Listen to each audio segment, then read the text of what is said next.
Test, test, test, test. Do I sound okay? Yay.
Check.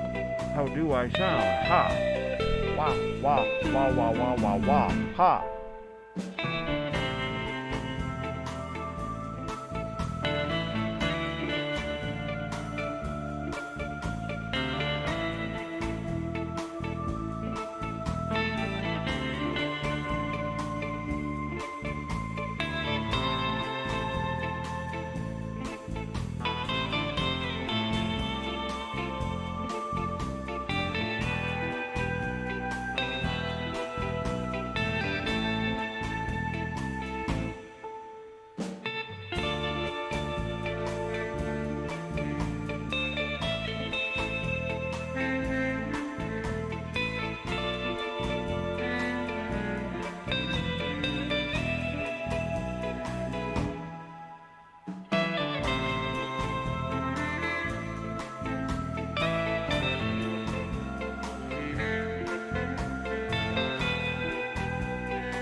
Boom, boom, boom, boom, boom.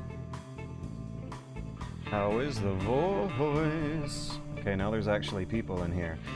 Hello, people. How do I sound? Do I sound okay? Hello, hello. Free glass, paper falcon. We got people saying hello. Let's get people confirming whether or not my pitch is all screwed up. I still haven't found out the cause of that error, but I certainly have found out the solution, which is to ask chat whether or not it's happening and then just restart if it is. But I sound good. I can start this thing whenever I so wish. So I'm gonna prepare a nice smooth fade. Gotta lower the volume by meter slowly, one verse at a time.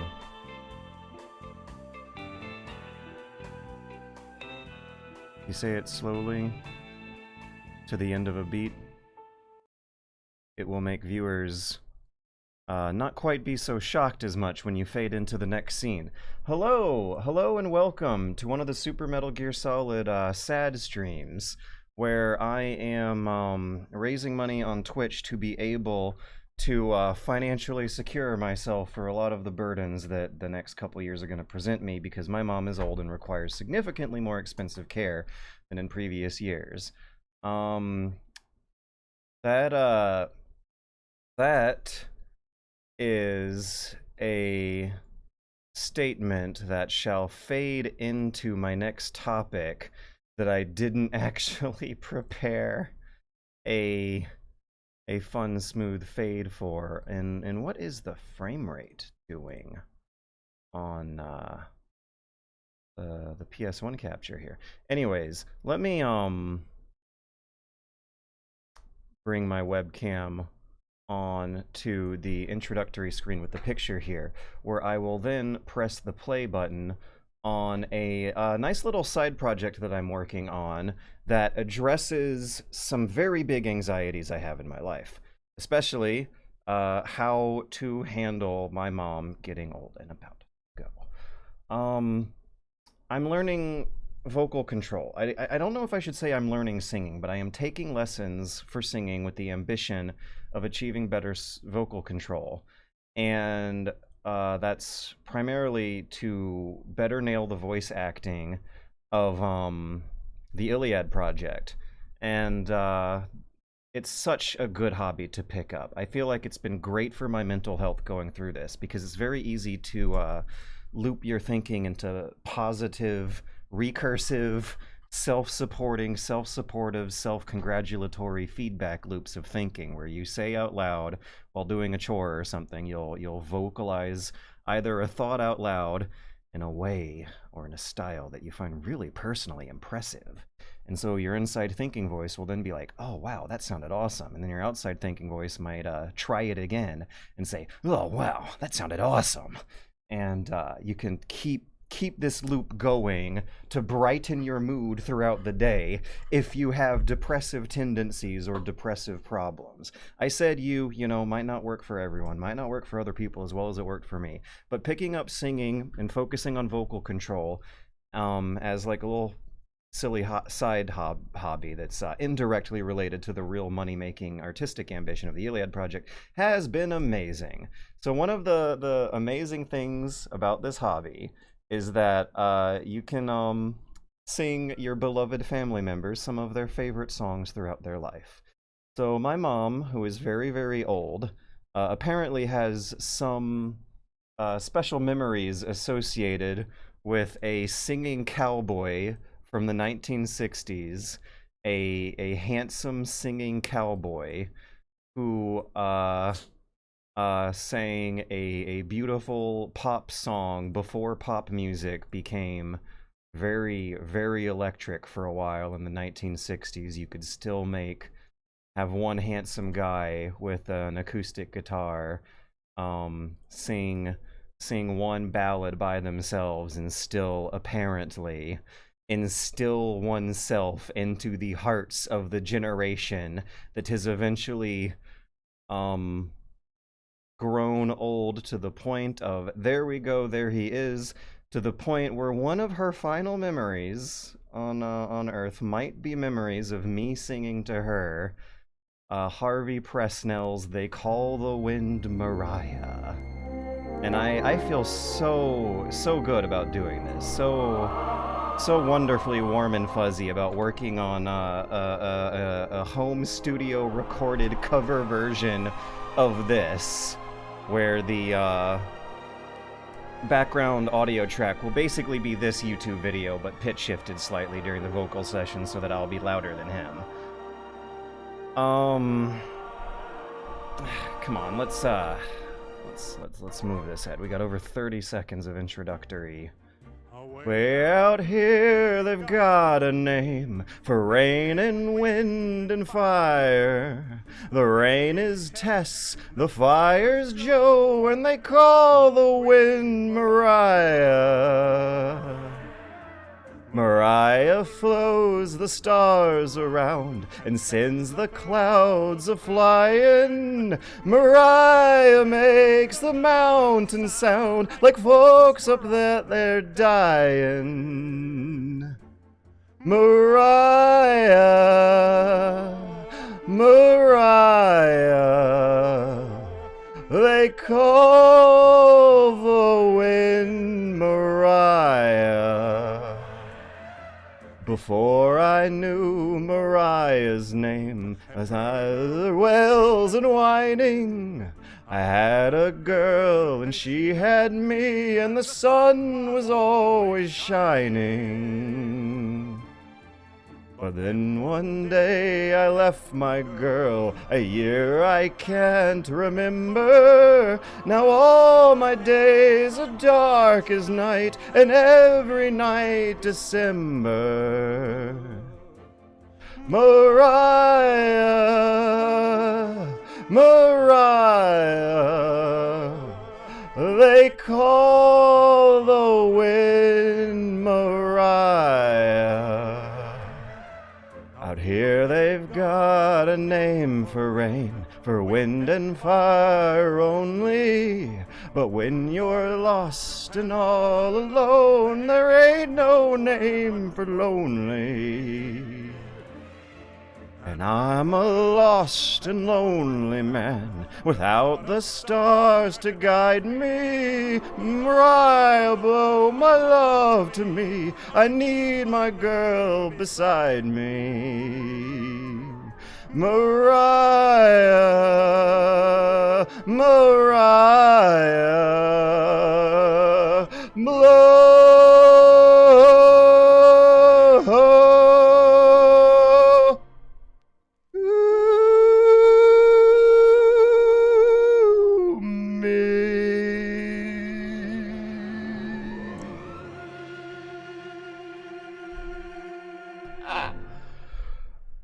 Yeah, it is fun. It is so fun to do, to practice, just to practice. Doesn't even necessarily have to be good. You don't gotta be great at it. You don't gotta be good enough for the internet, just good enough for your mom. And being able to send her something like that and keep the momentum of positive thinking, self-congratulatory thinking, self-productive thinking going throughout a day on a project like that, that is going to also loop into that dopamine serotonin hit you get when feeling good about making a loved one happy. It's a great way. It is a great way to pick yourself up out of a depressive slump that might have been induced from burnout and disillusionment of immersing yourself for years in a shallow pop culture industry that has slowly normalize some very bad predictions. Yeah, I see very positive feedback on here. Oh, dang, you are a good man, George Brown. That is so sweet. There's ways to remove vocals from audio tracks. Oh, dang.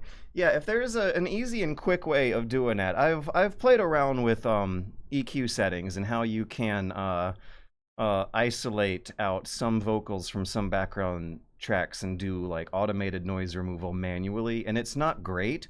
But if I'm singing in sync enough with the guy, I feel like applying something like that will make it borderline indistinguishable to someone like my mom, who is very, very old and can't tell anyway, and loves me enough that it won't matter if it's imperfect.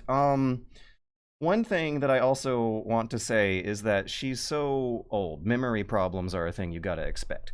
She could not remember much about the song. She only remembered like 3 words. She remembered that it went Mariah, Mariah.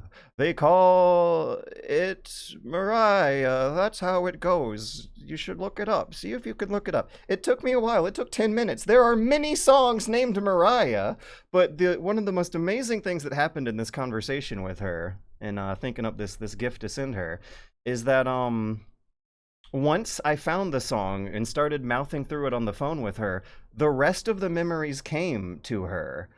It actually did jog the memory. She might not have heard this from 65. This is from when TV broadcasts went away for presumably forever. They didn't know there would be home video later. If she saw this on TV or heard it on the radio back then and it was a hit for a year or two, but she was not able to look it up ever since then, can you guys imagine the emotional power of barely holding on to memories of a favorite pop song from your youth that you might not have gradually, most of the song fades away over 65 years almost. What was it, 65? Now we're in 25, so 60 years. Almost 60 years of time for that memory to degrade. Got jogged. It actually got jogged. The song came back. This woman has had strokes. She is far too old to be remembering a 60-year-old pop music. And once I actually found it and started mouthing along on the phone, she joined in with me, and it was amazing. It was magical. It was wonderful. Yeah, I wanted to share that story to introduce the stream, to get my mood flowing, and recommend anyone who's been watching, anyone who's dealing with a depressive slump, potentially one that might have been exacerbated by the professional isolation of self-employment and having to jog your mood and emotional state of being around into a more productive place. I thought that was a very helpful little episode to share, and yeah, all the positive feedback is wonderful. Thank you for singing to us. Very bravo. Yeah, bravo. Very good, dude. She's gonna love it. I've been taking care of my aging grandmother, and man, it's hard. I really feel for you. She's been really fixated on my art and my dolls, so I've been trying to make more so she can have fun still. She doesn't remember my name, but she remembers my art. Yeah. It's worth a try to jog. Try to jog the memories. Go through association. Say related words that are close to what they're looking for, and it might hit them. They might be able to get their memory jogged with a bit of repetition and effort. It takes time, and you're never fully gonna get the old person back ever again. But at least some of it can come through with a bit of working through association. I think association is the key here. Once she heard more of the song, the association of that train of thought, the train finally started moving, and the rest of the song came back to her after decades of not hearing it. Holy Mama Coco, cool moment right there. Yeah, this is a great effort, man. Alive inside, a story of music and memory. Oliver Sacks. Let's play stupid video games. Let's press the button that will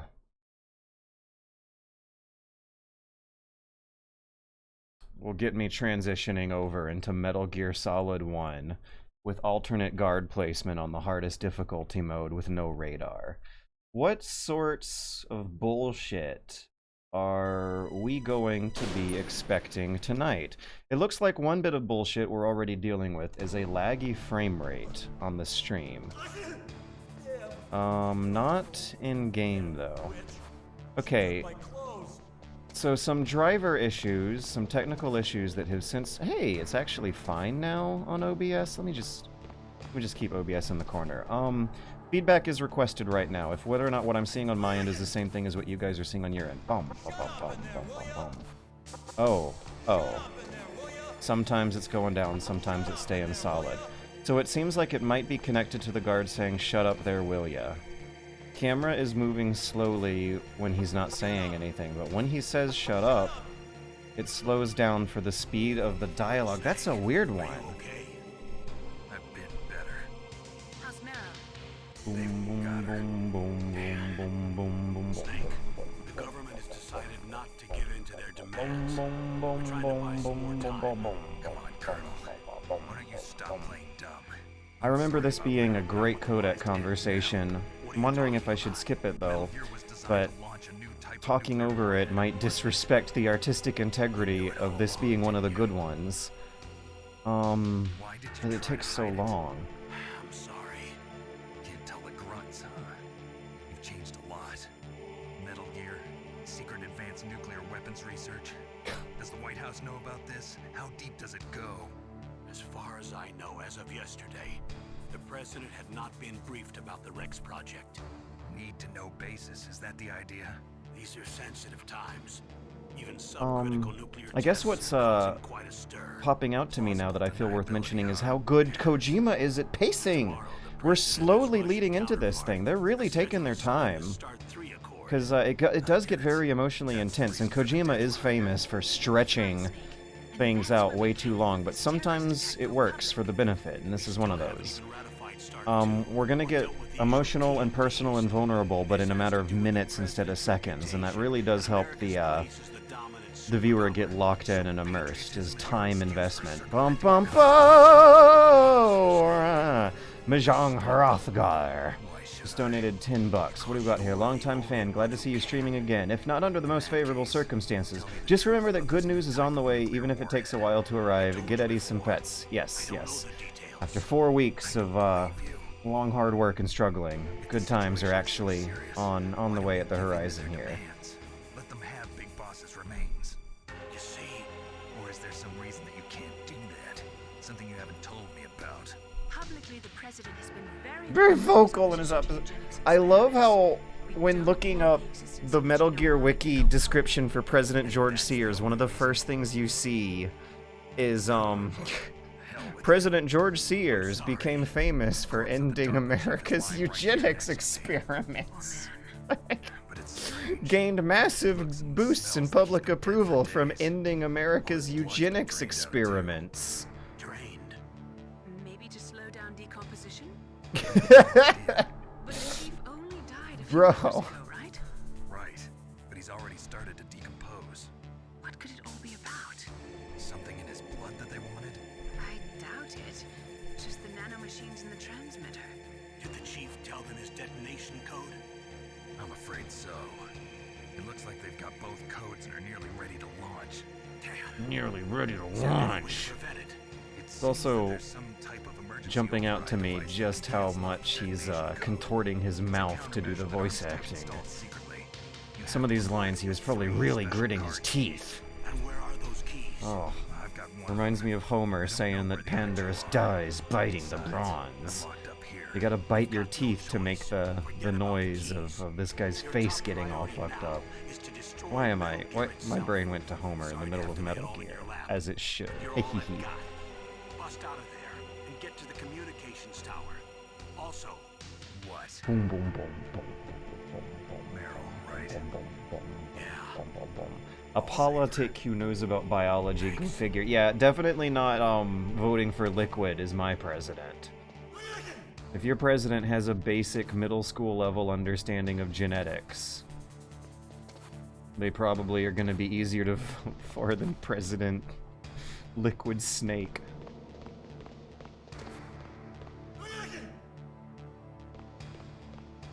So I might have to mash, and that's gonna suck. I wonder if mashing last time gave me carpal tunnel, because I've been noticing my arm tingle up at night sometimes lately, and I'm wondering how much I should worry about that. I've been doing a carpet cleaning project where some really old set-in pee stains from like years ago were hiding underneath furniture for a while and missed me. And when I finally found them, I found a method that works to get them out, where you have to punch the shit out of your carpet, really smack the shit out of your carpet to get old stains out. It's probably had me, combined with the Metal Gear Solid mashing on Metal Gear Mondays, had contributed to some kind of nerve irritation or something during the nighttime there. While drawing, there's great wrist stretches for carpal tunnel. Yeah. Share your stretches, share your carpal tunnel tricks. Twitch chat. I want to foster good Twitch chat interaction by asking you for your workplace-related repetitive strain injury mitigation tips.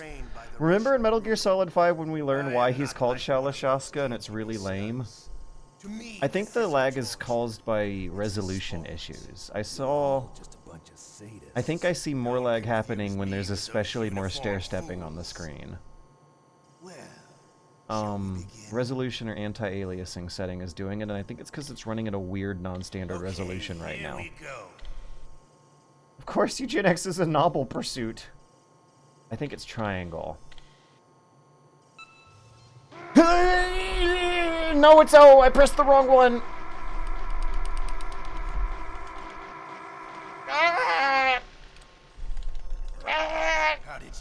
Vocalizing it makes it worse.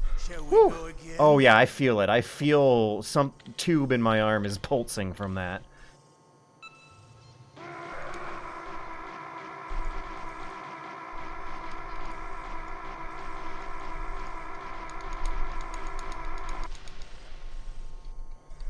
Had enough yet?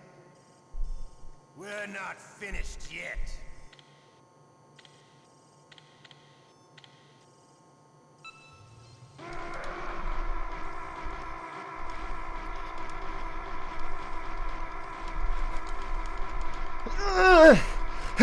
Oh, God. Whew. Did it again. Sorry. Damn. Okay, what's a good trick? Yeah, there might be something wrong. My arm strength might not be totally there this time. I'm also going to use this opportunity to change resolutions and fix this frame timing issue we are experiencing. You did it again! Yeah, it's a pretty funny line. Good line reading, too. Gosh, I'm actually, like, huffing and puffing. The singing and then the mashing. Believe it or not, singing can get you huffing and puffing. I don't think it really burns calories, but... burns calories, but does, evaporate a few of them. Oh, okay. So, it's the MGSI mod launcher I want to hit up. And then, let's change this resolution to... where's 720p? We want a 16 by 9 one. There it is, 1280 by 720. 1280 by 720. Final resolution, launch game. Let's go. Slot, you created a time paradox. Alright, let's ready myself. Okay, it looks like the capture is a lot smoother on OBS now. Let's embiggen it a little bit.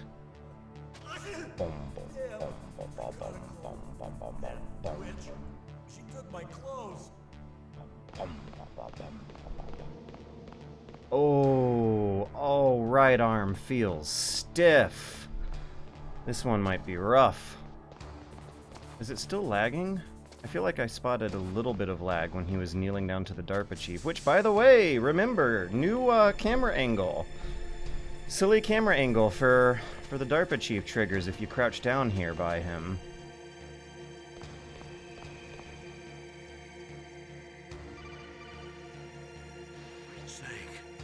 Cake. I've been better.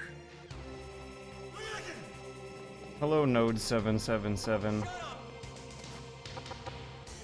I'm spotting some lag when he's talking in my screen. Let's see if it's happening in OBS.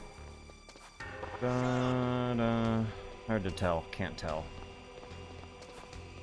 Shut up in there, will ya? Shut up. Shut up. Ooh. Shut up in there, will ya?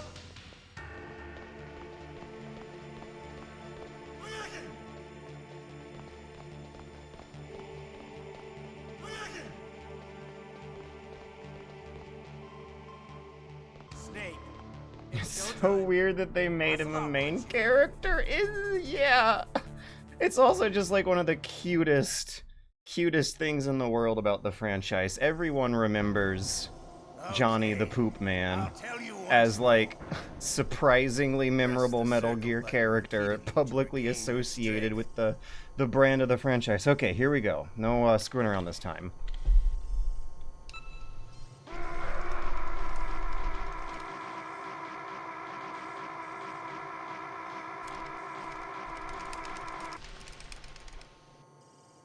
How did you like that? Shall we go again?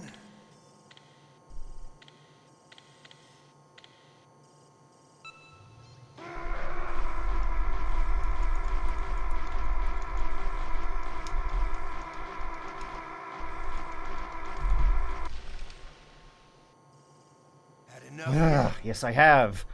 We're not finished yet.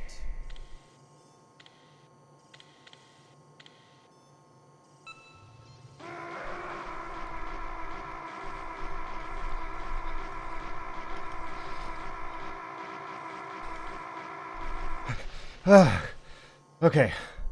Okay. You're a strong man.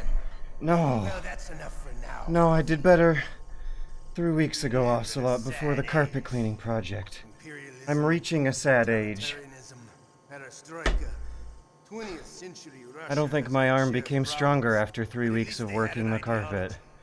Russia today They has say no enough pain, no gain, but Struggling between it seems that and when if the pain comes from manual labor, it doesn't actually make your muscles better. Let's save that so I don't have to do it again. Let's put it on slot number 3. I don't... Oh, God.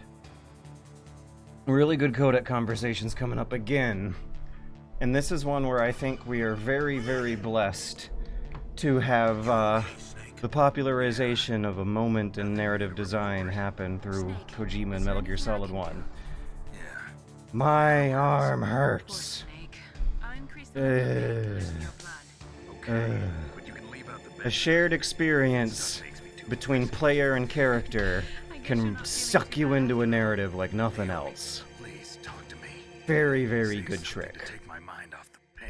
Because my arm really does hurt Anything. more than I've ever played this game before, and I almost want to give it a Not a break and very good relax talker. while listening to the cutscene. Tell me about yourself. Like there's a period of physical Myself. rest that your That's a body tough is going to one. be preparing itself for family? during the torture sequence, so having a long codec conversation not a happy afterwards topic is for me. such good pacing. It's genius. Any family? No. Wait. There was a man who said he was my father. Did you hear how the music I see. paused? It fits well with the slowdown of his By my speech. own No, hand. wait. Big boss. I'm wondering if Hader was aware of what the music would be sounding like when getting these lines, because I'm learning through the Homer project that It happened in Zanzibar if you are 6 aware years of what the ago. music sounds like when you record your lines, it comes out wonderful. So, is it true? Whew. Was Big Boss really your father? Oh, they made this what he up. said. This is a retcon. This all I didn't know. actually happen in Metal Gear 2. To kill him, knowing that. Yup. Do do do do do do do do do do do do do Besides, do do do do do some people just do need do killing. It's do do patricide. do Yup. do That's da the da drama Mantis was talking da about. da. One we share in Bum, common. bum, bum, Is that why dun, you dun, left dun, dun, Foxhound? dun, dun, dun, dun, dun, dun, Let's dun, just say dun, that I dun, needed to dun, be dun. alone for a while, and Alaska was the perfect place. So I'm also thinking that that's a special variant of that music track specifically cut to fade in and out during that part of the They speech. weren't even blood related, and he was That's much how you older know than it's a me. big deal. If the music is changing, viewers know to pay attention and wake up and pay an extra special amount of attention. Snake, is there a woman in your life? After you've been through as many wars as me, it's hard to trust anyone.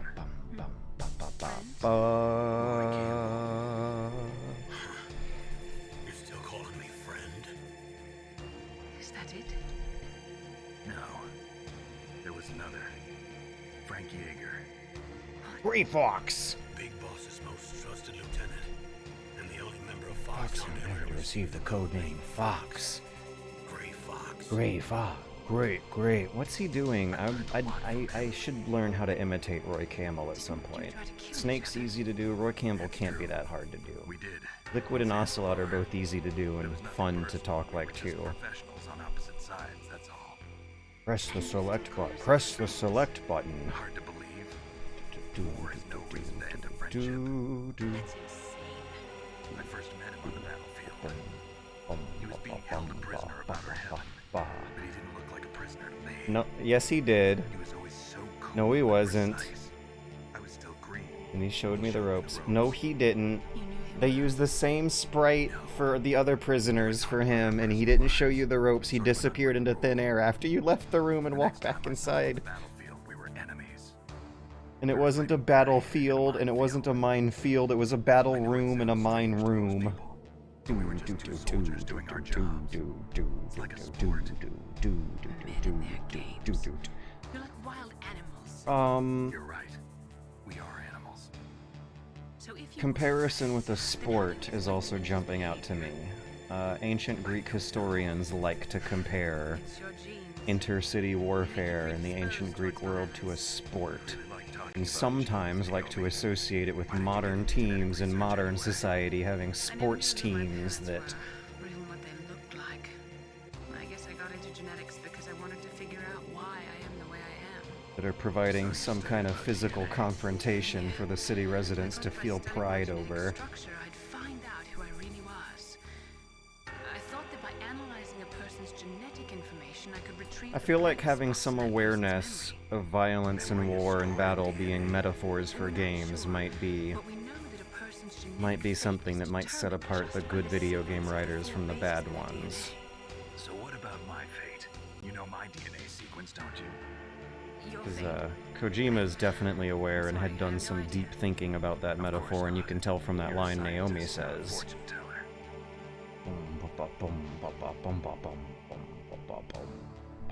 So yeah, that's some of the best codec conversation in the game. Didn't hit me before, but it's now hitting me that getting the player to really feel tired and hurt and almost subconsciously want a moment of relaxation probably contributes to why they save some of the most personal and intense vulnerabilities, emotional vulnerabilities for the characters for that particular codec call. I'm telling you, the storytelling here, as someone who has spent a good year and a half now deeply studying literally Homer, the storytelling talent and power on display from Hideo Kojima and Metal Gear Solid 1 is on fucking par. It's incredible. Absolutely incredible. I think I said it before, I'll say it again. The question of whether or not games are art never ever should have been asked after this came out and made a splash. Is that how you ask a guy a favor? Let me go. Jeez, it's like an animal's cage. Oh, what a smell. Because of him. Yeah, it's the Derpa Chief. You don't hurry up and get me out of here, I'll be laying next to him. Those bastards. There's also a little bit of fear in that line too, like Snake actually, I'll be laying. Like the Y in laying had a bit of a tremble going on. So what are you doing here? It sold a moment of genuine concern from the badass hero who seems so If invincible. you need more food, I can bring some more. A can of tuna and a bottle of ketchup. I thought you were hungry. Here. That torture room. Here, take this too.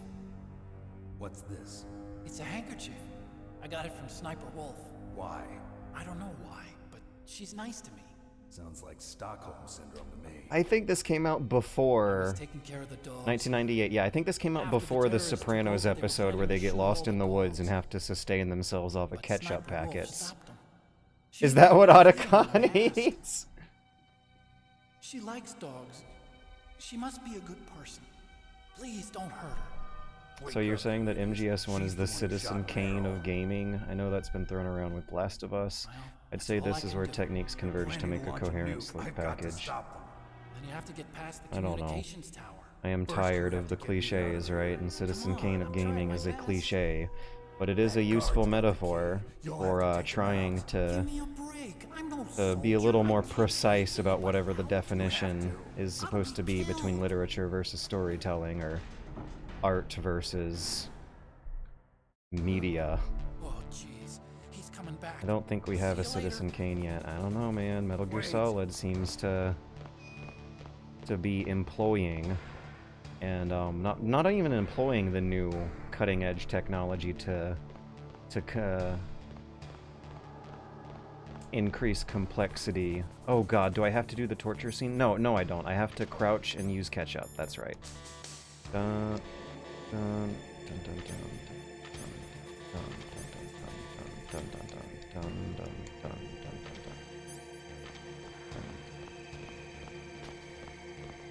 dun.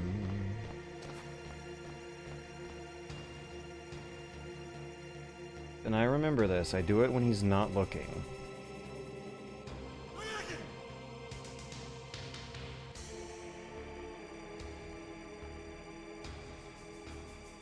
So you're saying that MGS1 is the Citizen Kane of gaming. You know what? No, let's play with hyper... Oh, he's sleeping. Crouch and catch up.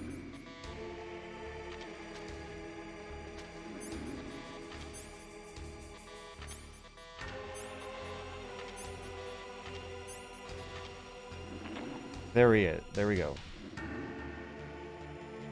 Yeah, let's play with hyperbole. No, I'm not saying Metal Gear Solid is the Citizen Kane of gaming. I'm saying that Hideo Kojima is the Homer of gaming. Disclaim, you know, Hideo Kojima and the associated assistants on his team.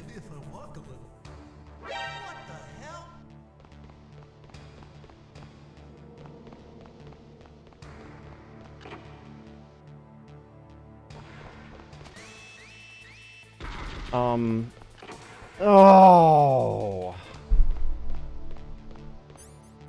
Am I gonna have to get busted out by Gray Fox again? Ugh. Yeah, I'm saying that Hideo Kojima is the Homer of gaming in the sense that Hideo Kojima appears around the time cutting-edge new technology shows up on the world stage. In the Greek world, this was writing. During Homer's time, this was writing. Homer was able to use the theory, not proven. The theory from Caroline Alexander's Introduction to the Iliad is that Homer used writing to heavily increase the complexity and emotional weight of a pre-existing storytelling tradition that already existed before Homer. He was able to use writing to jump the complexity, length, impact, and weight of war stories about victorious raids and victorious sieges that were intended to get the soldiers hyped up and pumped up for the next one.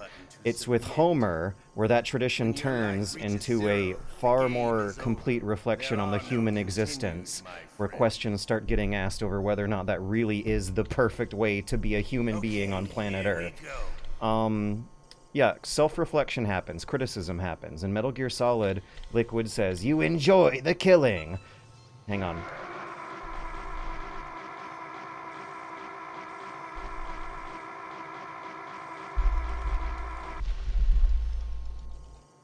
How did you like that? Shall we go again? Let's see how far I can stretch that hyperbolic statement. Kojima is the Homer of video games.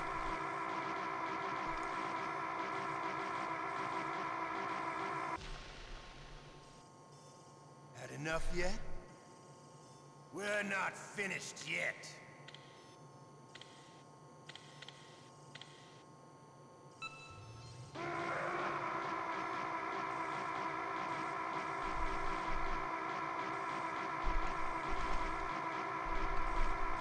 God! I felt a sweat droplet hit my arm when I jerked at the gah. Sorry, boss. I don't know if I have to go through it again on this save, though. What? Where'd my save go? I thought I saved it after the ketchup bottle. Medroom C. I thought I made 2 saves.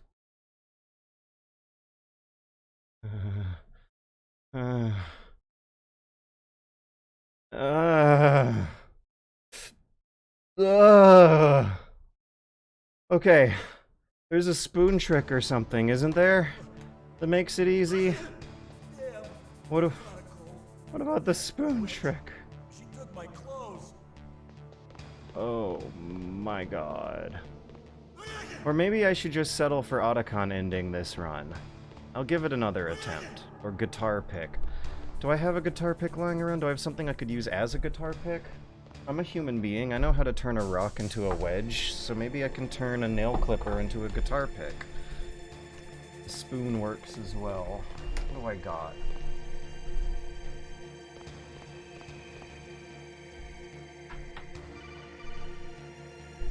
Snake, are you okay? I've been better. How's Mara? They've got her. Damn. Snake, the government has decided not to give in to their demands. Shut up in there, will ya? I'm gonna try toenail clipper.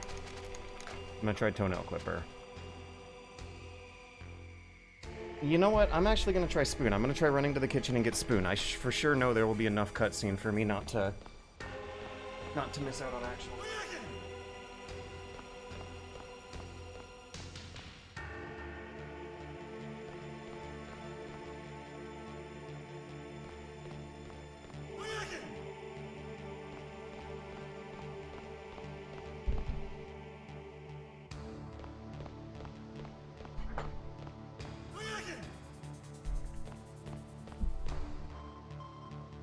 Snake, it's showtime.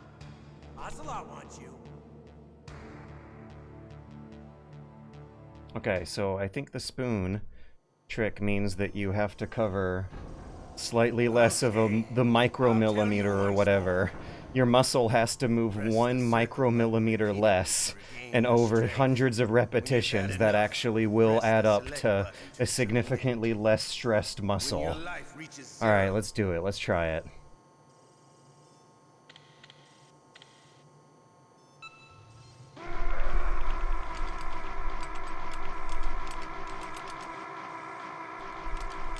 I don't know if it's working. I don't know if it's working. How did you like that? I don't know if I'm doing the trick right. Shall we go again?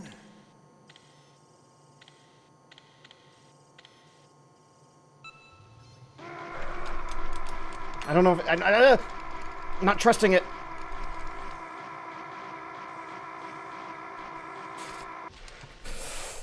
Oh, don't even tease me. There's no way. We're not finished yet.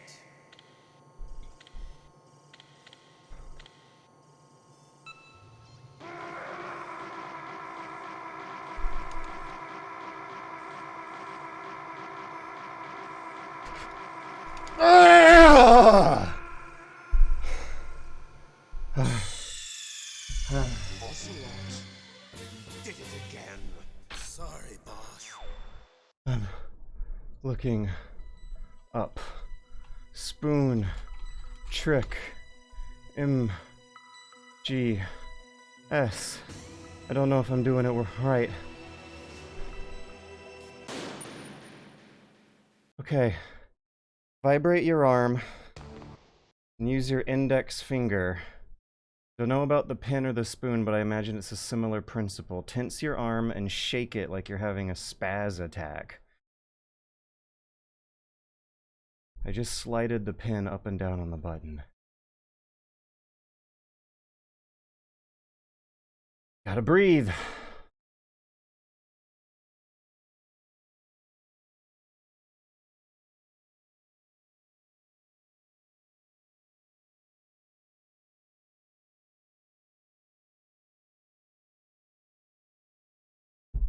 What?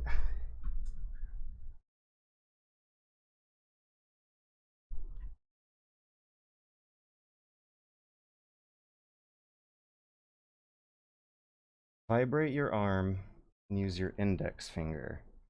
Damn, I caught a cold. That witch. She took my clothes. Maybe I should move my thumb slightly up high.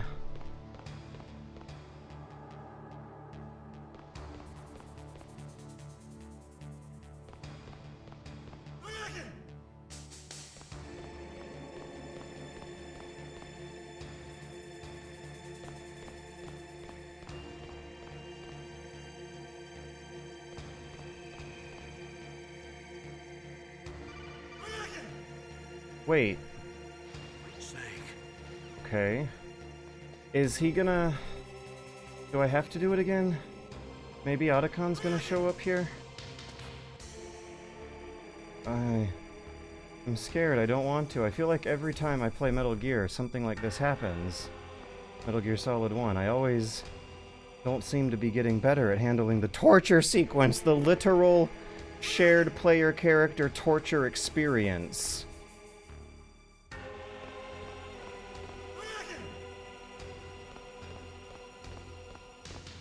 Boom, boom, boom, boom.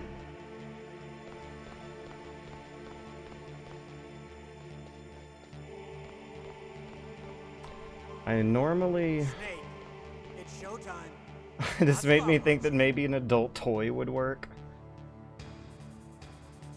Straightening arm also helps, but it hurts. Okay, I'll tell you once more. Press the circle button repeatedly to regain your strength. When you've had enough, press the select button to submit. Is it just me, or is the camera going kind of crazy for a bit during one of the shots of this cutscene? My friend, I fought wars in Afghanistan.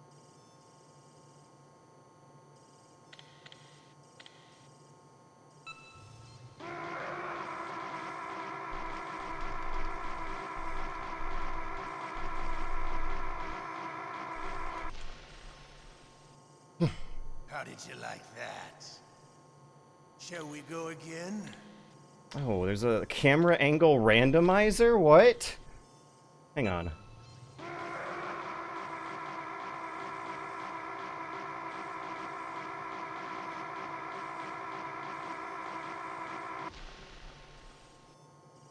Had enough yet? If the Metal Gear Solid games have had camera angle randomizers that whole time, more people need to know about that. That's a very important fact. Hang on.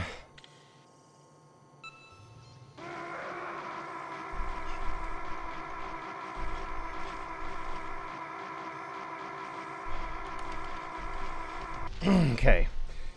No, it's based on like an every numbered playthrough. You're a strong man. Well, That's enough for now. that's a very important fact because Been a sad it would age. contribute to the subconscious getting a feeling of repetition, not kicking in for a few playthroughs.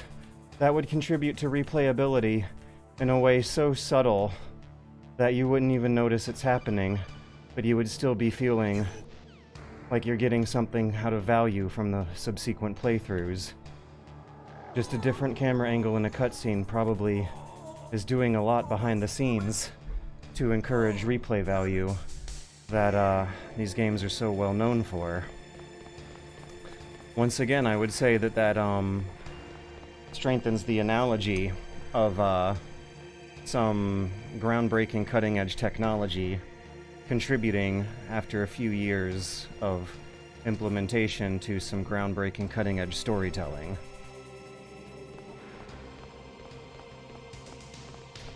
So in Kojima's case, you have I'm here. data technology and computer technology reaching great strides of new peaks in the 90s around the turn of the millennium Me. that get utilized for He's coming back. a significantly, noticeably, the public seems to have collectively agreed by common consensus that the Metal Gear Solid games mark some big jump in the narrative abilities of video games made with computers that use pulses of magnetism and electricity to form a controllable image on a screen. It's based on like an every even numbered playthrough. That's wild.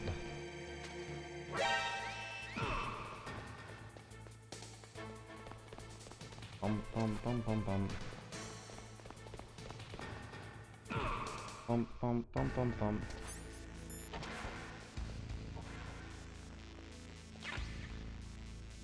Whew. I'm huffing and puffing from that mashing. Okay, there's gonna be a bomb in here, right? There we go.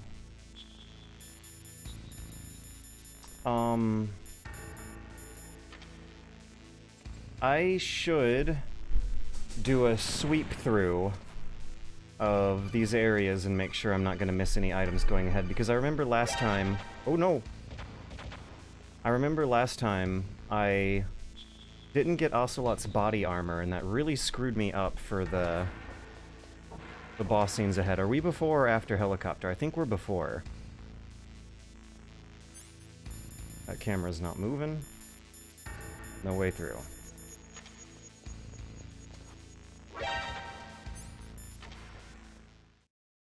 Okay. I'm going to the bathroom. I'll be right back once again. All that button mashing and huffing and puffing got the juices flowing.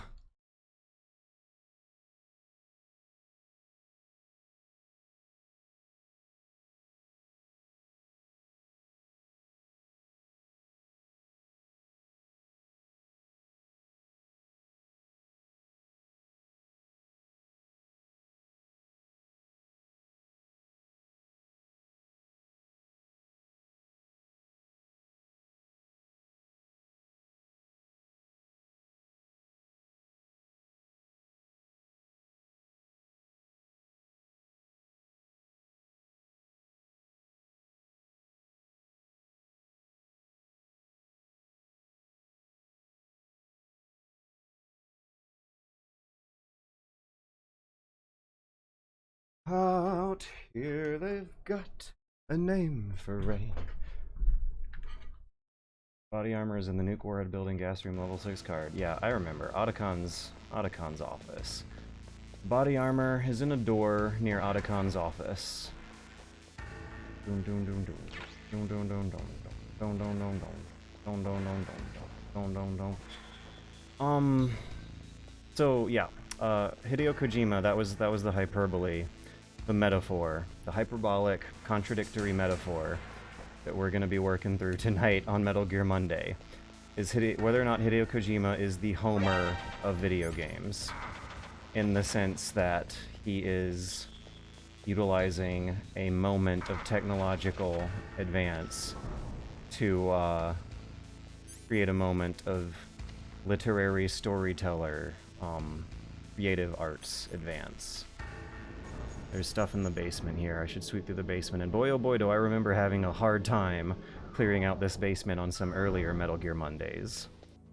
Which means I should go through a method. Yeah, a few weeks ago I had a method worked out for doing this, where I utilize the various different camera tools. Oh, there we go. Yep, just spotted someone out of visibility range, but did a quick turn. Let me keep a mental note of that.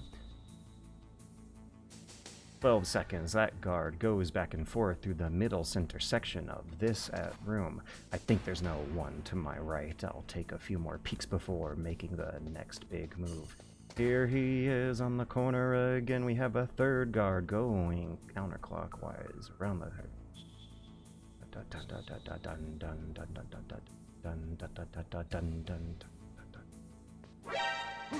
Screwed it up. Bum, bum, bum, bum, bum. I need to not get caught up in the loops that I was getting caught up in this room in particular on the previous streams.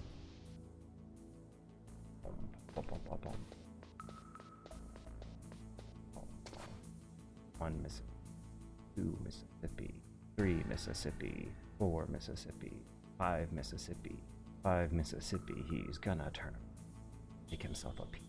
Time it up according to 5 Mississippi, 1 Mississippi, 2 Mississippi, 3 Mississippi. Here we go. 7 Mississippi, 8 Mississippi, 9 Mississippi, 10 Mississippi, 11 Mississippi. He's only looking at me for 3 seconds. Okay, 1 Mississippi. No, that's definitely longer than 3 seconds.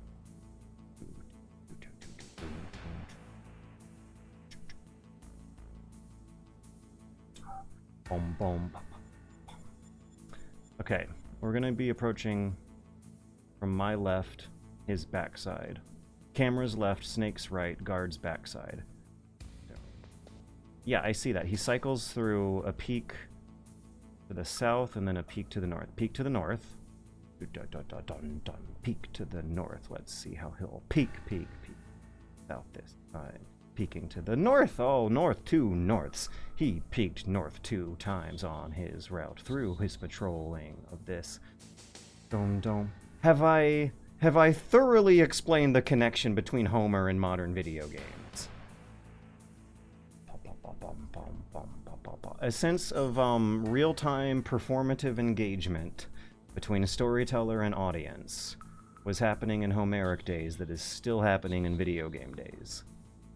So yeah, even the metaphor is strong even when considering the rhythm and speed and flow of the narrative the audience is experiencing.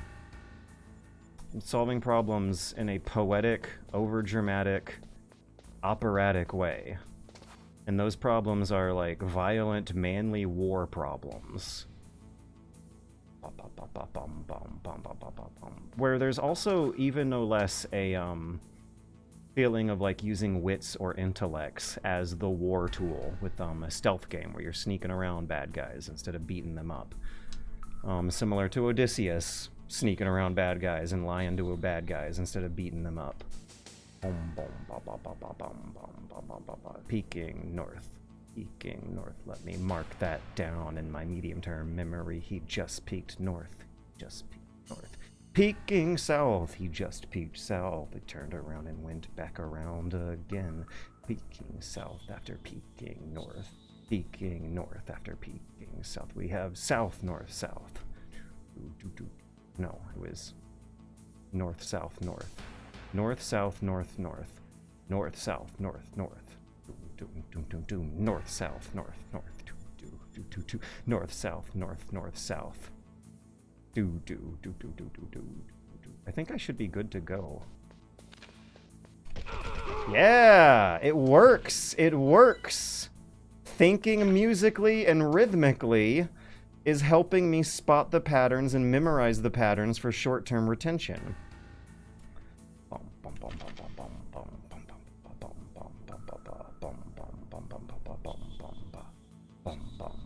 North. Walk forwards and turn around and peek south. He peeks south and turns around north. Rotate around again. I don't think I need to be waiting all the way back here. I'll make the move forward. Boom, boom, bum, bum, bum, bum, bum. Bum, bum, ba, ba, ba, ba, bum, bum, ba, ba, ba, bum, bum, ba, ba, ba, ba, bum, bum, ba. Bum, bum, ba, ba, ba, ba, bum, bum, ba, ba, ba, ba, bum, bum, ba, ba, ba, ba, bum, bum, ba. I'm waiting to at least see a tiny glimpse of a foot or something, but that line of sight's not intersecting it. Line of sight's not intersecting it.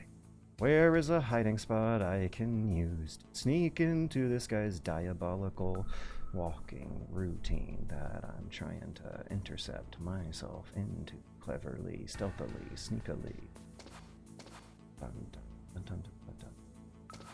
I think I'm safe. Safe to press against the wall and close in. There he is. Look at that. Look at how the camera was manually placed to give us a clean view of a particularly problematic guard's routine.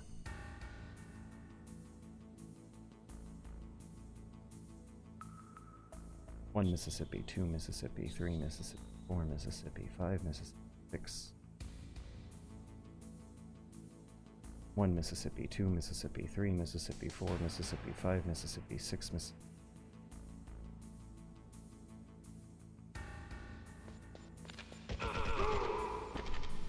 There we go. So now the only thing I have to worry about in this area will be the floor traps, and those can be easily countered by just remembering with a bit of short-term memory, and also remembering to stay moving. Don't stop. Don't stop on the tiles. Boom, boom, boom, boom, boom, boom, boom, boom, boom, boom, boom. Hey, Virtuous Maze. Hey, George, have you played Wrath of the Righteous? No, I have not. What is Wrath of the Righteous? I have a feeling that I have seen it, that I might know of it, and that when you further describe the game, these bells will ring, the dots on the conspiracy board will connect, the associations will come together, and I will remember some cool trailer or something that I've seen. Is it worth it? Is it even worth taking the risk to get, I believe this is the PSG one. It's not telling me from a distance. It's not worth it. I don't even want to risk it. It's the Pathfinder game after Kingmaker. Oh, Wrath of the Pathfinder game after... So wait, is it a board game? Is it a tabletop game? Because that is something that I, is a real hole in my, my personal narrative and experience. I've not played enough tabletop games to really have a, automatic, background, subconscious, intuitive understanding of the rhythms and flows and mechanics of that world. And yet, the thing you gotta butt heads with as a critic or armchair historian here is the reality that almost the lion's share, the majority, a lion's share, a non-negligible portion of video game design principles come from tabletop design principles. It's fine. We faded to black and loaded into a new area just a few seconds ago. It's a CRPG, I think it was kickstarted. Okay. Oh, the computer's doing the tabletop math for you. And yet, when you said the word Pathfinder, I thought you were referring to a popular tabletop RPG I feel like I've heard mentioned for Pathfinder.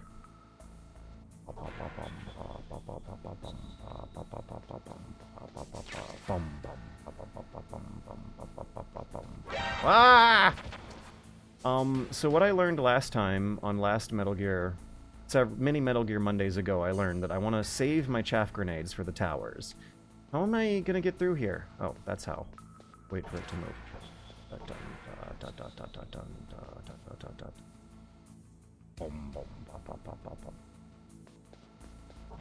I think this area is just camera.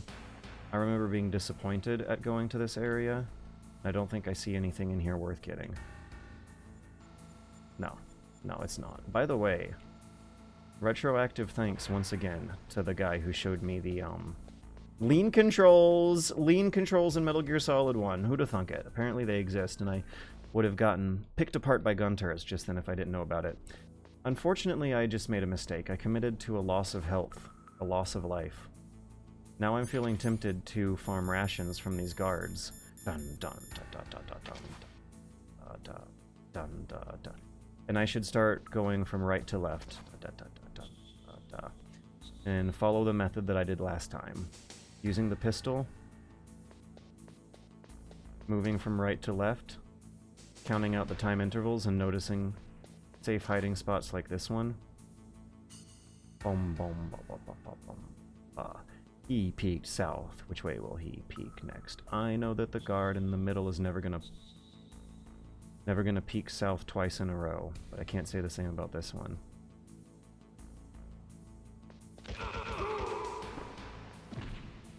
What are the lean controls? You don't mean going back and forth on the wall while laying on it, do you?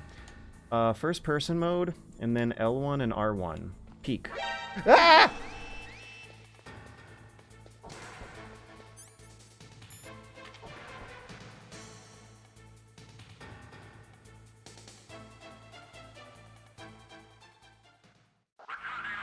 Ring. So I believe that guard's gonna respawn. I think I heard him stepping with his foots. I think I heard him stepping with his foots outside the wall. Bum bum bum bum bum bum bum. Yeah, guard respawned.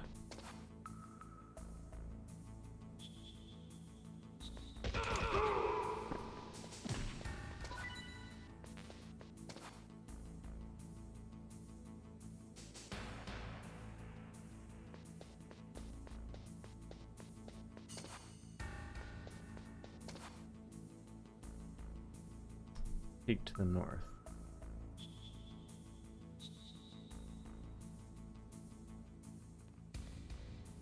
Peek to the south. Let's remember that. I don't think it happens twice in a row, which means that my next peak should be a north peak, yeah. Dun dun dun dun dun dun dun dun dun dun dun dun dun dun dun dun dun dun dun, dun, dun, dun. I think he'll peek south this time. Yeah. So I think I'm safe to approach for this next one.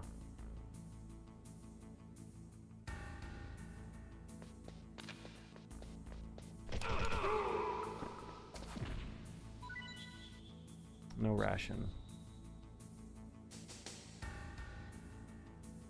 I'll get the ammo and hide. Damn. Wrong ammo. So maybe I should go for the neck snap on this guy. Does that increase the likelihood of spawning a ration? I almost want to say it does.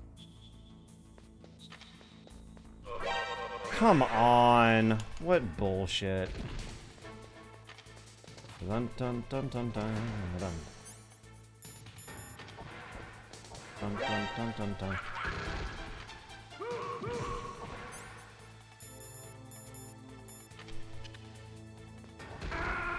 Oh well.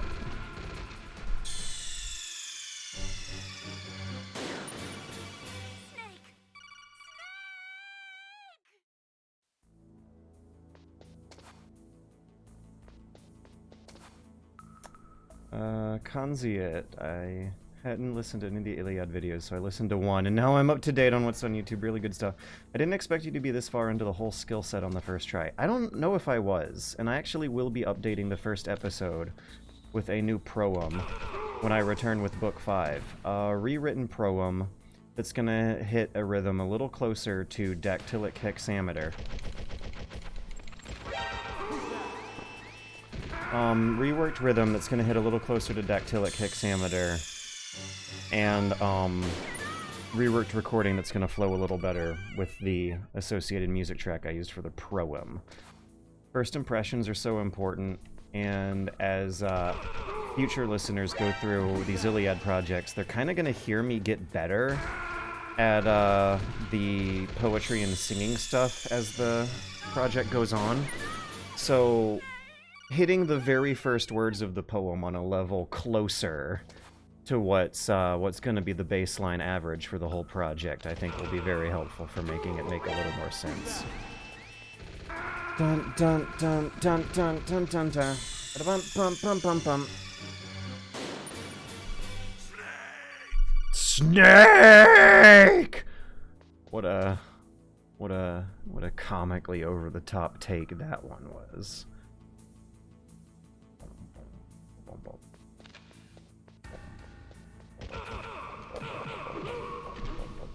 What was that noise? Huh?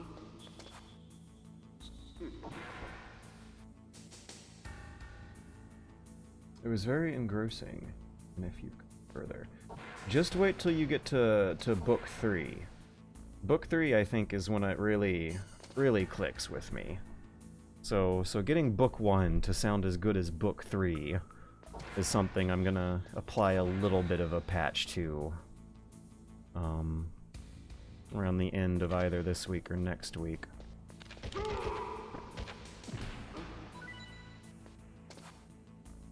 Did I hit the guard on the other side and catch his attention? I believe I did. Do. And I don't think I'm getting rations from these guys. I need an easier ration farm, so I'm not gonna worry about them anymore. They're too hard to be farming rations all day like this. Oh, I listened to them all. Okay, great. Yeah, questions. Which one was your favorite? Feedback, advice, and also is the like media history, art history lessons, including at the end, hitting? Did you skip the explainers? Find them redundant? Find them helpful? Yeah, if you feel any kind of yearning or urging to provide feedback at the moment, now is the time when you have my attention and my appreciation. And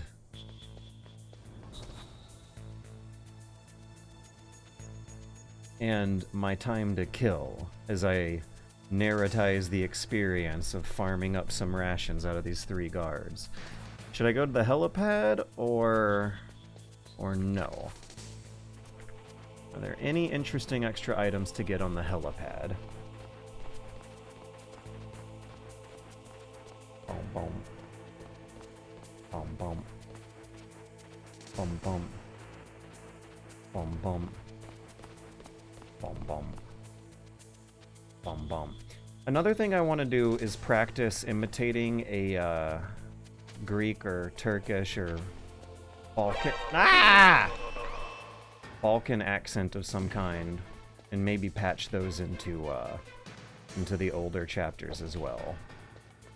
Make it sound a little more geographically consistent. I don't want to live. I want to kill myself and retry.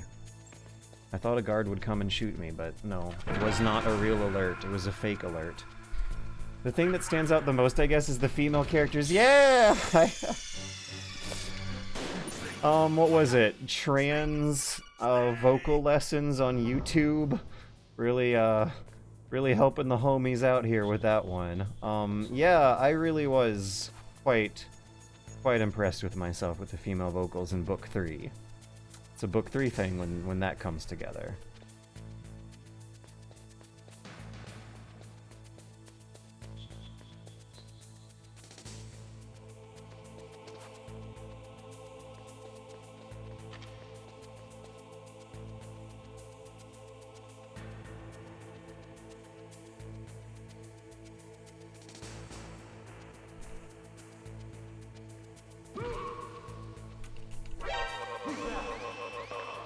Finicky. It's always gonna be finicky. I wonder if speedrunners have, acclimated themselves to just not relying on it. It does seem unreliable, like I haven't been able to get it to reliably work this whole entire 3-decade span. What's wrong? Snake! Snake!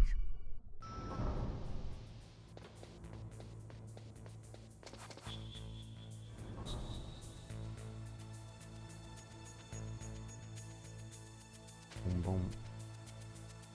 I didn't know trans female vocal lessons were a thing on YouTube. I guess it should be. That was like the grand total result of only listening and following along with one of those videos. There are many of them. That was beginner, entry-level, casual noob vocal feminization that was probably carried more by the software than the organic throat goop. Doom doom. Doom doom. Do not confront me, bold girl. You could not imagine the fates I could spin for you.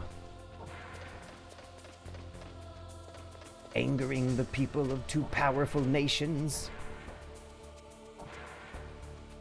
The old lady voice, the young lady voice was, that man down there is a giant man, Ajax. Bulwark of the Achaeans.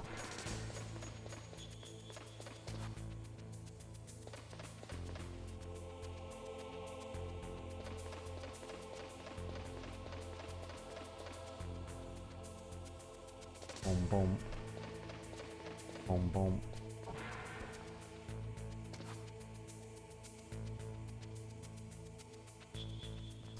I feel like the heartbeat motif in the music is also going a long way to really synchronize the player's physiology up with the pacing of the game.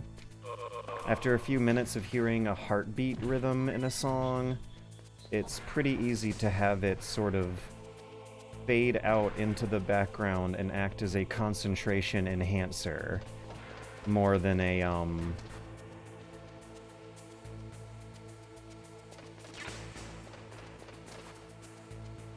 technically impressive piece of music that you are meant to be concentrating on over the gameplay. Boom, boom. Boom, boom. Boom, boom. Boom, boom. Boom, boom. You hear the heartbeat, right? It's there. It's subtle. Your brain not might hear it, but your subconscious does. Dun dun dun dun dun dun dun dun dun dun dun dun dun dun. I feel like the rhythm is marked with a modification of the ducking sound. Bum bum bum bum.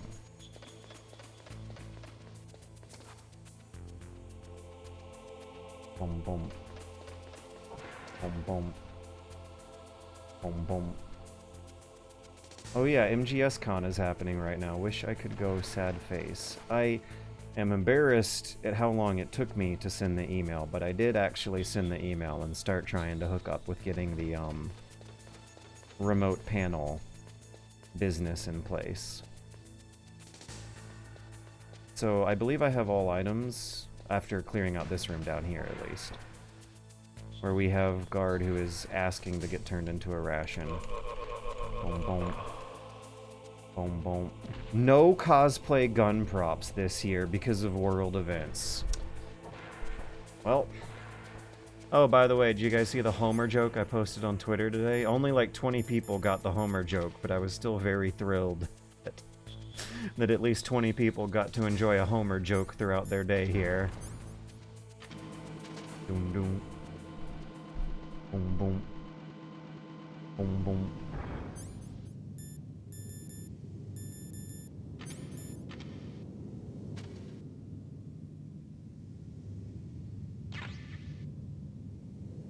Haven't been to Twitter in ages. Good! Good, that's a good thing. You shouldn't be on Twitter in several ages.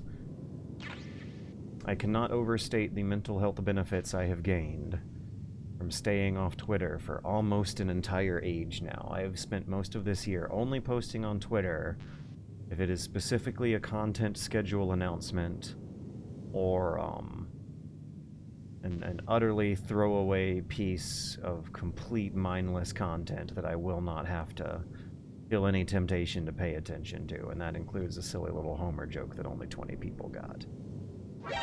Ah! I log it off by default. I uninstalled the app from my phone, and that really helped. Making it a pain in the ass to get on Twitter is what really helps. Keeping it out of your phone, out of your hands. Sometimes it's in my hands, but that's because I have to log into the browser and put in the password and stuff. No app, though. Gotta make it a pain in the ass to open it up.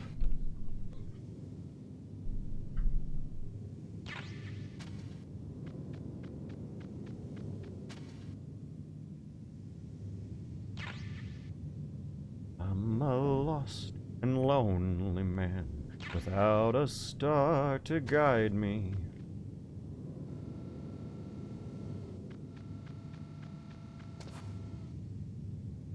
I was about to tell you a way to view it without logging in easily. Probably shouldn't. Yeah, you shouldn't. But more importantly is that for someone in my position whose engagement with Twitter is gonna be calling on temptations to respond and create negative engagement loops of responses, needing to log in is a big block to fighting that temptation and that impulse.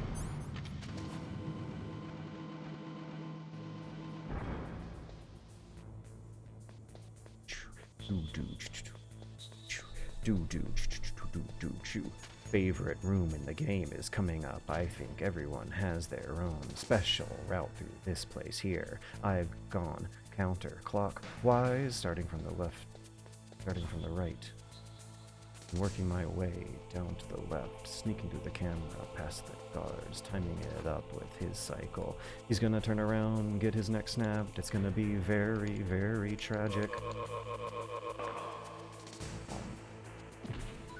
Thank you. Nom nom. Nom nom.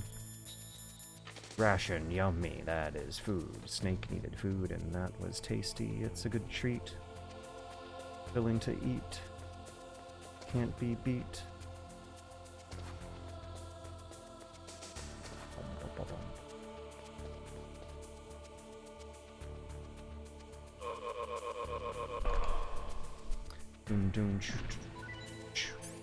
Oh, look at this! I don't even have to kill a third guard.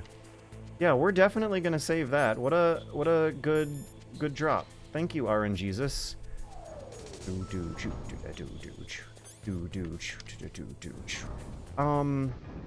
speaking of RNGesus, how games handle randomness has been a very, very interesting topic to tackle for the Kriegspiel essay project.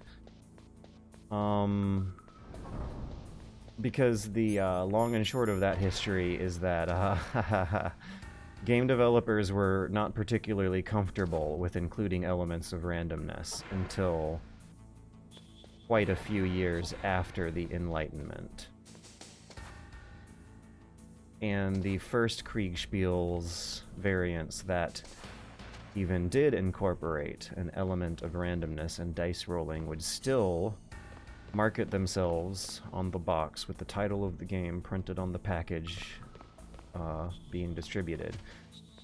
An assurance that it was a game of skill and not of chance.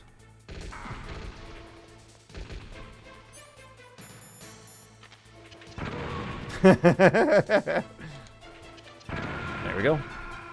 You know it's a fun game if losing is fun, and if killing yourself to die and retry quickly is fun. Rum-bum-ba.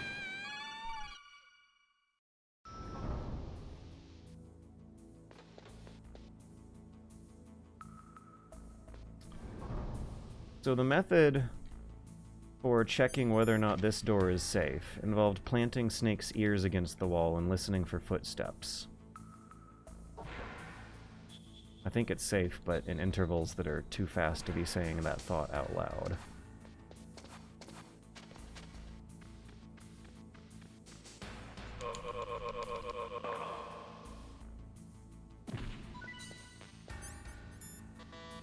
And I also need to keep in mind, I'm going for equipment, not rations in this room. I don't think there's any cameras in the offices. I need to remember that Urinal Guard is going to be coming through the door in a short while as well.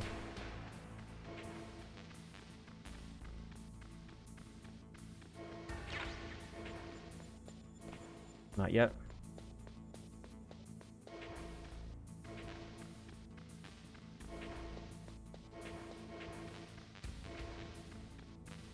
I don't know, I think in competitive games hold that thought. I don't know, I think in competitive games randomness is really hard to balance. I don't blame anyone for not trying.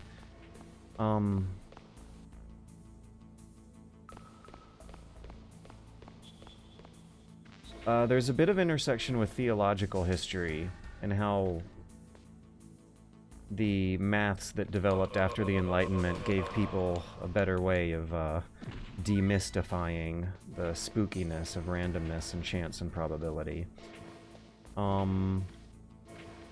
The dominant battle-themed war game of antiquity was called by Latins Petrunculi, something like that, Petrunculi.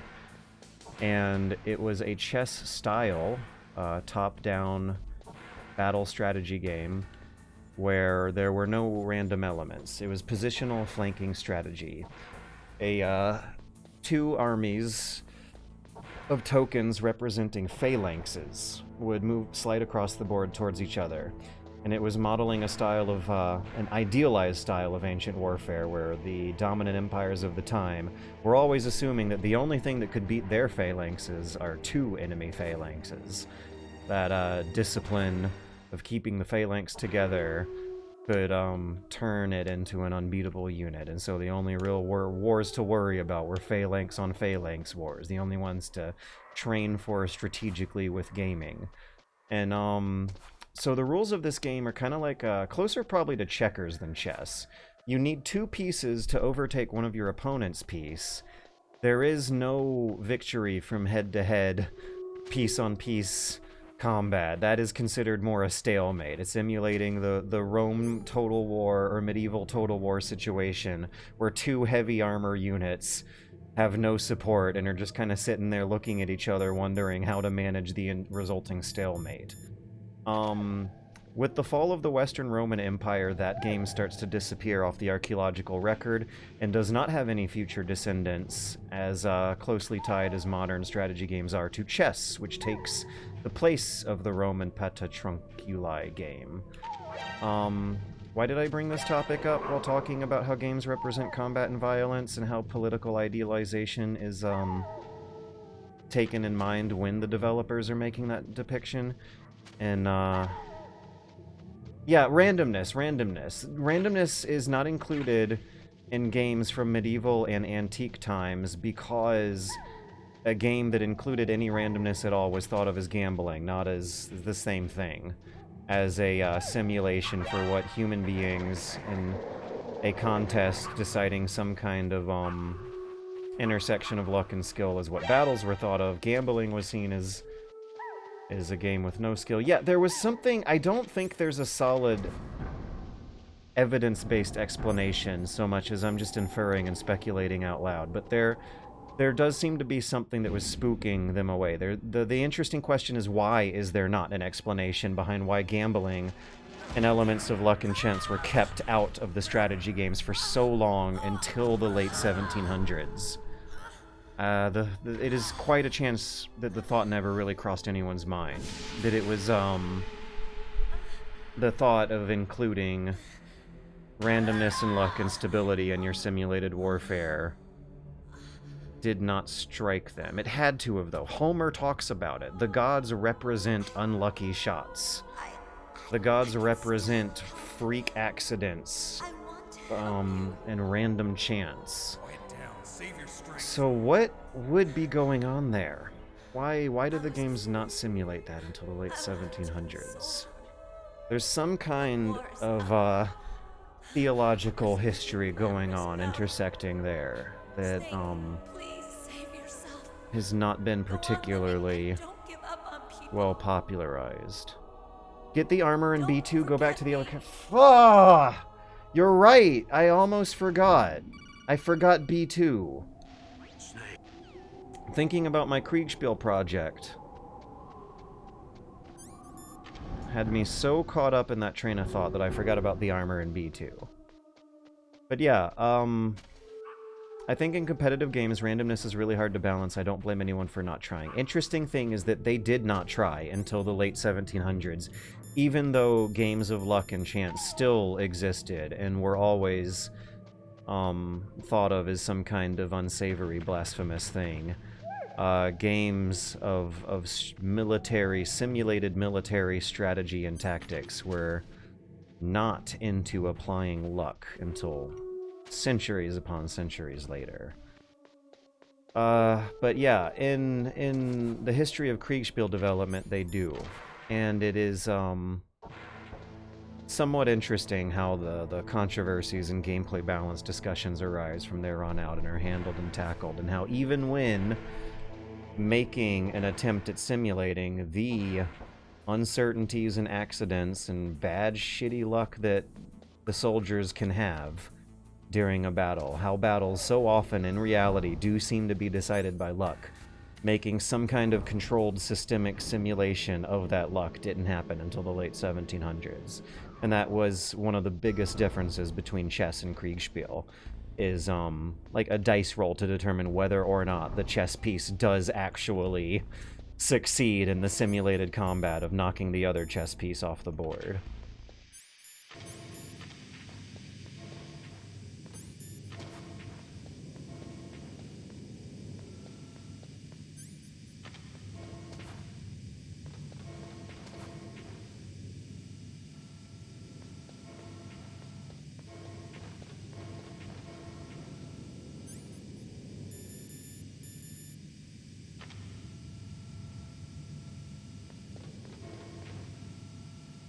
I'm going to take a peek in Otacon's office proper for any extra items I might have missed, because I know those towers are coming up, and I know I should do everything I can to prepare.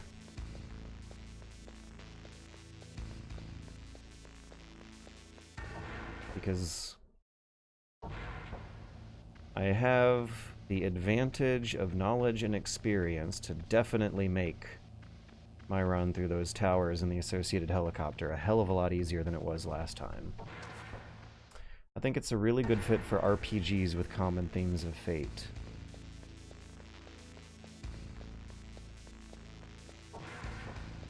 Yeah, Trig the Discovery put it. Maybe, yeah, maybe this is the way to look for it. LOL. Game developers were refusing to include randomness because they didn't want the gods getting involved.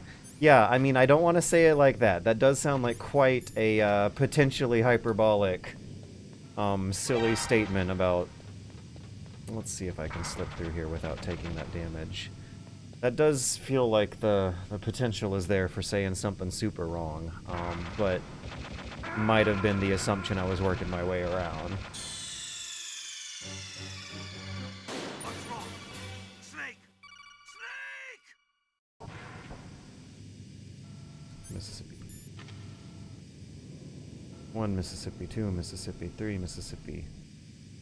1 Mississippi, 2 Mississippi, 3 Mississippi. That's when it is going to be at its furthest extension of the peak. Thus, timing my movement up accordingly got me through with no damage. Yee, this looks precarious. Body armor. Maybe I should just leave it at that and not...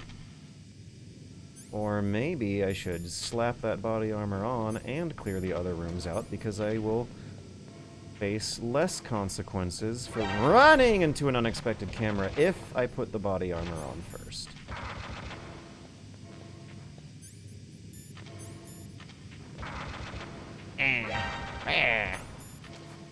I'm just gonna farm a ration for this. I'm just gonna retry for this. I'm just gonna retry. I now know that body armor is the only useful item to get in these rooms. Bum bum bum bum ba. Ba-da-dum bum ba.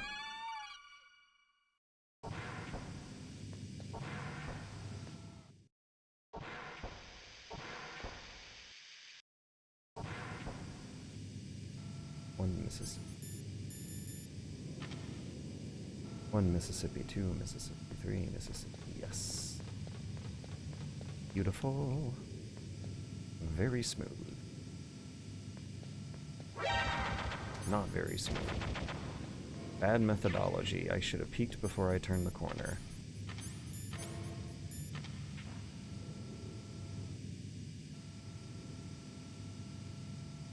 Come on, move, move, move. I see the barrel. It's not gonna move. Okay, we're using body armor to eat the shot. Never mind, we're using speed to evade the shot.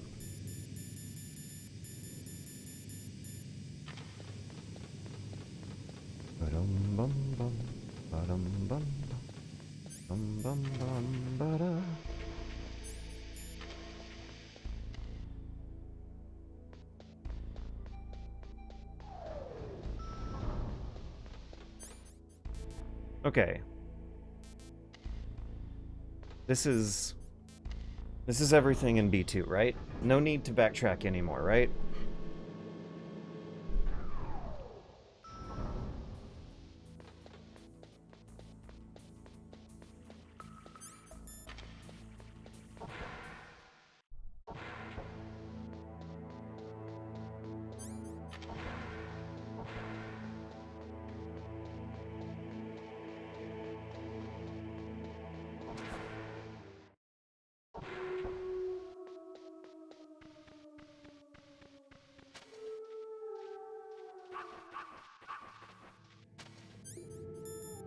Remember the cardboard box dog pee trick to save you time and trouble in the wolf caves?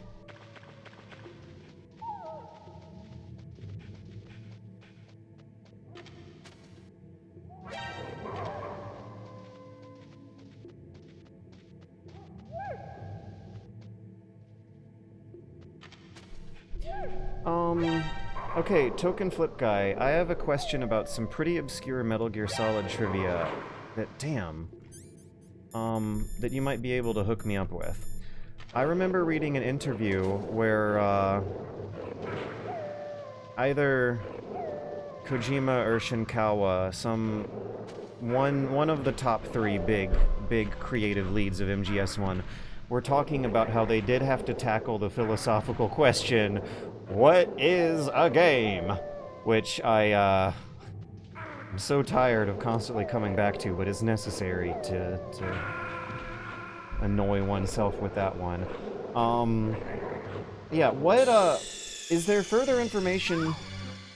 I specifically remember the actual words, what is a game? In order to come up with a plan and a narrative design for Metal Gear Solid 1, Kojima, or similar, had to read some books for a while, and do some research for a while, and do some very deep philosophical thinking for a while on what is a game, in order to develop an interpretation of gaming that turned it into narrative-based performance art. In a time where the common association with that word would have been closer to arcades and sports than single-player action adventures that are like movies. With Metal Gear Solid, you do have this is part of the Homer metaphor. The medium kind of changed with Metal Gear Solid. Games like Metal Gear Solid, and games like Final Fantasy and Resident Evil did change what people thought of the tradition. For a couple decades afterwards, it's now so much more of a narrative design thing than a scoring, skill, tactile, sports style thing. Somewhat closer to movies or theater than athleticism and sport and gambling. And that is a transformation that Kojima and Metal Gear unquestionably share a huge, borderline majority, absolutely non-negligible minority share of transforming the public definition of that word and what it means. What were they reading? What sort of talks were they having? Has this been published? Is this out there? Well, the only answers I'm seeing so far about the stream chugging for anyone else, and that yes, it apparently is. Honestly, never heard of one that sounds really interesting. Do you remember what magazine it was sourced from? No, I don't. I wish I did. I'm trying to even remember why I was looking up research on it. I think it's after reading, when I was thinking on how to apply the Northrop Frye readings to a new video essay on Metal Gear Solid. Here we go! Bum bum bum bum bum ba-dun dun dun dun dun. Body armor. Claymore mine. I'm already facing them. I don't need to press any buttons as soon as the menu goes down, except the weapon button. I'm mashing it now. Okay, it's down. Let's give us a burst of the FAMAS and then get out of here. Another mine behind me. That was beautiful, Snake. Great job, great job. Let's equip that key card, get the door open, and not waste any frames on our way through. Dun dun dun dun dun. Sweep through, get the items, leave mines behind you. No! We almost had a good run there. Yes, okay. So, when thinking about what the narrative dialogue sounds like and how it can sound like a director shouting a simultaneous trinity of a director and an actor and a character all shouting orders at the little snake on the screen, and how the power fantasy of watching an action movie or fantasizing about participating in making an action movie are so beautifully captured by Metal Gear Solid's gameplay design. I can verbalize it in a way that will sell the concept here, and that is why I was thinking about how audiences interacting with their art change with the way technology changes there. Okay, all right, we got a big shoot ahead of us. These towers are tough, guys. We got to prepare. Always, whenever we get together to try and run Metal Gear Solid, we always get hung up on the towers, so let's try to get it right this time. You know what? Plan ahead a bit earlier. We're going to plant some Claymore mines before the take. Yeah, those guards are going to run in. Once I hit the door, that will be their cue. So, before cameras roll again and the cutscene ends, let's have him equipped with the FAMAS. Last shot, we had him fire a FAMAS burst, and that was a good idea. So you see how you play Metal Gear Solid and think through action movie choreography when you're going through your planning phase? Absolutely brilliant, beautiful game design that is borderline Homeric in how it is understanding a new way of interacting with your video game art after intersecting it with pre-existing traditions and technological innovations in the storytelling going on with movie making. Alright, so we're going to have our body armor equipped and our FAMAS out, and we're going to fire bursts into the guards. There we go. Alright, get the stun grenade and the rope, plant some more mines behind us.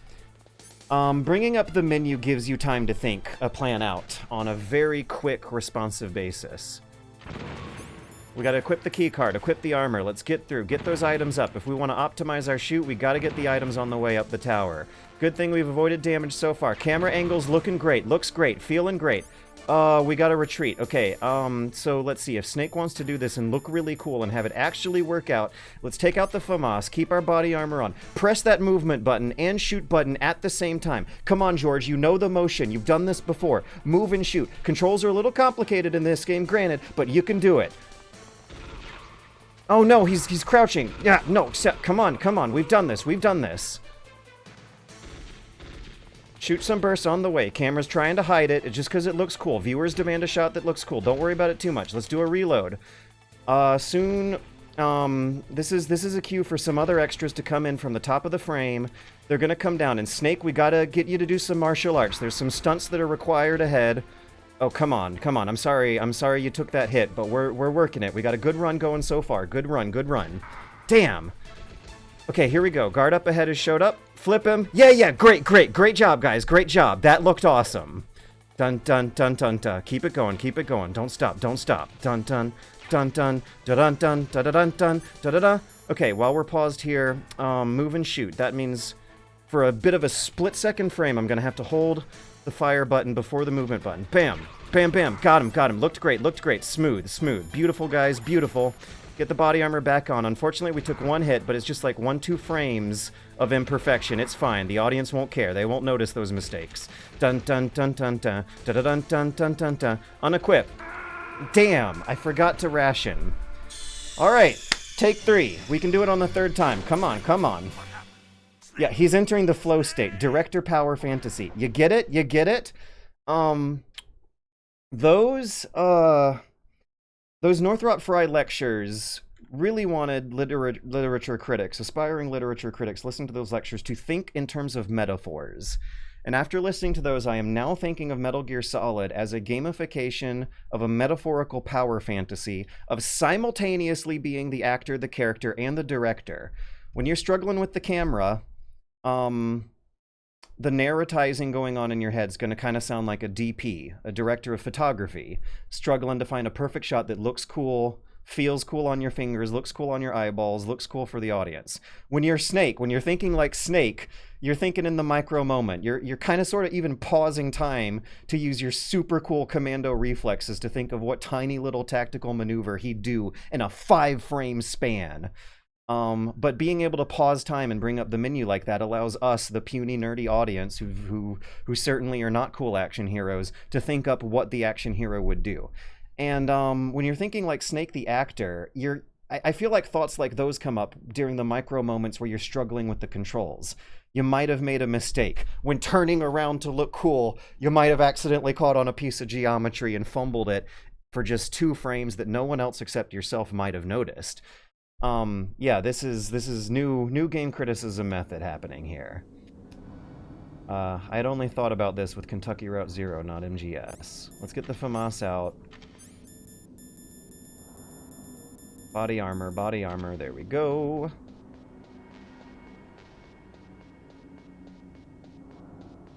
Oh, mines, I forgot the mines. Don't forget the mines, guys. There's a method. I know it's complicated, but it works. Yeah, the like, your consciousness, not even your consciousness, the whatever part of your brain is planning for the future without even doing it with verbs is like the director trying to hold the whole entire project together.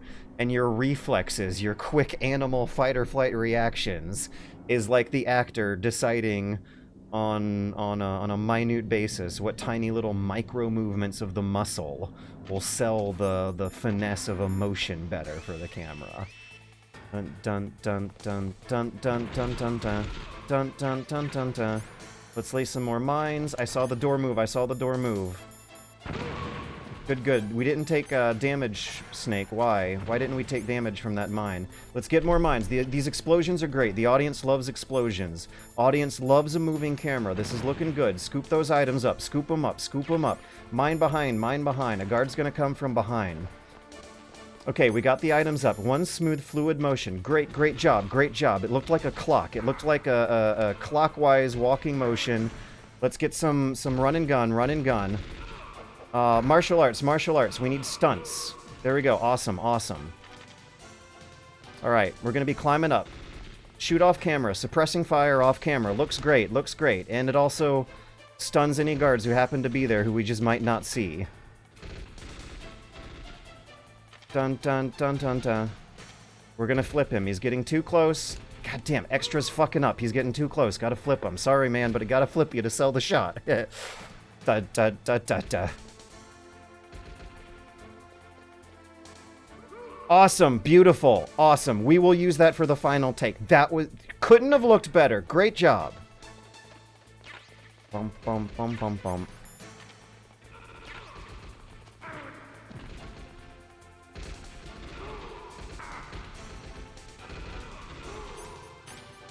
We need a ration. We got a ration on the set? Yeah, yeah. Alright. Good, good, good. Let's keep going, keep going.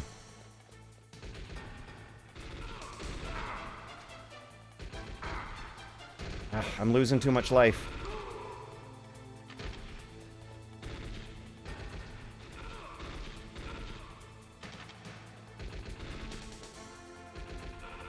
Shoot off screen. Doesn't matter. You don't gotta hit anything. Just shoot the gun in front of the camera, away from the camera.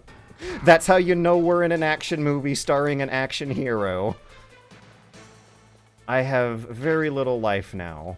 And I don't want to enter the helicopter battle with low life. But we haven't done the rappelling, actually, so we are gonna get a refill on our health. You know what? This actually presents a different strategy for filming this shoot. You know, I might actually be allowed to have our actor take some damage on our way up the tower here. Such a great internal dialogue to be having with yourself. Yeah, I think Snake's allowed to take some damage on the way up the tower because we're gonna be refilling his health during the next scene. He's gonna take a few days to rest and refill before we rappel off the burning building with those associated explosions. Now, should we actually bother with having him get the items in the end? I think that might be banging up our actor too much. Let's get the gun out, have him shoot a bit off the screen, get any guards caught in some stun lock. Cool. No, damn, bad, unfortunate timing. So, talking it through it like this had me picturing some extras behind the scenes run out into the stage before their proper cue. Dun dun dun dun dun. Bada bum bum bum bum bum. It's like Bruce Lee coordinating a fight. Beautiful, beautiful way of looking at playing a Metal Gear Solid game, and I'm gonna be carrying this into some projects. Dun dun dun dun dun dun dun dun. The mines didn't explode. Why didn't the mines explode? Okay, no, you know what? I'm not gonna get pyrotechnics on the phone. We're just gonna redo it. Why? Make sure the mines explode next time, guys, please. We got it. We got it. We got it this time. It's almost like role-playing. Remember in Metal Gear Solid 2 when the Colonel says it's almost like a role-playing game? And remember how much etymological, philosophical headaches were being discussed in the mid-2000s over the meaning of that word, role-playing game. In Metal Gear Solid, you are playing at least 3 roles here simultaneously, in a control scheme and game design that beautifully captures the most fun kind of problems that the action movie audience would expect those roles to be experiencing. That is why I feel that these games have one of, if not the most beautifully complete understandings of the power fantasy it was going after, and also represents a similar moment to Homer, beefing up the complexity of oral storytelling with the power of writing. Kojima was beefing up the emotional and philosophical complexity of playing an action game by utilizing groundbreaking technology and 3D video game design, and also data processing, analytics, tracking playtesters' tiny little minute movements, getting them to journal out their internal dialogues on a faster recorded method than before, maybe narratizing with the microphone, for example. getting the playtesters to narratize with the microphone out loud might not have been something to do with the equipment available to game developers in the 70s versus the late 90s when Kojima came around. Yeah, that's the metaphor, the hyperbolic statement that Kojima is the Homer of video games. Sounds hyperbolic and contradictory at first glance, but after thinking about it for a while, it really does make a lot of sense, and it has led me to being truly breathtaking by the artistry going on in these games after revisiting them this year. Dun, dun, dun, dun, dun. Beautiful, beautiful job. Those mines exploded right on cue. And we got the keycard equipped ahead of time, so there was no stumbling with the door for this shoot. Reconfirming that those items are useless, we should not. It is wasting viewer time having him go after those items. Nice. We zigzagged between those two guards' line of sights. Martial arts or mines? Let's do mines. Mines, I don't even know if we got time. Let's think about it for a second. What time, how much time do we have? Stun grenade, that's what we want. Stun grenade on the stairs. Great idea. Why did it take me a while to remember that one? This scene, yeah, I'm remembering some advice. Oh god, another guy in the business told me this like a few months ago. You want the stun grenades when putting together a scene like this. Let's zigzag and stun grenades. Beautiful, great job. Oh, look at this. Very proud of you guys. Once we remembered the stun grenade trick, it's all coming together.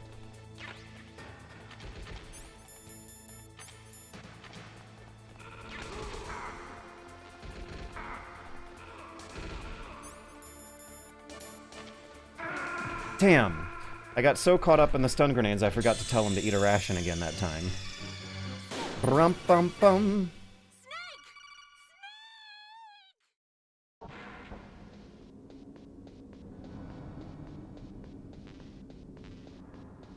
Mines, mines. Don't forget the mines.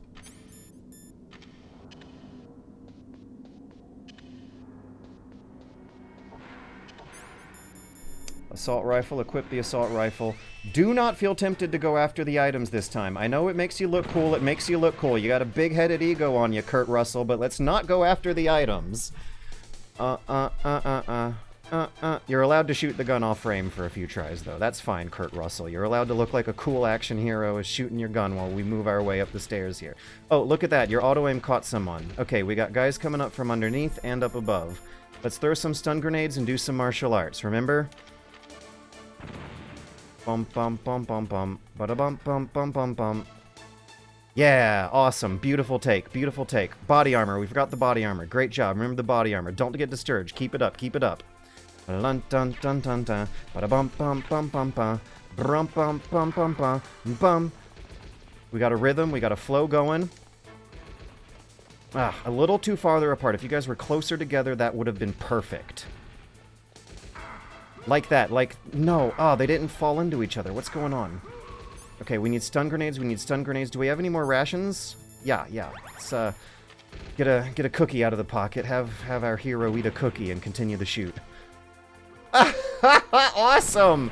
Great improv. Beautiful. You thought that one up in a flash, didn't you? Dun dun dun dun dun. Dun dun dun dun dun. We're almost there, almost there. Almost there. Stun grenade.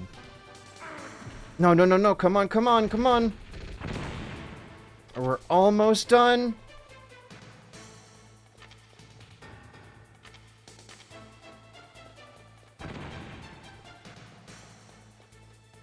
No. All right.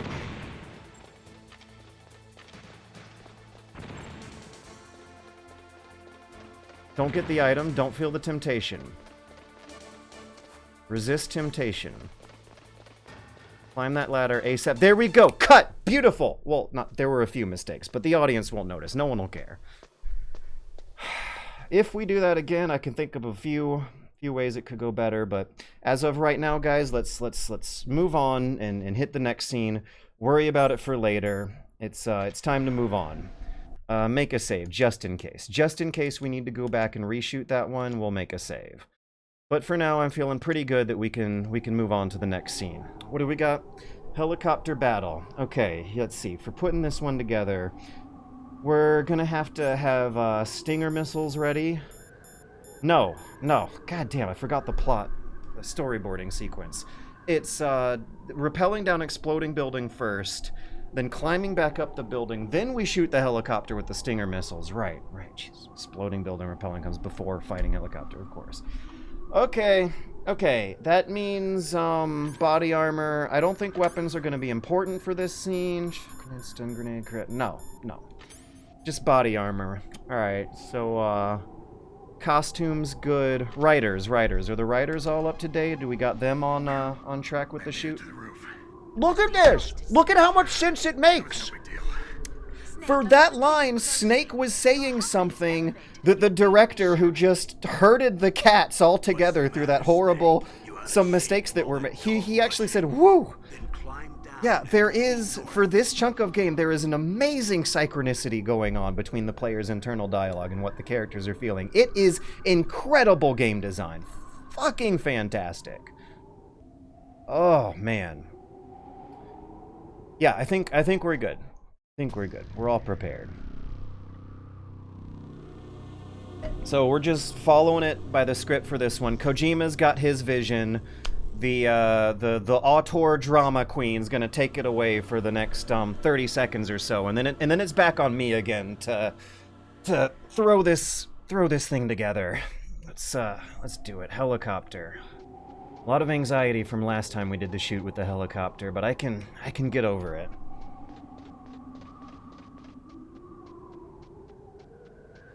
It's the rope, right? The rope? Yeah, right. Prop department. Slipped that in my pocket. I kind of forgot. I should say something like prop guy, actually. Isn't that what the actor would be feeling? Forgot about the prop guy slipping the rope in his pockets.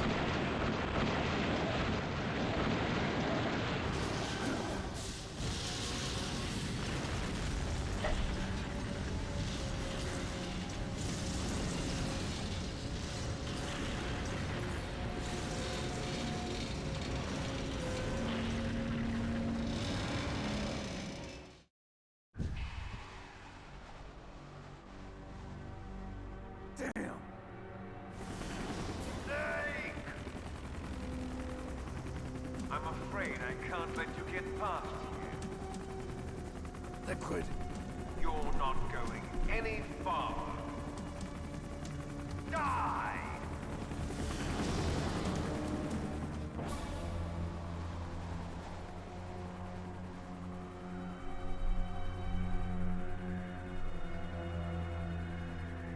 George's arch nemesis, the Hind D. Yes.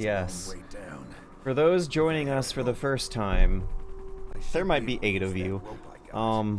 This took me forever last time. I'm feeling a little bit of a nauseating twist in my gut just looking at this. Right now it's rope, but later on there's gonna be the actual boss fight, and that's gonna... the towers and the helicopter, ugh. And it also comes when Snake's character is at his lowest too. The synchronicity between the director, the actor, and the character are trying to get captured by the internal dialogue Kojima wants you to be thinking when going through this stuff, and that is... he really is genius Kojumbo. Okay, let's try to pay attention to the instructions again. The X button jumps away from the wall.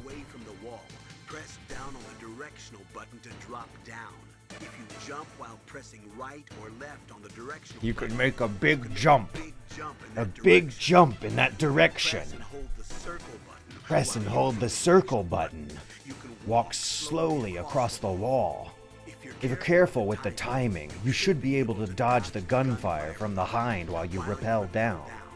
If anyone can do it, you can, Snake. Dun dun dun dun dun. Bum bum bum bum bum. Rum pum pum pum pum. Dun dun dun dun dun. Minor mistake, not a big deal. I might want to give this a few tries and reduce damage on the way down. How close is that? How beautifully close does that match up to a movie director saying, alright, we want to reduce damage, visible damage on actor. We'll give this one a few takes and just pick the one that has him getting banged up the least. Like he realized, Kojima did realize the commonality between the play of what audiences of an action movie are going to be having when watching a movie, and how to gamify that into the play of the buttons you're pressing on your controller. Now, did I take any damage? I took half a health bar of damage. Let's kill myself and start this again. Dun dun dun dun dun, ba-da-bum bum bum bum ba. If they ever make an MGS remake, it would be cool to be able to blow up behind early like you could with the N/the mountain helicopter. Yeah, but that would ultimately... Oh, no, I'm back at the bottom. Oh, well. Going into the Hind boss battle with half a health bar... No, we're loading. I made a load right before the rappel sequence, so that means there's no harm in loading this one. Yeah, nothing will be lost besides the codec call where I'm updating myself on the script again.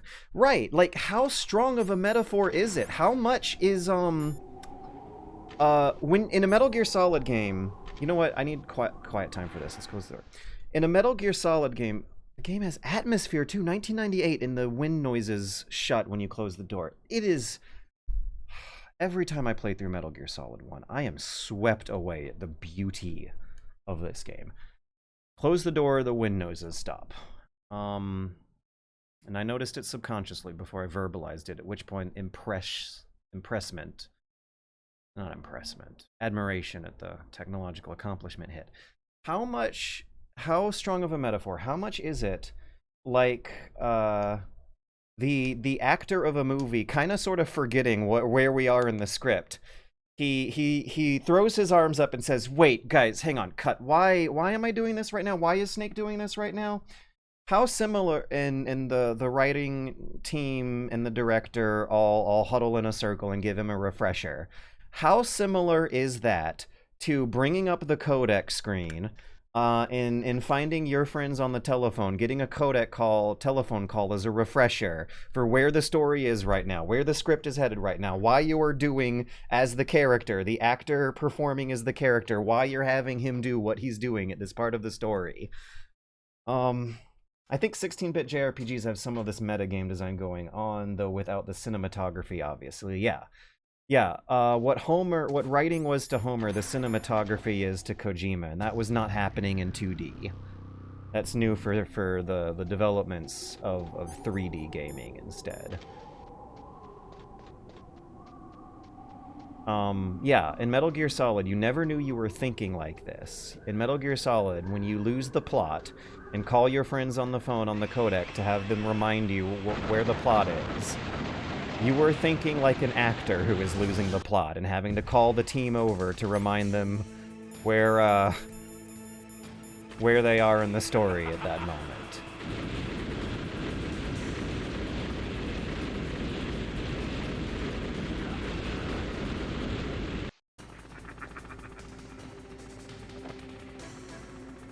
Alright, no damage. We're going for no damage on this take.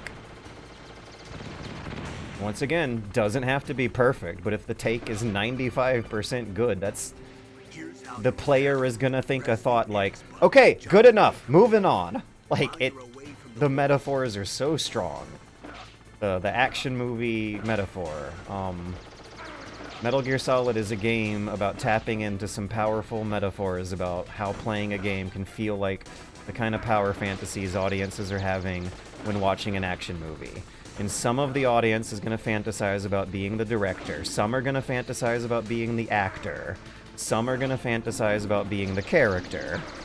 All three of those power fantasies are captured by the control scheme in the game design, and I took more damage that time. Cut! Shoot! We gotta do it again. Let's get Snake killed, create a break in the continuity of the story by having the character die, and before his time in the story is done, and redo the shoot. Metaphor solid.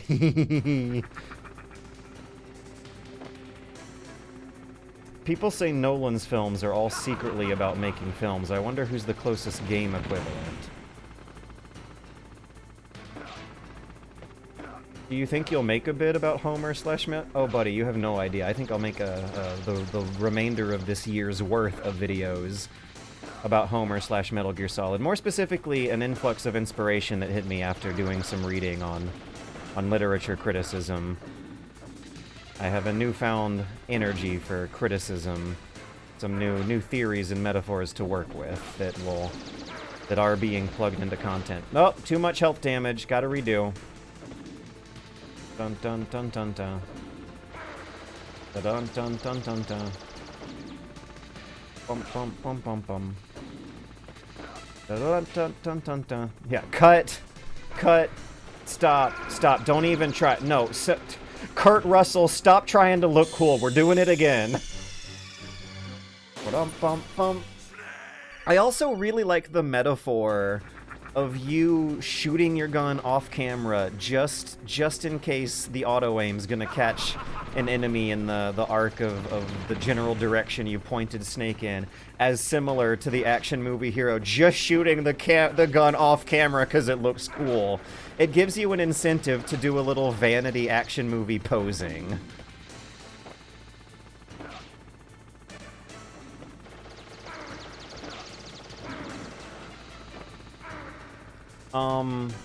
It's the machine gun bullets that I can't have him hit. It's fine if the actor stumbles his way into the prop steam. It's not fine if we have the actor stumble his way into the prop bullet holes. That's too much damage for the continuity the director's going for. So we're reshooting, and going for, making sure that this time the actor doesn't stumble into the prop bullets. It's fine if he stumbles into the prop steam, but we can't have our main character get shot by machine gun helicopter bullets. No, that would be too fake. You think Kojima carried this forward with Death Stranding? I don't know. It takes time for some of these metaphors to hit you. It does take time for a nonverbal hunch to finally turn into verbalized language. Annoyingly long sometimes. Damn, a bullet hit him. I gotta redo it. When he reaches the catwalk, he just stops animating and slowly sinks through the ground. I think I remember, yeah, last year when we were shooting a different version of this sequence. Last year. It was a few months ago. The trick is to go for speed. It really is to go for speed.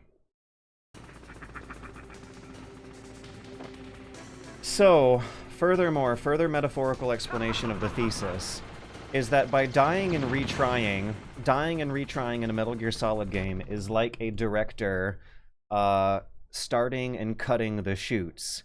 At the end of a Metal Gear Solid game, you have a continuity in your head that Kojima's cutscenes flow in and out of beautifully, with the takes where he didn't die on camera.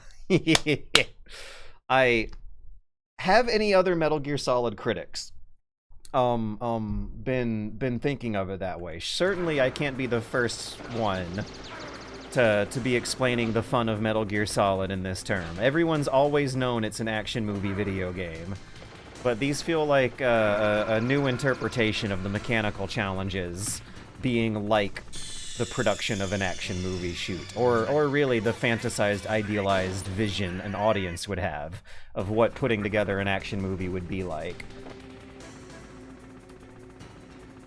With physical-based rendering, it's like a theater production combined with Ian Malcolm's chaos ramblings from Jurassic Park.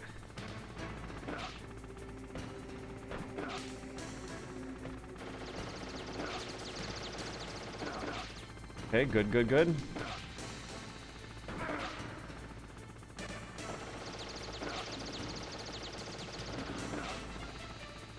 Alright, we're almost there.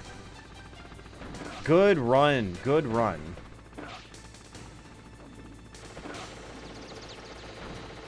I think we got it this time. We got it. Good job, guys. Good job. Great. Awesome. Let's move on to the next scene. Beautiful take.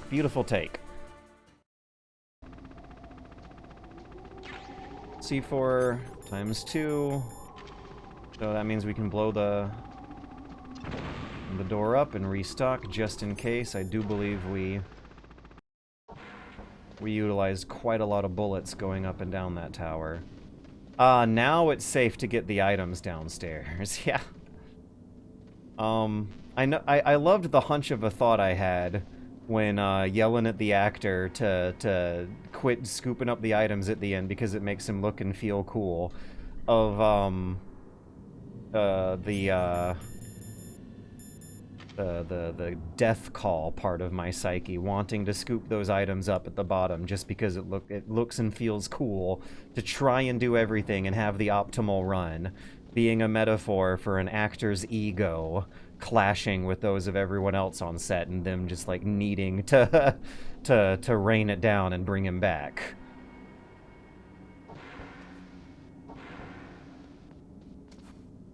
Yeah, the role is flexible. You're playing the entire ensemble. The conflicting and contrasting egos between the writer and the director and the actor, and how it can grind with the character and the narrative.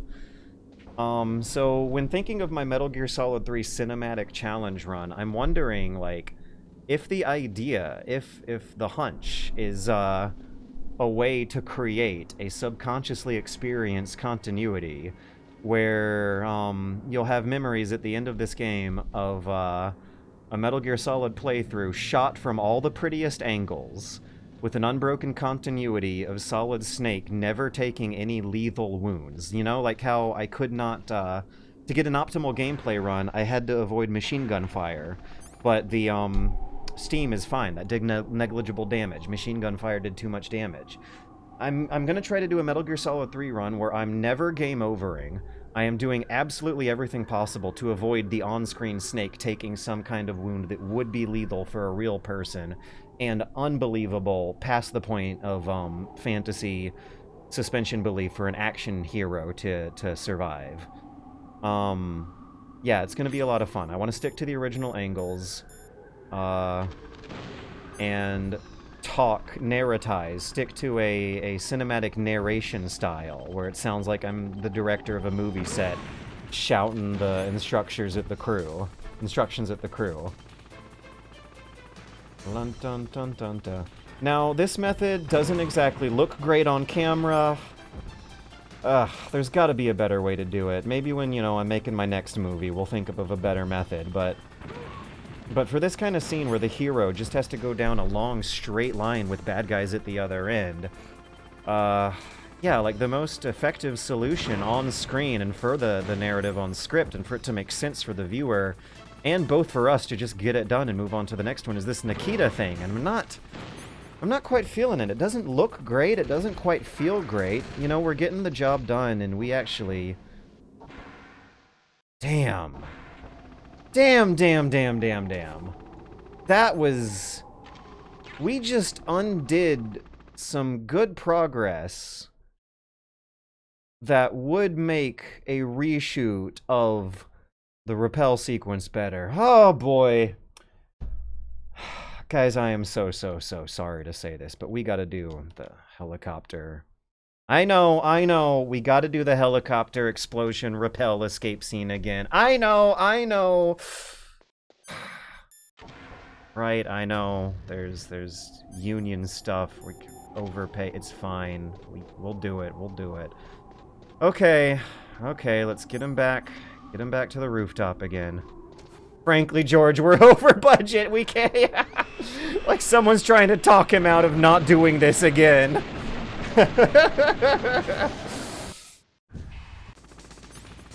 It's not the toughest. Come on, guys. There are harder parts of this movie to shoot than this one. I know it's hard, but it's not the hardest.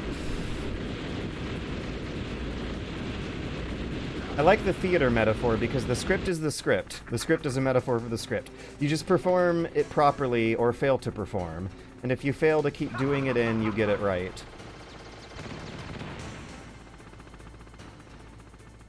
Dun dun dun dun dun. Dun dun dun dun dun.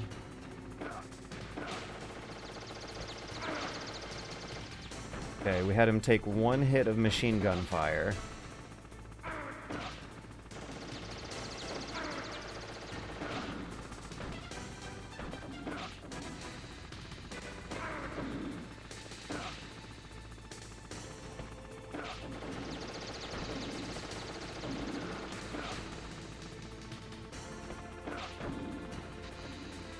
Okay, good enough.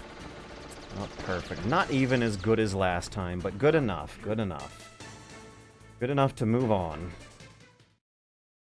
Man, it sure does suck that the audience isn't gonna see a continuity that had that perfect take from the last time we shot that scene. But it didn't make sense with what happened during the shoot later on, so unfortunately we had to redo it.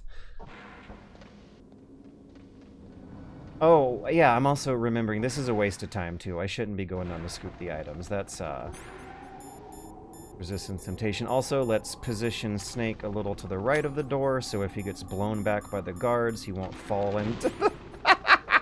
he won't fall behind the, loading screen. Also keep in mind the element of humor that Metal Gear Solid is so famous for having.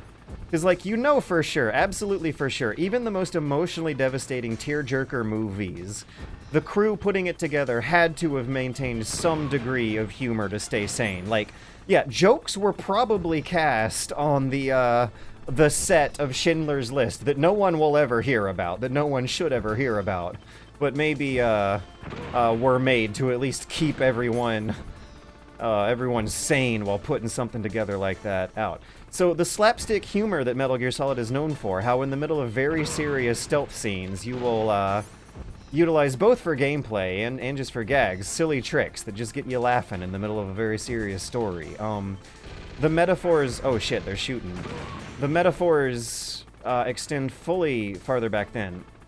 Okay. Once again, I'm sorry guys. Yeah, not as bad as last time, because we still have the set assembled, and it won't take long to reload the save and put it back together again. But we gotta still... The choreography is still fresh on our memory too, but we gotta do it again! Took too much damage, gotta do the helicopter. The tower escape scene. And you know what, actually, this'll save us so much time and money in case there's another mistake too. Let's make a save after we get a good shoot of, the helicopter rappel scene. If we get another good one, let's definitely make a save and just, like, commit it. So, yeah, whatever logistical step is required to not have to do this fucking shoot again.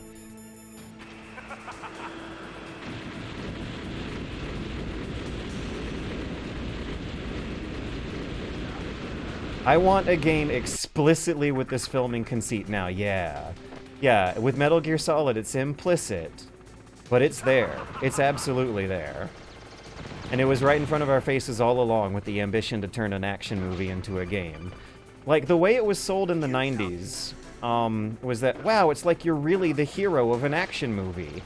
And now I'm thinking of it as like, now, wow, they really developed, synchronicity between computer technology and game design art that has you, thinking thoughts like an action movie production crew. That's the way of describing Metal Gear Solid being like an action movie. A movie game. Too much damage, gotta redo. The game this discussion reminds me of the most is Alan Wake 2. I have not played Alan Wake 2, and I don't know if I want to look too deeply into it, because I've heard it's got good narrative design that I don't want to spoil. But, let's see, Alan Wake 1 was about writers, a writer writing a story and facing creative block, so I'm wondering if there's, meta-narrative design metaphors being explored through a writer writing a story and trying to work through blocks, and dying and retrying means coming up with the continuity that looks good and feels good for the shared experience that the player is having with the game designer artist. You have no idea. Oh, yeah. Alan Wake 2 gets meta, doesn't it? That, I think, is one of the complaints I had with Alan Wake 1, is that it was not getting meta enough for the concepts it was tossing around. I did feel some kind of frustration and friction with Alan Wake 1 that had me not regard the sequel too much. And honestly, I don't need to be thinking about it that much, because I might need to make a hardware upgrade to be able to play that game. And I don't got the time or money or peace of mind to be thinking about that right now. There is too much on my mind to be thinking about spending a $500 graphic card, because I would so much rather be spending that $500 and going down to visit Mom and seeing her one of her favorite songs in a rendition that is well suited for my own professionally developed talents. That's how I'll be spending my next $500, not on a graphics card that'll help me play Alan Wake 2, when I already can come up with perfectly good game criticism content for Metal Gear Solid. Alan Wake 2 is a heavy game. Yeah, I'll save that one for later.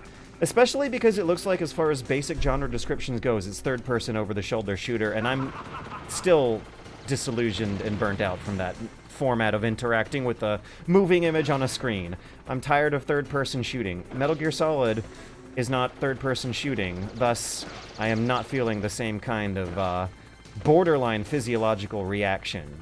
Twist in the gut. A little bit of brain fog kicks in when I realize I'm going to be third-person shooting for the next few hours. Dun dun dun dun dun, but not when I'm Metal Gear Soliding for the next few hours. Dun dun dun dun dun, ba bum bum bum bum bum. Dun dun dun dun dun.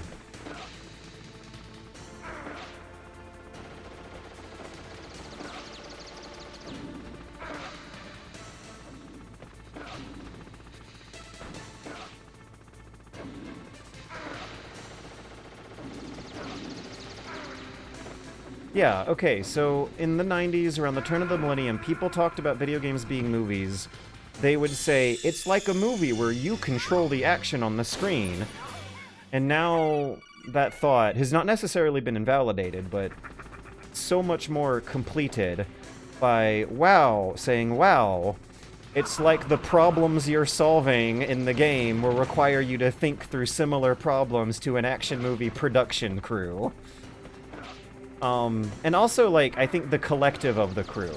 You're not necessarily thinking through problems that Snake the character or Kurt Russell the actor playing Snake would be thinking through. You are thinking through a lot of problems that a lot of people on that crew would be thinking through. Should I play Alan Wake 1 before I play Alan Wake 2? Stupid question, probably. I don't know. I did play Alan Wake 1, and honestly, with retrospect, regard it as kind of a waste of time. It was a very long game, with gameplay I found to get repetitive over long periods of time, and a story that I do not feel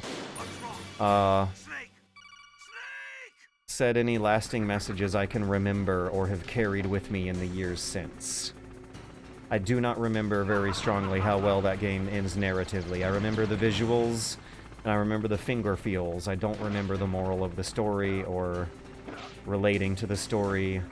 Writer having writer block is the kind of situation I absolutely, positively, painfully should beautifully relate to, and I don't have very good memories of useful advice from Alan Wake 2 coming into my head as I have gone through this journey of getting over the block and figuring out how to get over the block.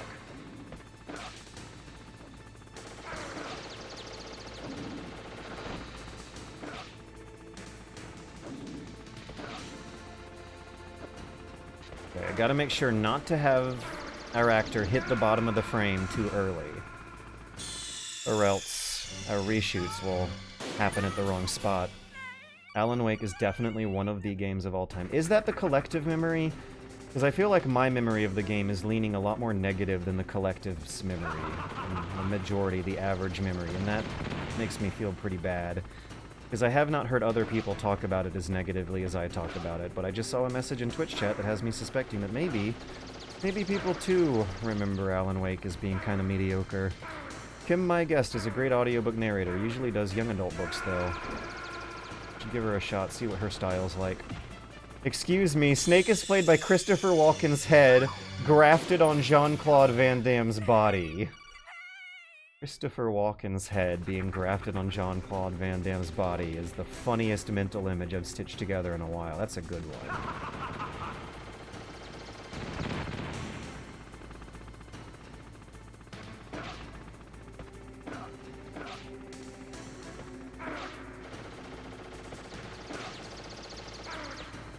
Ah, helicopter bullets.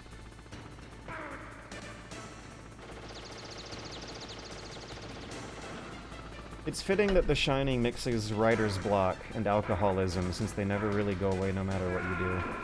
I don't want to hear that. Yeah, no, that definitely gave me like a 2% sting. Yeah, retroactive appreciation for Stephen King getting over writer's block by basically writing terrifying horror about characters being chased by serial killers representing Stephen King's writer's block is the funniest thing now. Yeah, if you listen to Northrop Frye for a few hours, you will, for the rest of your life, you will be reading Stephen King novels very differently. I totally saw the projection very obviously as hell in Misery. I know that in On Writing he talks about the daddy issues that were coming out with The Shining, but I did not spot projection with writer's block in The Shining before, and now, yeah, I can see it. That's cute. That's a good one. I now have a newfound appreciation for the scene where he just writes the same phrase all over the walls and floors over and over again for a day.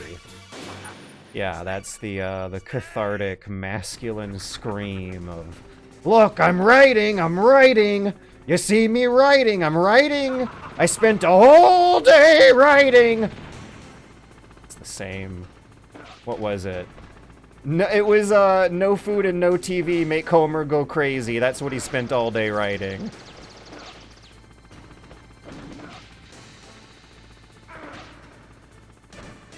Oh, this is a good segue into the movie I saw last night. I watched American Movie last night, and I definitely needed to have seen that earlier. Yeah, thinking about how to exploit emotionally draining negative feelings for the greater purpose of a story is how friction works in video games.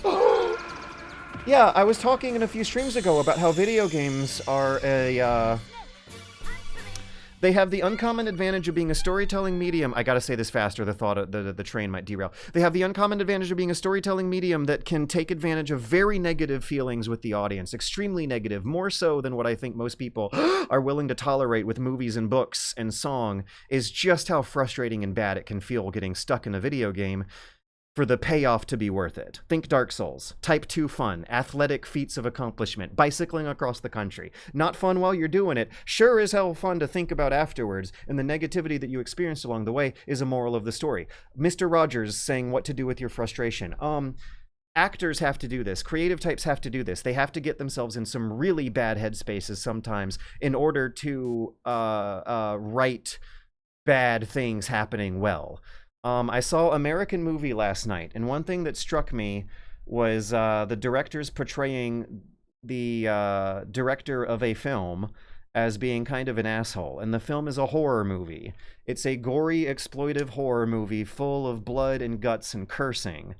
And in the documentary, we can see that the director making this movie was dealing with some pretty real frustrations in his life at the time.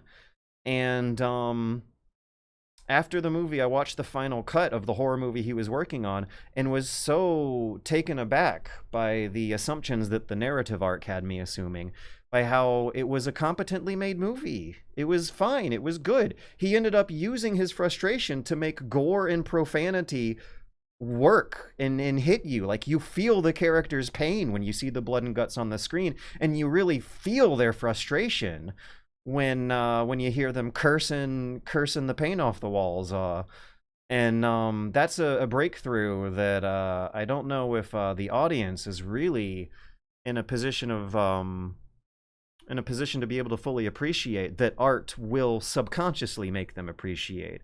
So yeah, the dad in The Shining going insane from writer's block, and part of the explosion of all that frustration coming out with the really terrifying visual of the guy of Homer writing no TV and no beer make Homer go crazy all day for 12 hours on every single surface that's hitting his eyeball is with that retrospect, a beautiful representation of what that frustration feels like, and just how terrifying and scary it can feel to concentrate on what is, in the grand scheme of things, an absolutely privileged minor first world problem to get driven so crazy by. Yeah. Good stuff. No beer and no TV. Make Homer go crazy. I learned this when making YouTube videos, but writing for comedy is also the hardest. Getting yourself in a headspace where you can laugh at little jokes that you're coming up with automatically is extremely hard to do deliberately, and the method that drove me insane and was bad for my mental health that I was using for 10 years in Super Bunny Hop was to jot down the jokes I came up with throughout the day on a notebook paper. And this, the repetition of that eventually became unsustainable and drove me crazy because it meant that every little thought that was hitting me throughout a day is something I was feeling a temptation to monetize. A lot of YouTubers complain about that, and I have tried to power through it, and it didn't work. Eventually, one of the gears in there broke for several months, and now they're turning again. Funny to apply that to The Shining, considering what the actors themselves went through. Yeah, horror movies are easily the most physically and psychologically devastating to go through. Action movies can be physically devastating to go through. The artists really are suffering for the creation of your schlocky, lowbrow, exploitive, blood and guts and sexy art that hits these lowest common denominator returns. By the way, we just found out that the sniper rifle is a better way to complete this scene, or is it? Let's give this another go. Cut, redo. Let's see if we can film a version of this shot without him getting hit. Slice the pie. Remember to slice the pie this time. I forgot about pie slicing.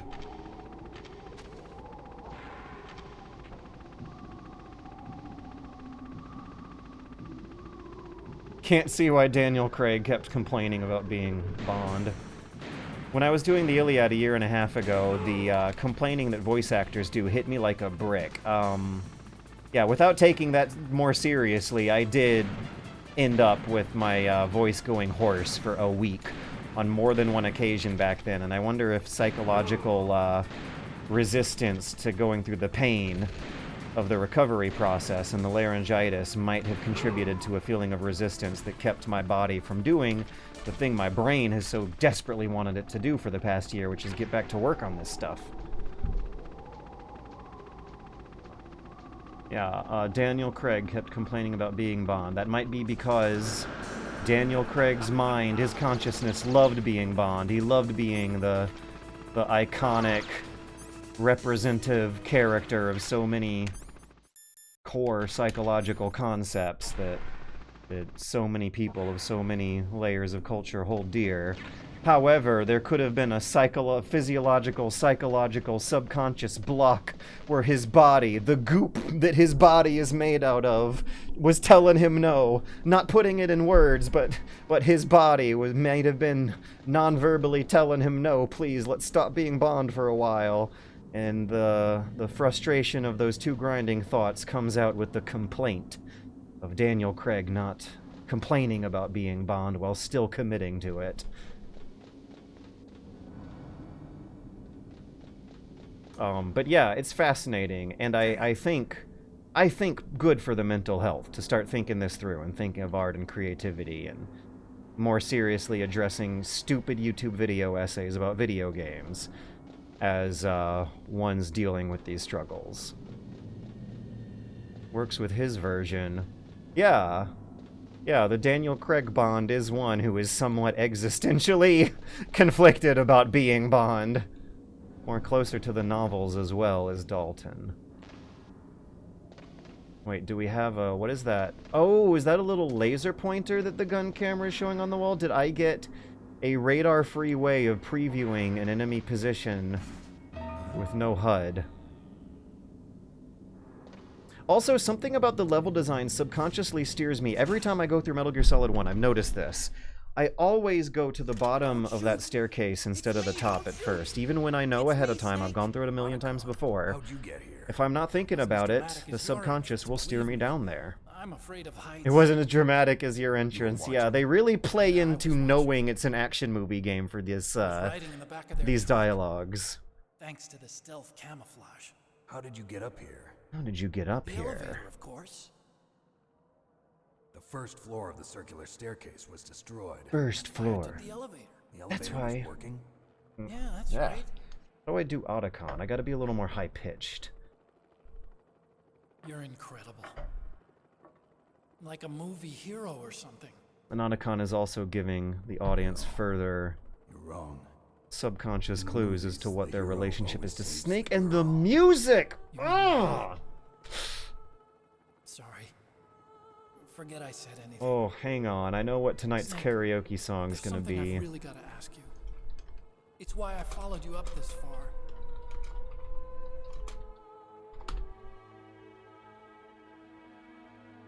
Have you ever loved Love someone? someone? That's what you came to That's ask. what you came to No, ask. I No, mean, I mean, I I was wondering if even soldiers fall in love. What are you I was trying to say. I want to Ask you, Do you do you think love can bloom even on a battlefield? Yeah. Is it possible to say that I think line? at any time. It any is. place. It is. It is possible to say that line with the best delivery possible and sell it, and he did it. If you love someone. You know what? Everyone loves have to that be line able to not protect because it's them. stupid. They knew. They knew how cheesy it sounded. The spotlight on that line was... Uh-oh. It's cute. It is so cute. I think the cuteness might have been I told you expected. before, I don't want to hurt anyone. Kojima might have been surprised that everyone fixated on that line, but I do think there might have been an awareness by everyone involved that that is a very silly line that people were going to be focusing on for a while. That's weird. It was working before, but now it isn't. Maybe the panel's broken. You're like a movie hero or something, says Otacon, and that also subconsciously gets you thinking these metaphors. I've got to go and swat a noisy fly. Both times I've played Metal Gear Solid 1 recently, I have come away with such deeper appreciation You for really look like hell. narrative You design okay? here. Don't worry. If I do this, it doesn't matter.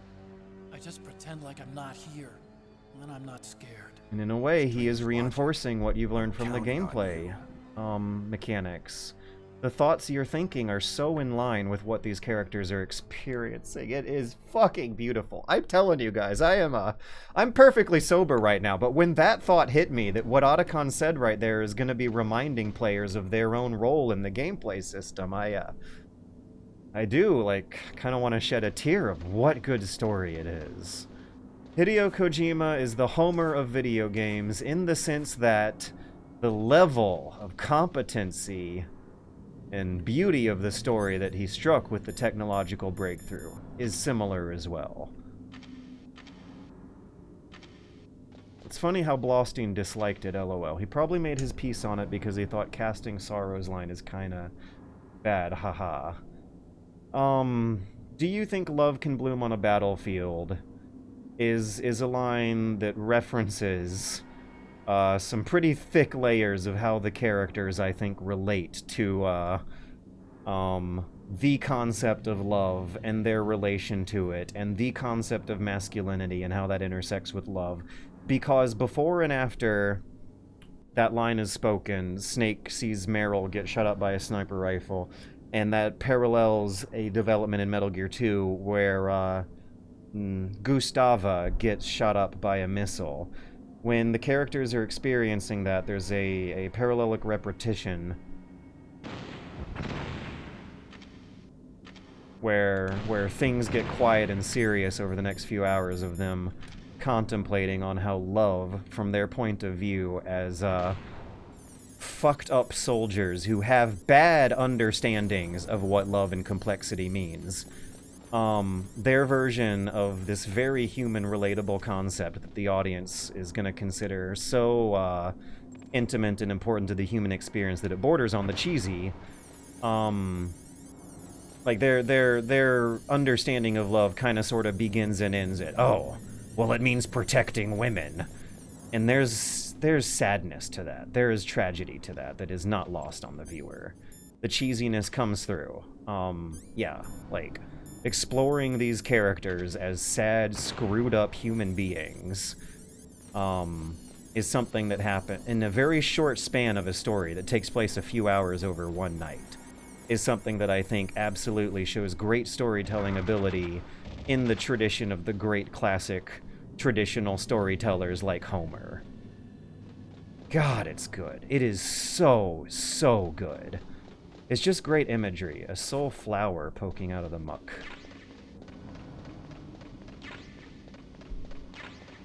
Of course I think love can bloom on a battlefield. I have felt bad about seeing women I might have been attracted to get shot in front of me. Isn't that what love is? God, that's tragic! That is so sad that that's what he thinks it is. Ugh. Oh, God, the goosebumps, the tingles, the storytelling, impeccable, sublime. Ooh.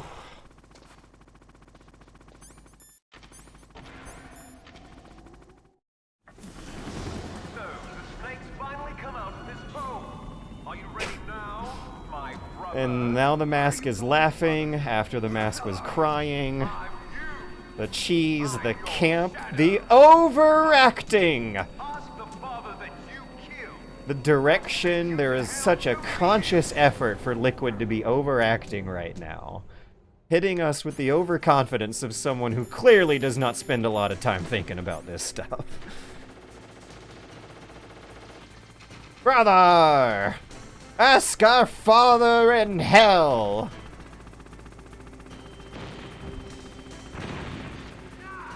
Meh.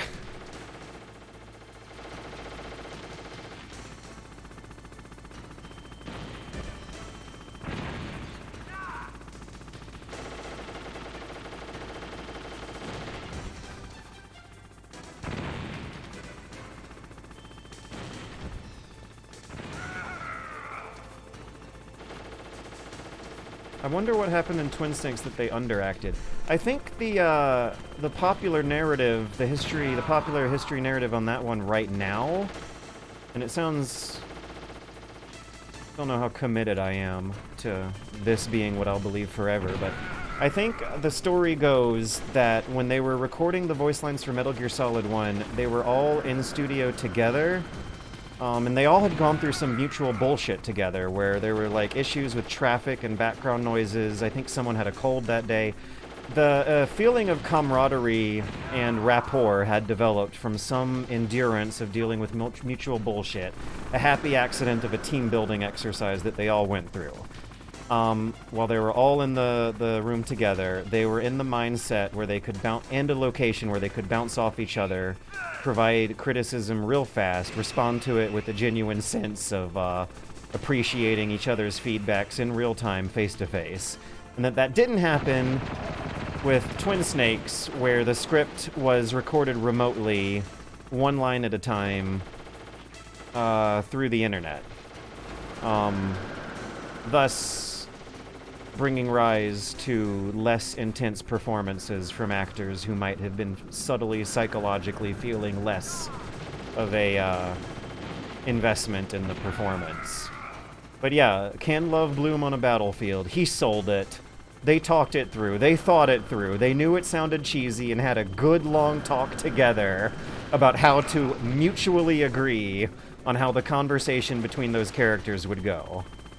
And I can't help but also notice that with my mind focusing on something else, I'm doing better at the boss battle, like a sport or a performing art, where if your mind is wandering just a little bit, not all the way, subtle, tiny little movements of muscle memory that go beyond man-made measurements are easier to nail when the non-verbal parts of your person are handling it instead of the verbal one.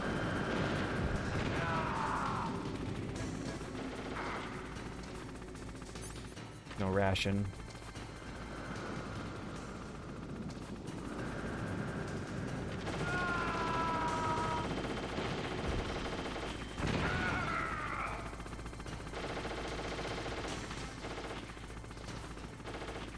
MGS, like wrestling, requires camp. Yeah, if I hadn't gotten myself desensitized to it a little bit from the camp, I'm wondering if I would have felt the little tug of my heartstrings I think you noticed me feel when thinking about how Snake's answer to Otacon's question is just so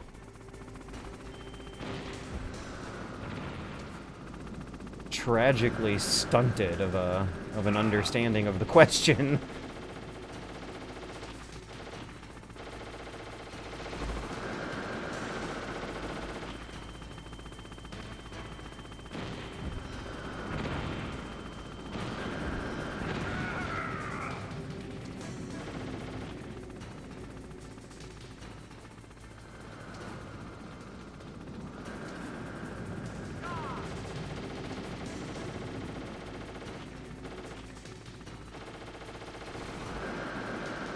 So, now that it's been more than an hour of pondering on it, the statement, well, how do we feel about the statement that Kojima is the Homer of video games? It's hyperbolic, it's theatrical, but when you think about it for a while and come up with more statements to fill in those hyperbolic, theatrical blanks, how much sense is that now making after a while of pondering on it?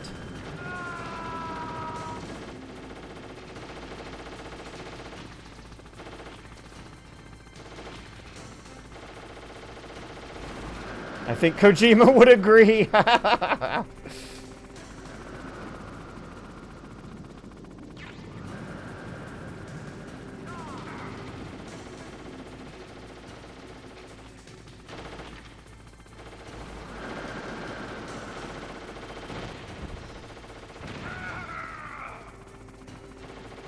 Homer could write.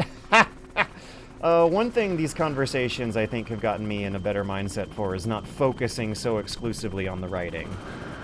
I mean, when I'm in a mindset now where I'm trying to focus on the player's own internal dialogues, the writing of the actual dialogue coming out of the character's mouths has somewhat taken a backseat.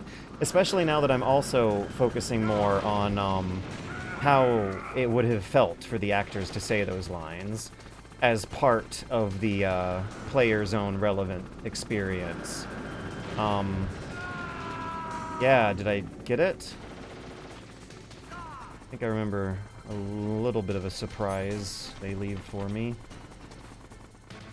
I'm trying to think if there's anyone else who would make sense. A few people. It's a hyperbolic statement by necessity because unlike Homer, Hideo Kojima has not stood the test of 2,000 years of time. We still do not know if people 2,000 years from now are going to associate video game storytelling getting way more complicated and turning in to a new, still surviving storytelling tradition 2,000 years from now, which I think is another interesting question I feel like I've leveled up my critical abilities by focusing on instead of writing quality, is like whether or not what we're seeing is going to last 2,000 years.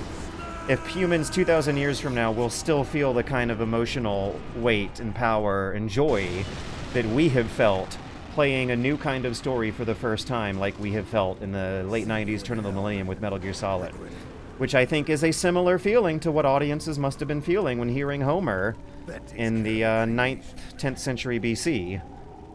Like, oh my god, look at what they can do with technology these days, kids. It's like you're really there.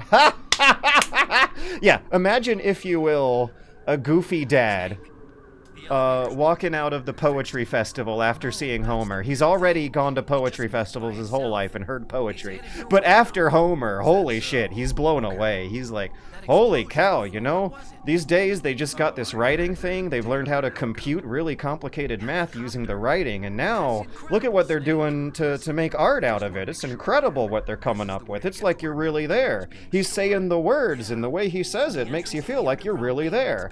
When I was growing up, the dad would say things like, look at what they're doing with computers these days. They're making these games that are like movies. It's like you're playing a movie.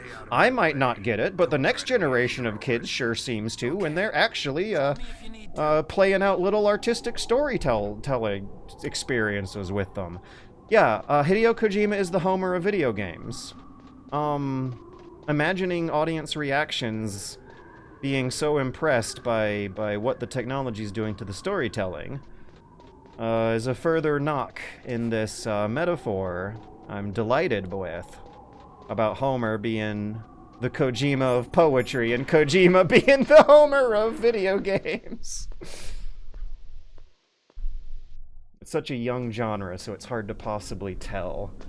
I think that can at least happen with Nier Automata. Yeah, and Nier Automata is a line in the timeline where, like, I don't think I was feeling what the kids were feeling.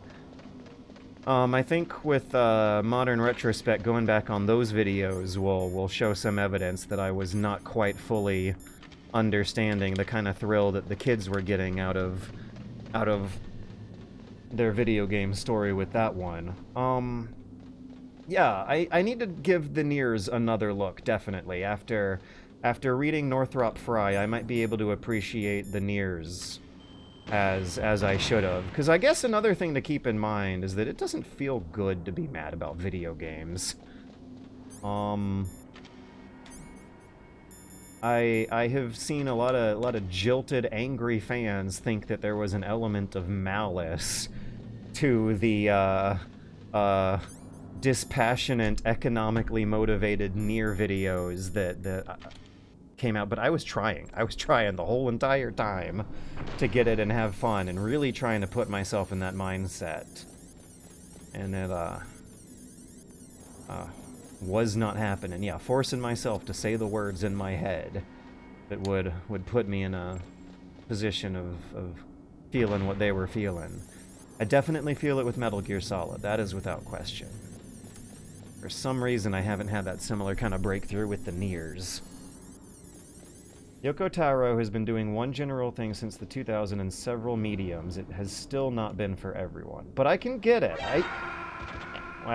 Nothing. I feel like I can get it. Just gotta try again after reading some books. I fear gamers are too disrespectful of their past. That's why preservation is important. One thing that really threw me for a loop is the younger Game Informer editor who was on the podcast with me, with Joseph Campbell, had a hard time getting into Metal Gear Solid 1 because it felt old to him, and every time I play Metal Gear Solid 1, I'm kind of sort of knocked back by how elegantly I feel it's aging. A lot of jank that hits you when playing old games from the turn of the millennium are not here. With cutscenes, it's clear as day. Vagrant Story. I was playing Vagrant Story the other day, and in order to show me the exit of a room, there was a cutscene where the camera panned over and hovered around a door at the end of a room for maybe a 5-second solid take of the camera making an impossible move that cameras in real life could never make, holding on that door for way longer than the viewer is going to need to psychologically process the information and complete the thought. And little subtle things like that just showed me how the cutscene direction in Metal Gear Solid was worlds away, decades ahead of the competition, to the point where you see something like that and it feels like you were playing an old game in a way that I have not felt, do not feel, with Metal Gear Solid 1.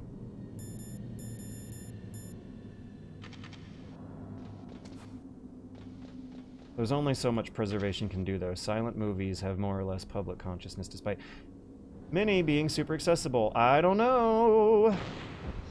Trig the Discovery, I think you'll be happy to know that an appreciation for silent movies is alive and well, at least within this niche minority of myself and my weirdo friends. A few months ago, when the Ridley Scott Napoleon movie came out, we watched through the 1927 silent movie Napoleon first and had a blast. And a few months before that, I watched the Buster Keaton General silent movie from... Was that also 27? It was on Amazon Prime. A new restoration had came out, and I had a blast with that. I think that silent movie comedy has aged well into the 2020s, especially now, because of how much of the similar phenomenons it types into, psychological behaviors it taps into with TikTok humor, where so much of the joke is a visual, exaggerated reaction to understated or mundane materials. The other day, I watched an interesting movie called Hundreds of Beavers. If you like silent comedies, you should watch Hundreds of Beavers. It's a 2-hour-long slapstick silent comedy in the style of a Buster Keaton or Charlie Chaplin that has modern technology helping some $0 indie, no-budget filmmaker and his friends doing it for cheap and or free hit a level of production value that they were reaching in the 1920s and 30s. One thing that was really fascinating for me as a gamer, watching Hundreds of Beavers, is that, as a media scholar, is that this tradition, that style of humor, of visual, over-exaggerated humor, is super easy for modern people to do and make a 2-hour-long silent movie out of it that doesn't need any speech at all to tell the jokes. Secondly, is video game iconography has now been incorporated into silent movie humor. Hundreds of Beavers includes joke gags that borrow imagery from video game language. When the protagonist of this silent movie goes to shop at a store, the silent movie director is having the camera show a cursor bouncing from item to item with numbers on the side of the screen changing. So like being able to depict a store on screen with a camera is something that would have looked differently for a silent movie director in the 1910s versus the 2010s that Snake, there's something I resulted forgot in to a tell you different before. image even though it was sticking to the There were same 5 technologically stealth limited camouflage traditions. prototypes in my lab. Yeah. This so? movie looks amazing. If you It's could good, have it's the one good. I'm Give it a wearing, twirl. The last 30 minutes had me on the floor. Math class. The last 30 minutes I'd were like a get one of these Kojima before climax. I It has went a back to the lab. wonderful climax where the Yeah. tension ramps up for 30, 45 minutes Also, straight. about the Absolutely elevator that I checked ridiculous out, chase scene that it's stretches really on for strange. so long I It's could like hardly someone believe was it. intentionally holding it. When you were riding on it, did the weight limit warning I mean, go what? The off? first film is That's another 1880s, thing the that first bothered video game me is about it. 1950s. It's still very The young. warning went 4 off, means and death. I know I couldn't be over the limit. much Yeah, did it it's still weigh? very young. I don't know how much I'm willing to give But that elevator had a weight limit that of benefit, 650 that statement the benefit of the doubt anymore. It was a common statement when I was growing up. Now it's the 2020s, so that means that if the first video game was within the 1950s, we do have 70 years of tradition, data, 70 years of patterns to spot for traditions to emerge, and critics to use as for their judgments. I believe stun grenades will come in useful here, and that non-lethal damage is valid. But yeah, 70 years, I think, is enough to call a medium mature. And I do think there have been, significant inroads made to the maturation of video games as an artistic storytelling medium that have wormed their way into the consciousness over 70 years at this point for statements like that to not be as useful as they were 20 years ago. Comparing Kojima to Homer, what is Homer's Death Stranding? We might not know. One thing to keep in mind when making a comparison like that is it is entirely possible that Homer made a trilogy of masterpieces and also some other things that didn't hit the same highs that have been lost to time, and that what we got were 2 of 3 pieces of that trilogy. Yeah, the Iliad and the Odyssey are the surviving installments of an 8-part trilogy called the Trojan Cycle that were not authored by Homer. All we know for sure is that these 2 parts of that series were authored by Homer. And when calling it a series requires some explanation too, because I can do this conversation without thinking about the words. I've done it so many times, it's a practice, it's subconscious. Before copyright law, before Orthodox religious canon, different bards across different cities were kind of traveling around and telling different stories. They never got stamped down onto a recording machine for permanent memory. So, that kind of disclaimer is required for calling it a series of stories. But basically, a tradition is a better word, but it's a weird word for the English language because nowadays we don't form our stories through traditions. We form it through copywriting them. Traditions had developed of a 8-part storytelling tradition, of a 8-part storytelling series, in which the Trojan War was explored through 8 stories of personal prices that had been paid for the heroes involved in the Trojan War. 2 of them are authored by Homer, the Iliad and the Odyssey, and the others, we have, I think, 4 or 5 other pieces of the story that exist in fragments that are less complete. And the actual, very sober, scientific, professional consensus, I shit you not, is that, they're kind of mediocre. So, one of those, there is an answer to your question of what is Homer's Death Stranding. That is the answer. It has not survived. We don't know what it is. It might have been kind of mediocre. It is entirely possible for a single author. I don't think this is the consensus, but still out there as a possibility. It is possible that a single author can make 2 groundbreaking, world-changing, borderline religious founding masterpieces, and then spend the rest of their career not being able to capture the same bottle, capture the same lightning in the same bottle, and have the others literally become lost to history over deep time, while the first, the groundbreaking hit stayed remembered forever, and literally did get incorporated into religious history over the centuries as well.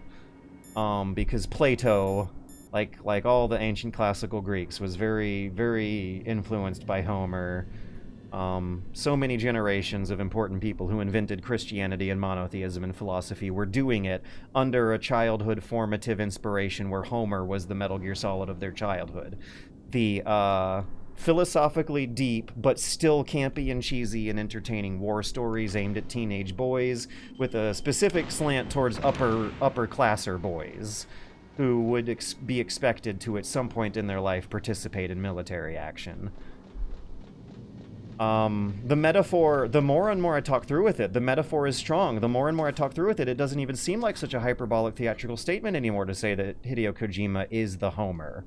Now, with tackling that question of what is the Death Stranding of Homer, we have a new devaluing of the question. It no longer seems like such a hyperbolic theatrical praise of Homer to acknowledge that there might have been a few mediocre Homers, or misunderstood Homers, which Death Stranding might be, that did get lost to time because the same cultural appreciation was not shown for them as was the Iliad and Odyssey. Come on, let's go. There we go. I'm pretty sure that some people think that Iliad and Odyssey were written by different authors. Yeah, that's the thing. There's also, I think what I personally believe in, because this is an unknown, we're in the realm of belief instead of knowns, is Team of Homer. Homer as a development team. The metaphor I'm working with is Homer. You know, I'm doing the gamer's Iliad here, so I am imagining, I think the way it makes the most sense to me is picturing Homer as a studio, a development team, a guild, a guild of bards, a company of bards, a studio, a development studio. 5, 6, maybe 10, maybe 15 at the upper end of the extreme. There might have even been 60 or 80 Homers. But I picture a team of Homers learning the Phoenician alphabet, changing it around a bit to make it work for their language and their profession. They're traveling bards. They have to travel from city to city and make their living, projecting those struggles onto the Odyssey for sure. They make their living from a market of a lucrative market of nobles and aristocrats who the Iliad is flattering and appealing to.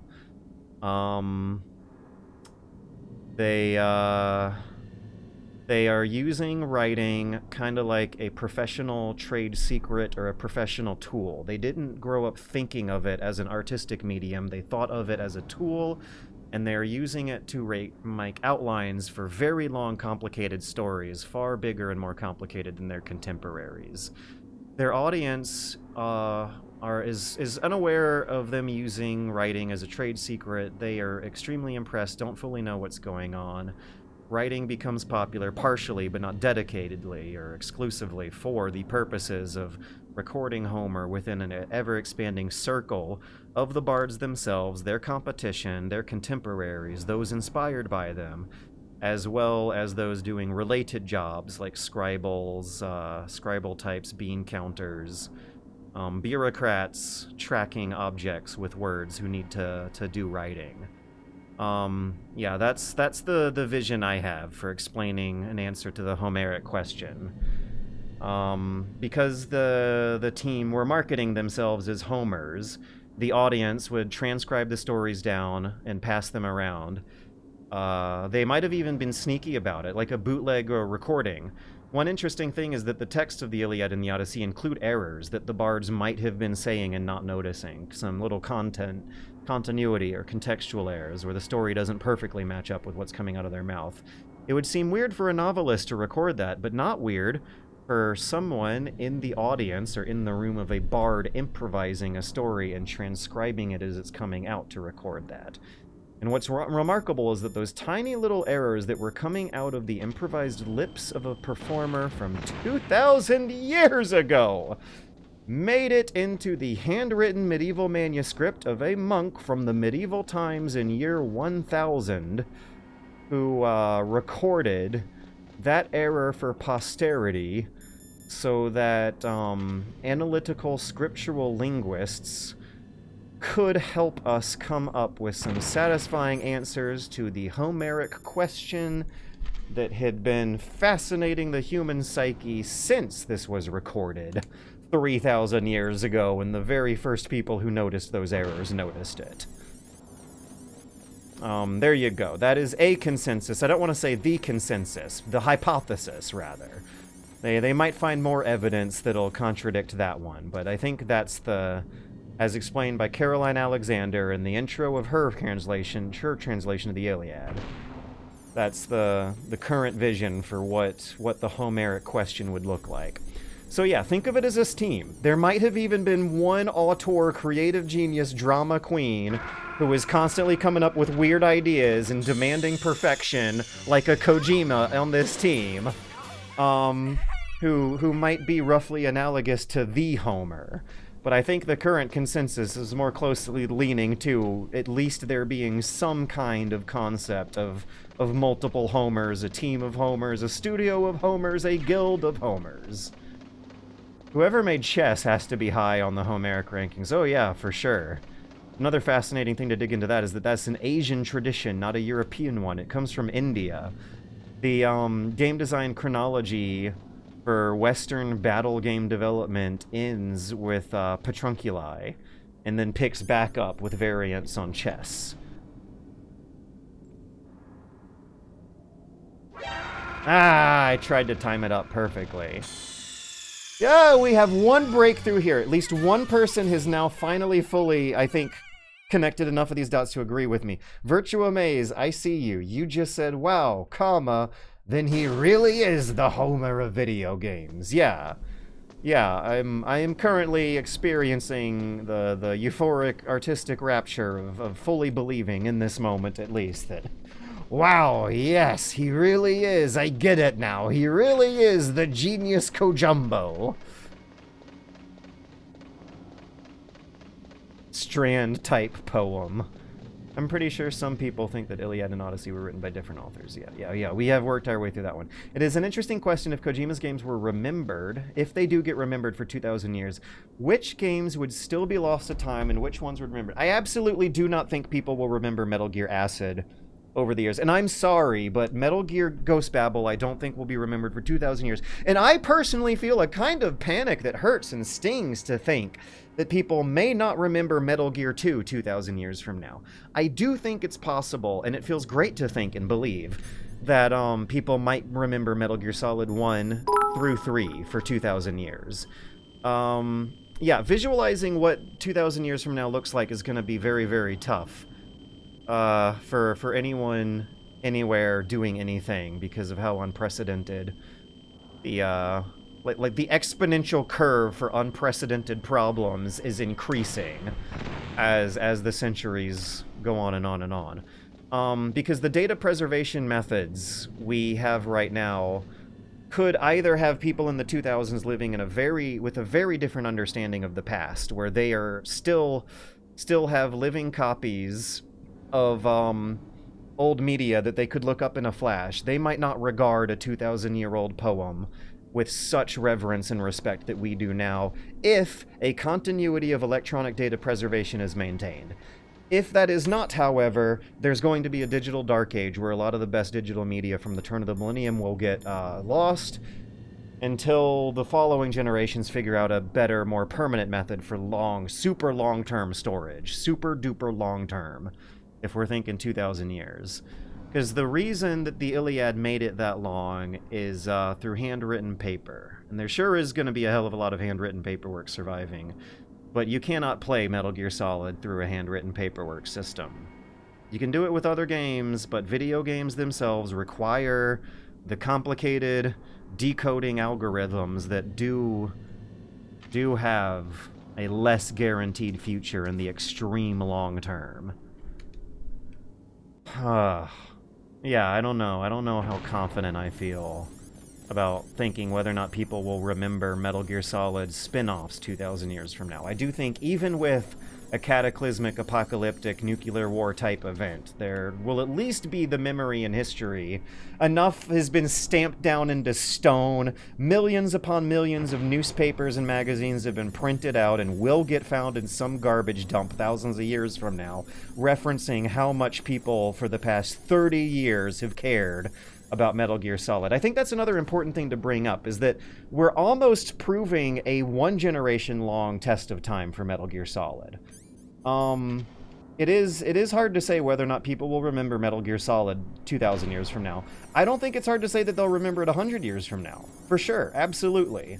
I don't think whatever cataclysmic apocalypse, Fallout war, with 100 years is going to erase the memory of Metal Gear Solid and how important it was, and even what it might be like to play.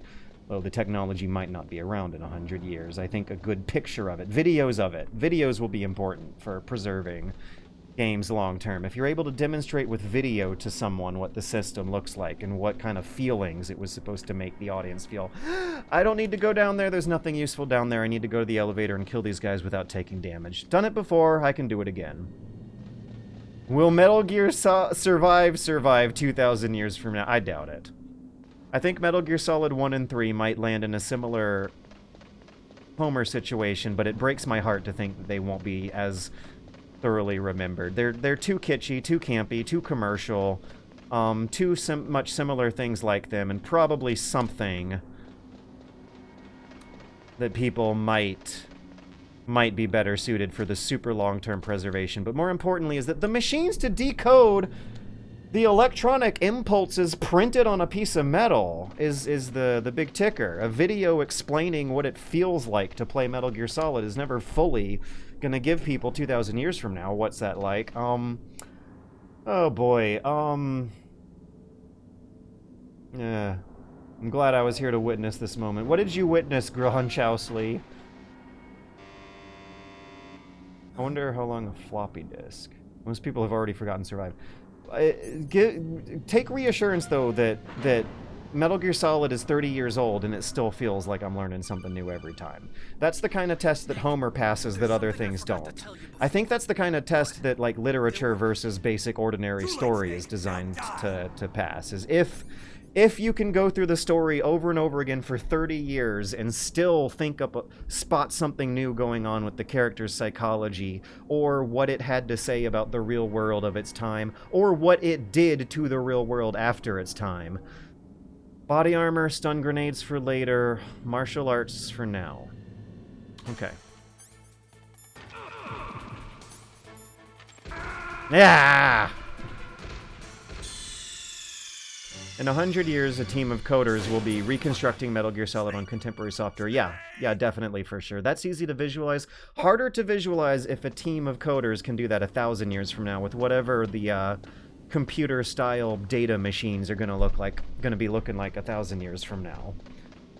Yeah, if like a continuity of how the basics of an electronic information machine can decode electronically coded information, that makes me real nervous. That gives me a scare. That... No matter how old and comfortable I'll get with death, predictions of a digital dark age really are something that get me. Yeah, if it's just like 100, 200, 300 years. If a good record of media history from our lifetimes is lost within a 300-year window, that's inexcusable. Humanity will have no excuse. Surely humanity is better than that.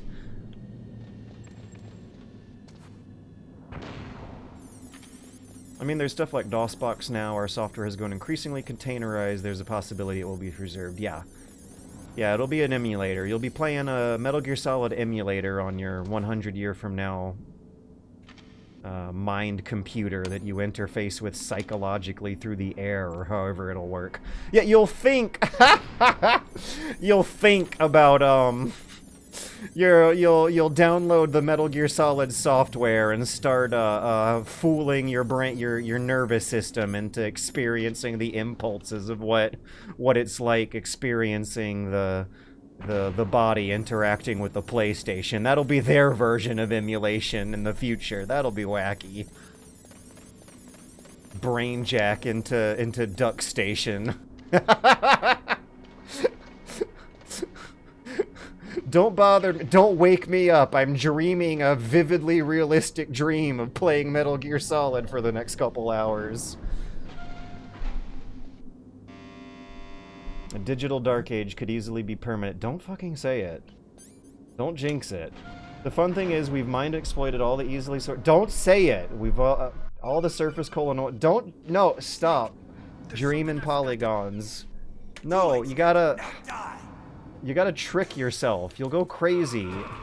You gotta compartmentalize. Normal people have figured out these mental health problems long ago, and I've... It's there, it's there. We all know it. The hunch is there, and we are preparing for it. Don't get us wrong either, but preparing for it and worrying about it verbally out loud with your mouth does something that weirdly feels like it makes the preparation process worse. Yeah, being able to handle negativity in a very negative time period is an important skill, kids. A digital dark age is scary.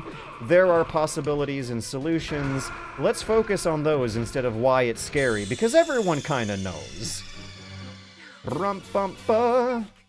Dreaming of Snake's butt. Yes, think of how, if we get through the digital dark age, we might be able to invent, the collective we might be able to invent computers that will have us dreaming of Snake's butt, literally.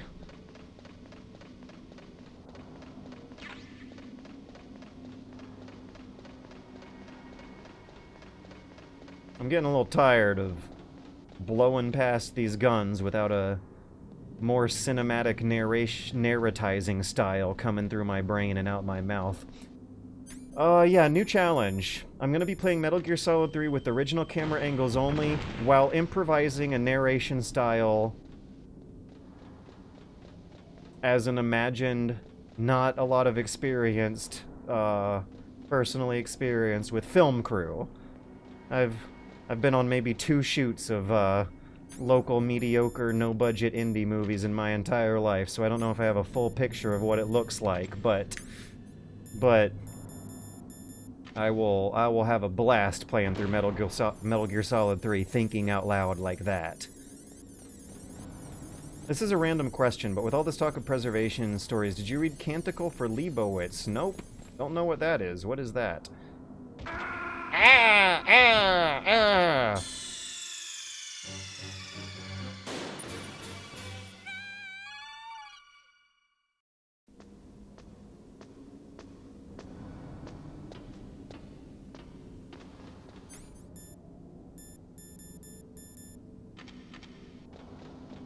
Bum bum bum bum bum. Bum bum bum bum bum. Bum bum bum bum bum. Bum bum bum ba da da. Da da da da da. Da da da da da da da. Da da da da da da da da. Da da da da da da da da. Bum bum bum. Bum bum bum.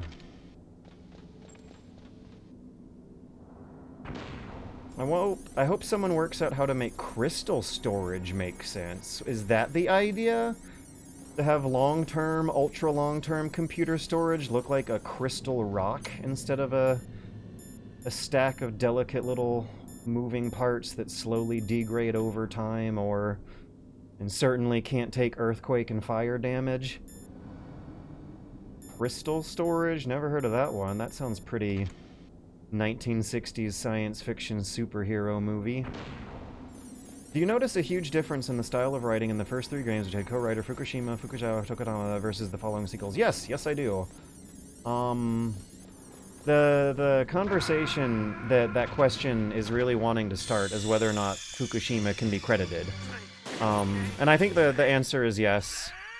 Another question that I think that further leads to is how much credit, and I think that's probably the most interesting one, because we'll never really know the full answer.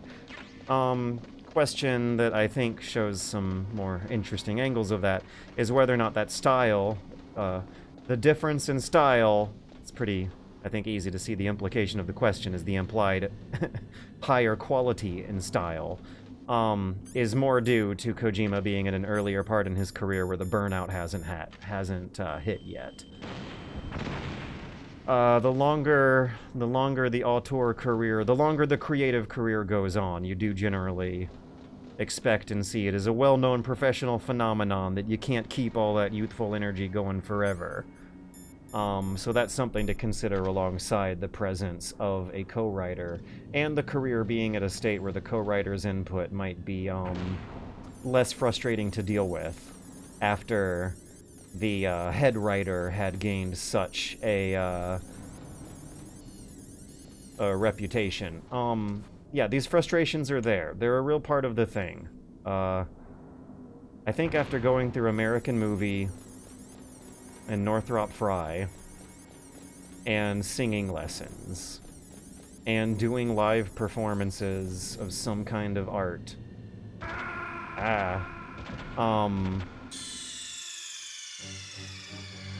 is that some kind of ego is required, but so is, and being professional and mature about it means reining it in and having everyone on the team aware that it's gonna happen.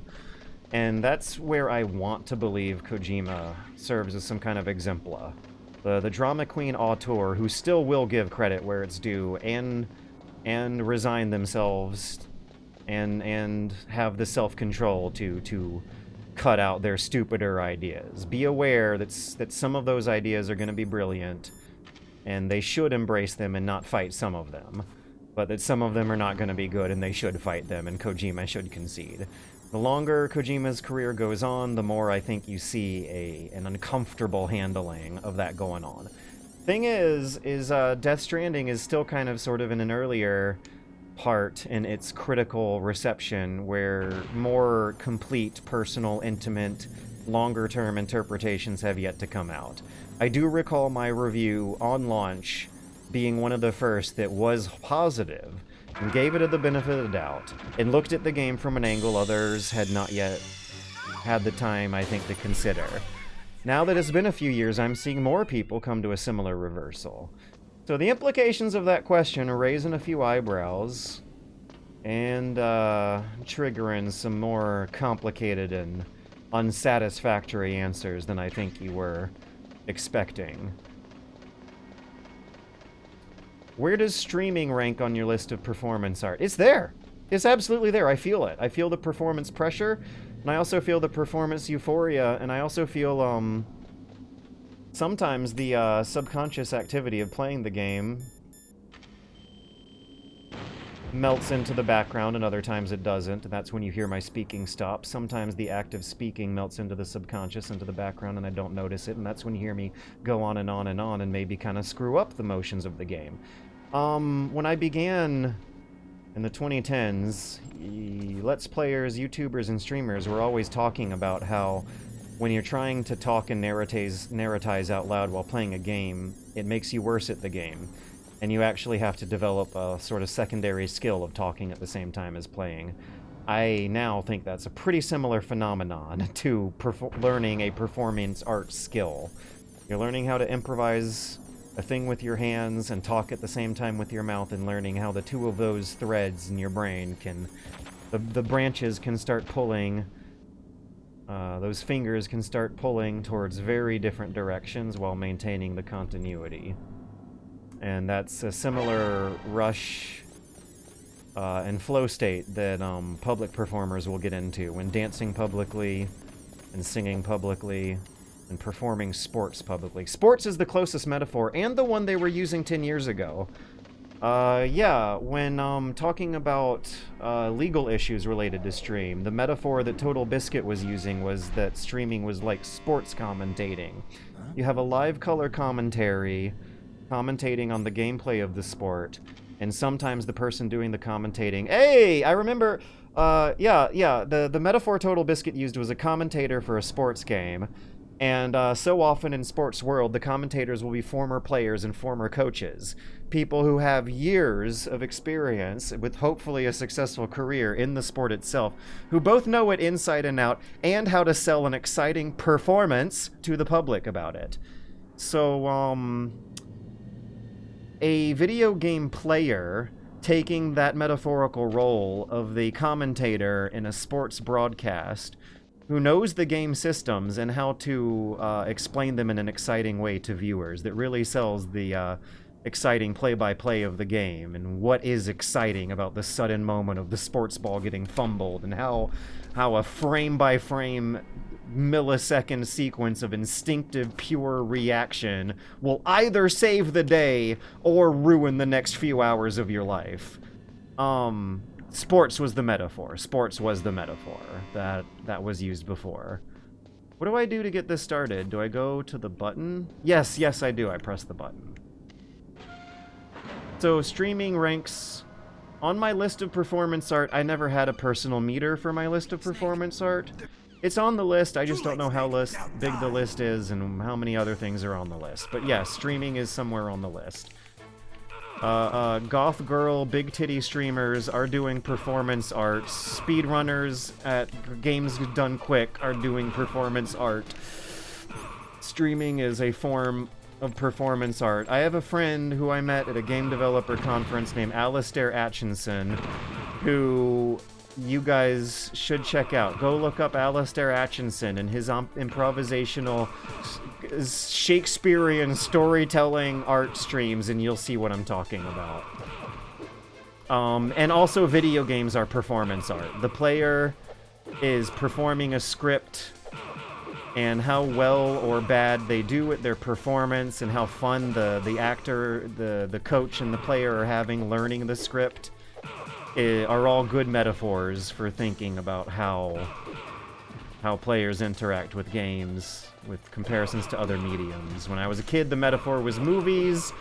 It turned out that that's not actually the best metaphor. The best metaphor is theater and or sport.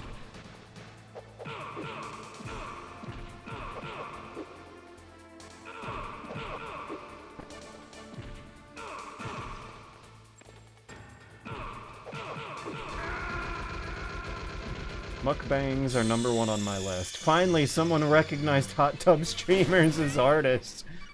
Marina Ambrovojic is number 2. Yeah, sexy ladies smacking their lips into your ear are making performance art. That's somewhere on the list too. That still counts.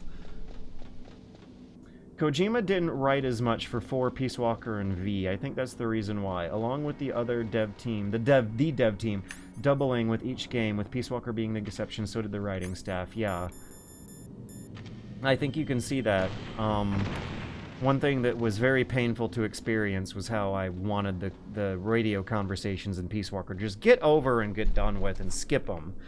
I don't feel that with the other Metal Gear Solids. How painfully long they can go on is still going to include some fun performances and fun writing. I mean, if it's not genuine, then it's a performance, and I do genuinely doubt the gal in the hot tub finds her viewers attractive. If it's not genuine, then it's a performance. I mean, if it's not genuine, and I do genuinely doubt the gal in the hot tub finds her viewers attractive. Yeah, okay, so that's just reinforcement, yes. That statement reinforces the statement that hot tub streamers are doing performance art. If they don't feel... Yeah, they are not having a genuine moment of physical intimacy with their audience. No, and everyone knows. It's performance art.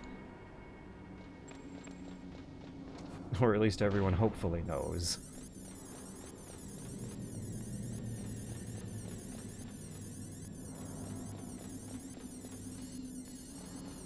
Yeah, actors are not lying to you because everyone has collectively agreed that if you're walking into a building that says the word theater on it somewhere, you should reasonably be expected to be very convincingly lied to for the next few hours.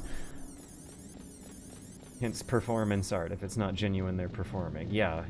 Oh, something about the statement was just a little long for me. I had to give that one 2 tries.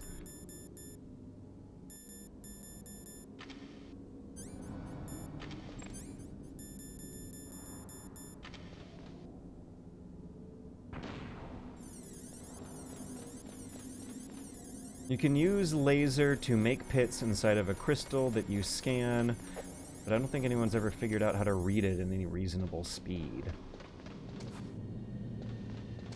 I feel like my response to such questions are too late, it's too low. Look at how, upon multiple retries and replaythroughs, I came up with a fun little cinematic camera game where I was enjoying how silly it looked to make Snake move back and forth. I was watching a GDC talk where a developer was saying that his answer to the really complicated, stupid, unanswerable philosophical question of what actually does count as a game, is visible by how stacking cheese wheels. I saw the stacking cheese wheels talk.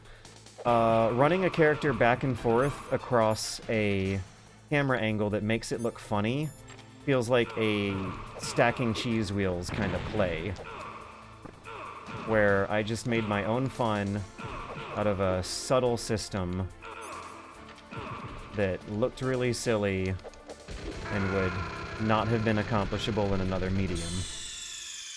So I think one thing that might be tripping me up is switching back and forth from the stun grenades. I gotta think of a better method for switching back and forth from stun grenades. I also need to be getting into some kind of muscle memory learned routine of getting past these gun turrets as fast as possible.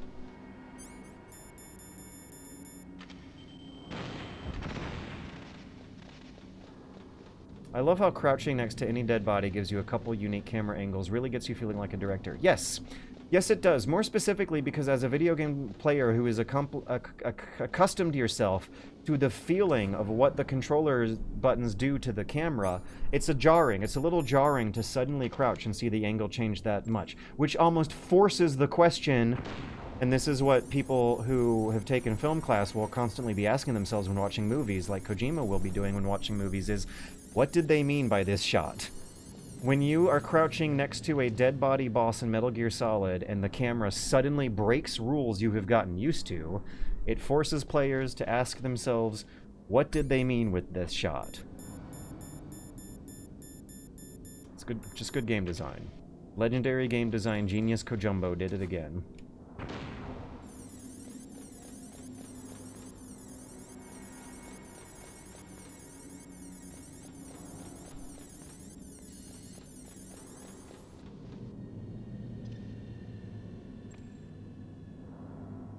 Should I make this a video? People love clicking on hyperbolic YouTube videos, right? Should I hold on to this as a potential video idea? Why Hideo Kojima is the Homer of video games and why I am right? It's sad how much the camera has stopped being a participant in modern games. Yes. So the camera is a participant in the Kojima game in a similar way to how the mouth is the participant in Homeric poetry. The bard and the audience would come up with improvisational little games, where flowing a sentence into another sentence with a bit of a rhythmic thought between them gives you some time to think of another sentence. What? That will help hammer down your next flow with a cacophonic aplomb of sounds that don't make sense or fit the rhythm of the previous one. A cacophonic flow state of participation between the artist using their art's tools for the audience's fun happens when Kojima gives you a camera angle that's fun to just play around with for a few seconds with your fingers on the way to the next beat of drama happening. Bump, bump, bump, bump, bump. Maybe the video should really be titled, Why He Really Is... Yes, he really is Genius Kojima after all.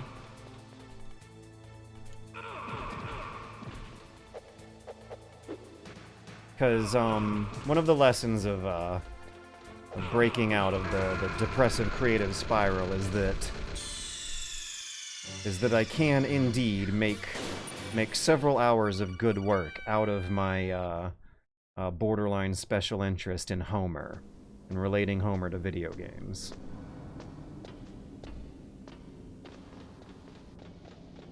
Okay, I just want to get rid of this borderline boss fight, the 4 Horsemen of the Elevator, and then I'll call it a night. And we'll have some fun karaoke before we go, and that's gonna be a blast. That'll really get me in the positive mood to get the ball rolling for work through the rest of the week. My anti-depression strategy of beginning my week with a Metal Gear Monday, which is a positive, fun activity that triggers serotonin and dopamine release, I end these streams with some singing. I might even begin the streams with some singing, and that, you know, when there's not a lot of pressure, is a fun activity that gets the blood flowing and the adrenaline and the dopamine and the serotonin hitting you. I'm looking forward to it. I can't wait. How in the world did I get myself in this kind of mindset where I am enjoying Mondays and looking forward to Mondays and loving Mondays? It's nice. It's a good headspace to be.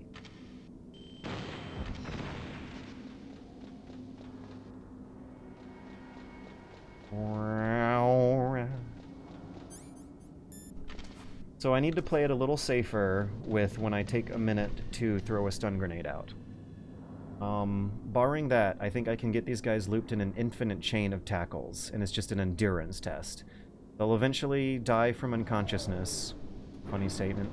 They'll eventually die from unconsciousness, but with these guards it's going to take more than normal guards, and I need to be patient and keep that in mind as I tackle them far too many times for it to feel reasonable. Too late, Snake. Only grenade when it's safe. Tackle them when it's not. Because throwing the grenade gives me a wee little bit of a stun block. Damn! Bum bum bum bum bum. Blum bum bum bum bum. Now, further thoughts are whether or not I should redo the helicopter battle over and over again so I can come into this with a sliver of health, or whether or not I can go somewhere out in the world and farm a guard and get a ration and get a sliver of health. I'd watched the video. The bit about the lost parts of the Trogan cycle was especially interesting. Yeah, that does, because that dispels the magical hyperbolic vision of Homer himself, even if there were multiple Homers, the actual human beings being ridiculously big-brained, galaxy-brained geniuses. Yeah, it does all of a sudden frame the possibility into so much more realistic and reasonable of a place to say, oh yeah, he might have written some others that we just didn't survive. That we just don't remember as well because those were the mediocre ones.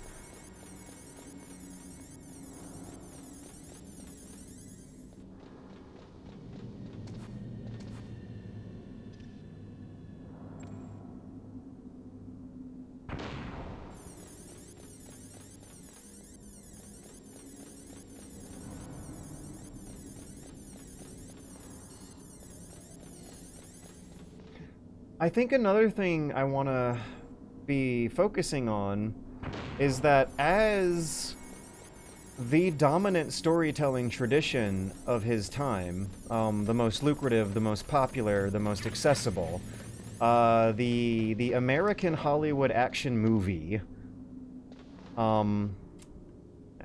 being Kojima's point of interest, and having such a beautifully complete understanding of the kinds of power fantasies that audiences were having when engaging with the most popular storytelling tradition of their day, means that Kojima himself has, or had, a beautifully complete understanding of storytelling itself as an ancient tradition that so many different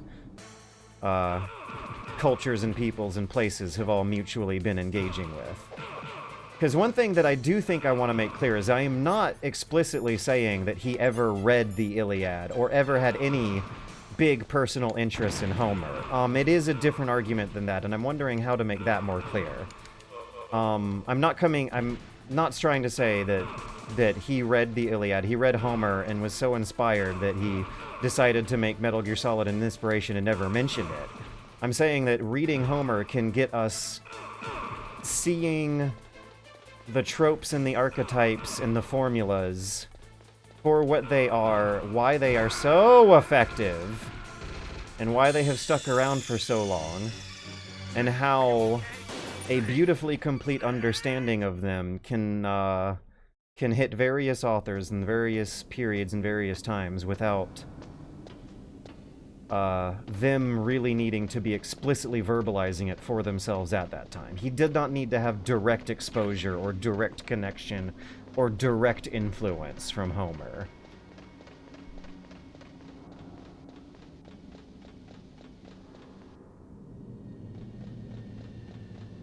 Should I be serpentining more? Whenever any one of them are about to raise their arms up and point a gun. Okay, I should think more.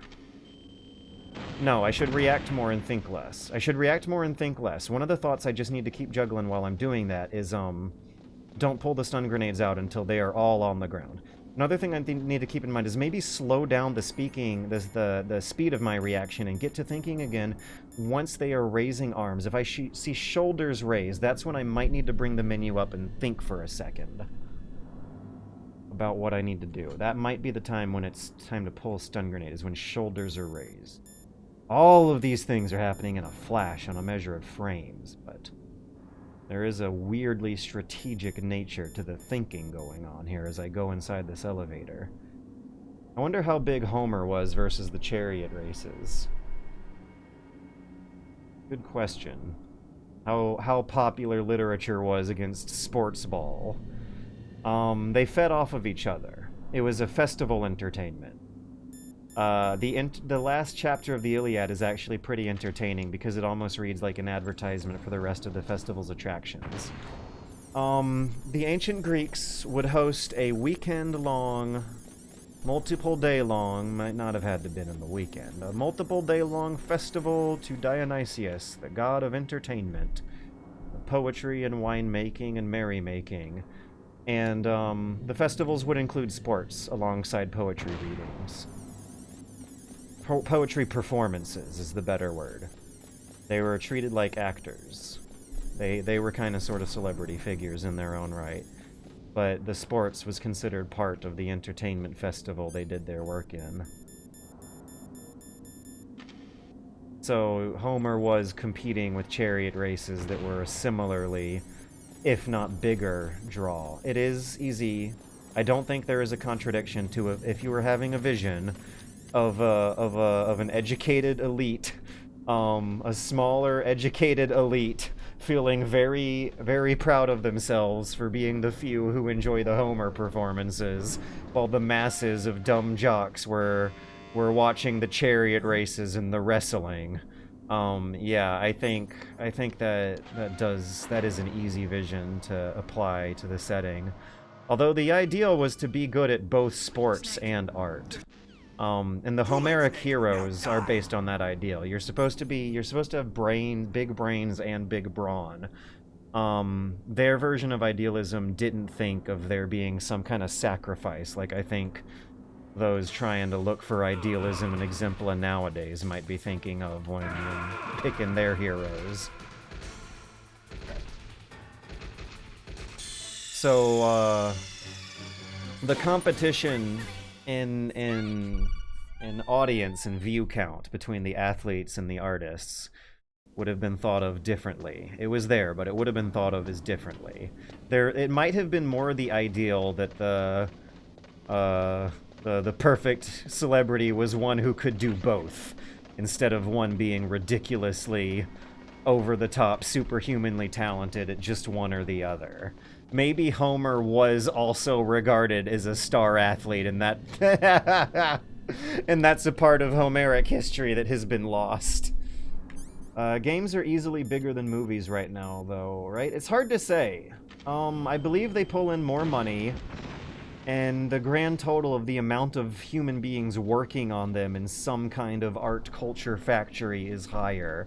But the amount of share they take up in the metaphorical pie chart of the metaphorical collective consciousness is hard to say, because I think there is a hard-to-spot minority pumping those numbers up. Video games still have a significantly higher barrier of accessibility over the other mediums, and that shrinks the audience size. Bigger money, smaller audience might still be a possibility going on to the dynamics going on. Games are easily bigger than movies now, though, right? That's something to go back to whether or not Homer is the Kojima of poetry, and if Kojima is the Homer of video games. That might beg the uncomfortable question of whether or not games are still going to be a popular entertainment medium 2,000 years in the future. It's easy, I think, for modern people to visualize future people. still watching movies on a screen of some kind. But it takes, what I have learned in my old age is it takes a few years of childhood experience that future people might not have to be able to play a game like Metal Gear Solid and fully understand it and appreciate the lessons it's trying to teach you as a piece of art. The learning curve is a huge thing to climb that games are uniquely facing compared to movies. And one of the reasons why games, as not just video games, but analog, non-electronic games, might have also taken up a smaller share of the pie chart of how much interest other academics and artists have in them over the centuries, might be due to some kind of hard cap on what sorts of conflicts and feelings they can ultimately explore. It still feels like big important games are trying to feel like movies, kinda why I said we don't have a Citizen Kane.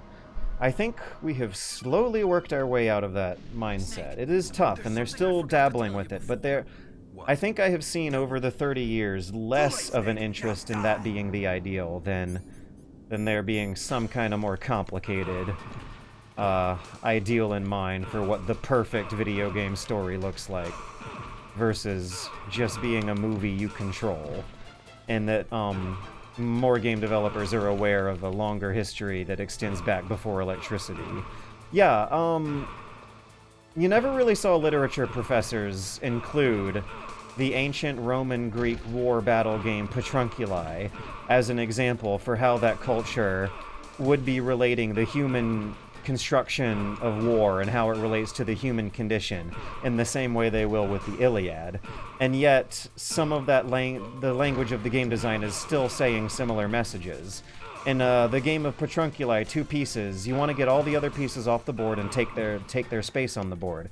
This is a metaphor for soldiers killing other soldiers or chasing away other soldiers and taking their land. And the primary combat mechanism is one that simulates a necessity of flanking, where the only thing that can beat a phalanx is 2 other phalanxes on either side.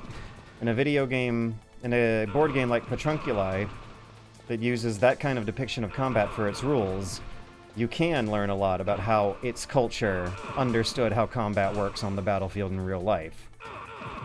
Gamers don't talk about this when they talk about politics in games. They talk about whether or not the games depict women and minorities and how realistic of a depiction and how reasonable and how artificial of a depiction that is. They never ever talk about the most obvious fucking thing, which is how it depicts acts of violence, especially state monopoly on violence when you're playing a strategy game where every single button that you press represents bureaucratic state actions. Or supernatural religious theological actions. In an action game, every single button that you press represents some kind of idealized representation of what combat would look like. So if you want to learn about what a society thinks its ideal vision of violence should look like, which is awfully close, somewhat metaphorical, to what that society will be implementing as its state policies, as the collectively agreed upon authority who has a monopoly on being able to use violence, you will get that from video games more than you will from other mediums. I think this is why I can no longer play Call of Duty as an adult the same way as I could as a kid. The awareness of the idealism at play. There's not a lot of blood when you shoot people. Everyone goes down in one hit from a bullet they didn't see. It's an asymmetrical conflict. The rules are based off of accounts and memoirs of American soldiers participating in guerrilla warfares where they were being shot by unseen enemies they did not see. Think of that. Think of how memoirs of Vietnam influence the combat model of Call of Duty in a similar way to how the Greco-Persian Wars would have, not that one, inter-city state warfare, minor small-scale warfare between Greek city-states would influence the combat model of Petrunculi. The Call of Duty depicts a model where flanking is essential. Shooting an enemy before they see you is essential.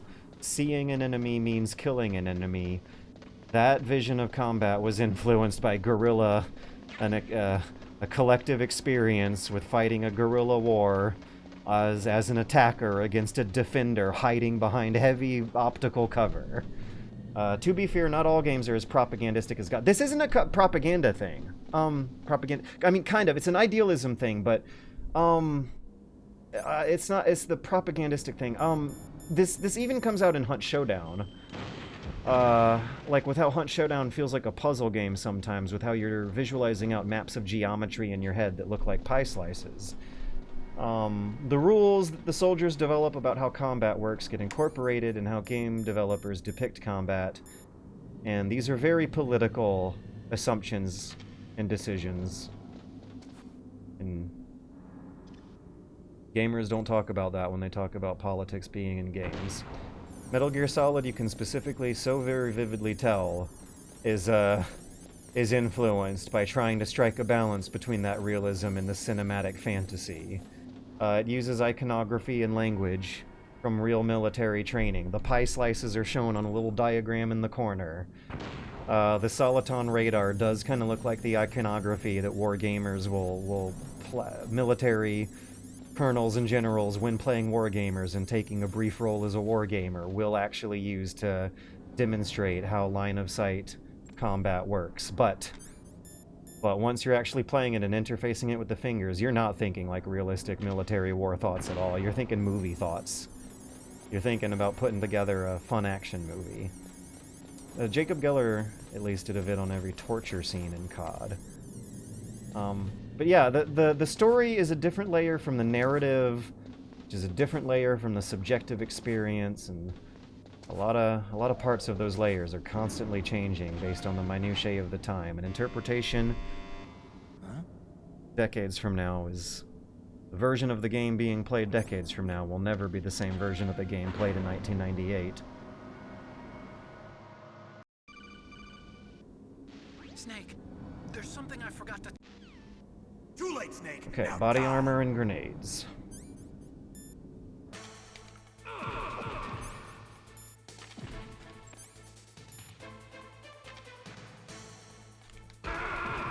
I also think I will use my peripheral vision to, holy crap! I will use my Apex Predator motion detection ability to just steer Snake in the direction of motion. If I see motion, I will push stick in direction of motion on a near frame perfect reaction speed. Motion. Raw, pure motion. Yes. At the very beginning of the fight, I'm going to throw all the guards on the ground. At some point, one of them is going to start wiggling. I need to move towards that guy to throw him around and repeat that cycle again. Throw a stun grenade when they're on the ground, and then just be a purely motion-driven creature for the next few frames before repeating the cycle again. Got it. I can do it. I feel like Deus Ex has a similar vibe to MGS, despite being made in Texas. Yes, it does. Deus Ex, I feel, is the Metal Gear Solid of the computer games hierarchy. Very similar breakthroughs were reached by a similar level of creative genius was reached by similar creative types put in a similar position having to deal with similar creative problems during a similar moment in technological history for Deus Ex. Stealth game. The challenge is like, they thought about violence and whether or not, like Homer was thinking about how whether or not getting yourself killed on the battlefield to be remembered by the poets forever. Homer was the first poet who was really doing serious thinking and wanted the audience to seriously think about whether or not that was the perfect way to be a perfect human in the perfect society. Deus Ex is doing similar thinking, and Metal Gear Solid are doing similar thinking about video game violence. And the result they come to is a stealth game. The violence is optional and kind of sort of a fail state. The violence of the society you have grown accustomed to is a fail state, similarly to how the violence Achilles has grown accustomed to has disillusioned him. He has grown tired of battlefield glories in a similar way to how game developers around the turn of the 90s, when the 90s were turning into the 2000s, had grown tired of violence being the primary method of interaction. And literature and stealth games. Stealth games are the literature of video games. How's that for a hyperbolic statement? How much do you want to think about that one? How many holes can you poke into that one if you really are seriously wanting to call it an incorrect statement? Stealth games are the most literate strategy games, maybe, too. Stealth games are the literature, the most literate of all the video game genres. They're the ones that get you thinking about death and the human condition and art. You cannot look at action games the same way again for a few hours after playing a good stealth game. It makes you rethink how the core struggle of the medium itself works. Assassin's Creed is art. Counterpoint. Splinter Cell. No, I don't know. Splinter Cell's still good stuff. It's propagandistic. It's jingoistic, but so is Homer. Does Splinter Cell have a heart of gold is the next question. Homer has a heart of gold, and that's why it was remembered so much. I think you got yourself a clickbait title, lol, hell yeah. I've got a few after tonight's thinking. But I have died and retried this section so many times that I might want to consider going back to do the helicopter battle, and I definitely might not want to consider doing that tonight. In fact, what I want to consider is giving it just one more try, and then I'll save and call it a night and do karaoke on the way out. But I gotta give it one more try, and this time I'll try not to narratize so much, because narratizing takes away a little bit of your pie slice chart, your brain's battery power from the minutiae of the gameplay, which is not done with words. Those thoughts are done with very minute muscle memories that are hard to describe with words. So describing things with words gets the subtleties of your gameplay focusing on the wrong things. I hope Ego Raptor's watching. Let's use chafe grenades here. Ego Raptor, I'm sure, has had to develop some actual reliably repeatable skills and methods for dealing with the infamous challenges of talking and playing at the same time. Why does the camera stay sad after the chafe ends? Because it's gotta adjust. It's doing some stretches. Maybe horror, question mark? Horror games. Is Resident Evil unironically actually the highbrow literature of video games? Because I shit you not, Resident Evil is regarded as being the, like, flag bearer, the exemplar of how stupid a video game story can be next to how smart, big-brained, genius, sublime game design, level design can be. Like, the amount of brain power it takes to write Resident Evil's script is 2 cents. And the amount of brain power it takes to make Resident Evil's control scheme and camera system and make sure every camera angle is telling you, without words, what you want it to say is hundreds of dollars worth of brain power.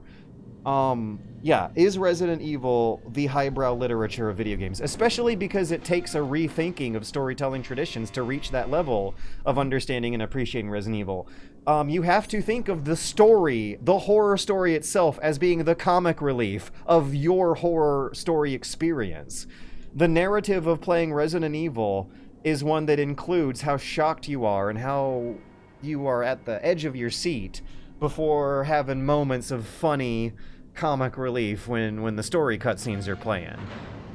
Yeah, no, that one will drive me crazy if I think about it for too long. I was thinking Silent Hill in terms of story. You know, The Last of Us is kind of a stealth game. Don't know if that's an argument for it being literate. And The Last of Us is the games' literature exemplar that I think Zoomers have latched onto. I'm clearly latching onto Metal Gear Solid with my frame of reference, but I guess after reading Northrop Frye, I need to play Last of Us again and see if I'll get it the second time. I'll try Nier first, but in terms of popular art narrative games whose messages I didn't get the first time. But yeah, Resident Evil is up there. It takes some deep thought on the classical storytelling tradition to be able to understand why the camp and cheese in Resident Evil is a good thing, actually. That was my one extra attempt, I should call it. Rum-bum-bum! Snake! Last of Us Part 2 is good, change my mind. I don't know, I haven't played Last of Us Part 2. I was so unimpressed by Part 1 that Part 2 kind of left me by Escape route A, that's what they call this? Com Tower BC, that's what they called it. The save system in the old PC port for Metal Gear Solid 1 is wacky as hell. Com Tower BC, is that actually the location I have saved my game in here? Let's change locations and check and see.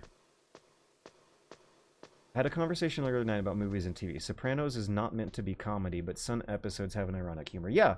And actually, I think this is one of... Oh, maybe this is a good way of describing it. The difference between literature and everything else, and why so much snobbery and elitism can be associated with it is hard. Maybe the idea is that literature is the combination of genres, because literature has jokes. The Iliad has jokes. Literature can be heartbreaking and tragic, but it has jokes to lower your guard. And Metal Gear Solid has the humor alongside the serious. It's the laughing mask and then the crying mask together in harmony under the same building. Is that what literature professors are trying to explain with this literature versus storytelling thing? Is that genre conventions differentiate themselves from literature because literature is the combination or the attempted combination and attempted mastery of multiple genre conventions? I'm taking a lit class, so maybe I'll let you know in a month. Yes, please, let me know in a month. Roof Com Tower H is on top of underground base 1. Either way, I know that the roof is where I'm at, and that's the one at the top of the list. So that's the one that I'll give us. Huh. Okay. I hope that when I pick this back up next time, I won't get... I'll have my the minutiae of my muscle memory worked out enough to the point where it won't be such a big progress blocker the second time. But while we have a rare moment of a completely silent Metal Gear Solid soundscape, also think of that. This one tiny room is a very fast blink and you'll miss it room, and one of the only in the game that have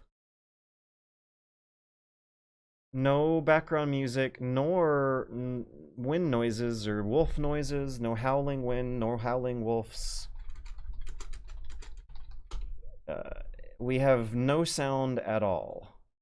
This would have been a godsend to the level designers, because they don't got to worry about an important usual step that adds a few more hours of bullshit to the process. But I'm wondering if it might also represent something for how gosh darn good Kojima is at pacing. Being forced to go through a room that quiets the soundscape might force players to get a little more internal speaking going instead of relying on it from the characters. Here we go. We're gonna do karaoke, and the very first note is already one I'm gonna have a hard time hitting. Let me take a sip of water, use the bathroom, and put the questions on the chat. And when I get back, we are doing the best. The best is yet to come. Native languaging lyrics first. Second time, I will try to improvise a freestyle English, and it will be bad, but maybe one of the few times you guys ever will have heard what that would be like. Let's do it. Bathroom, water, best is yet to come.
La la la la la la la la la la la la la la. I should be high if I'm trying to emulate the original singer.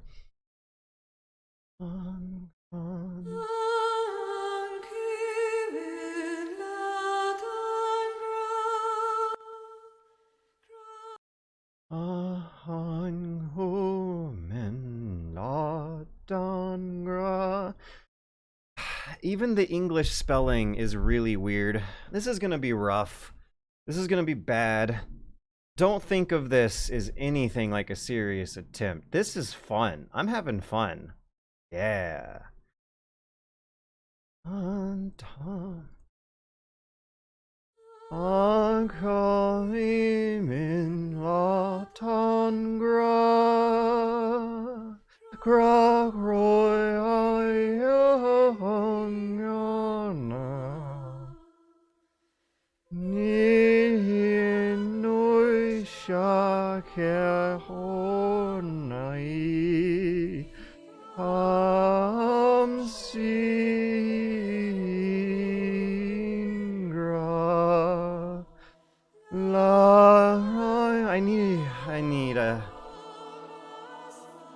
transliteration, not the actual translation. Okay, you know, rocky start. Take 2. We're gonna Google "the best is yet to come" transliteration instead of translation.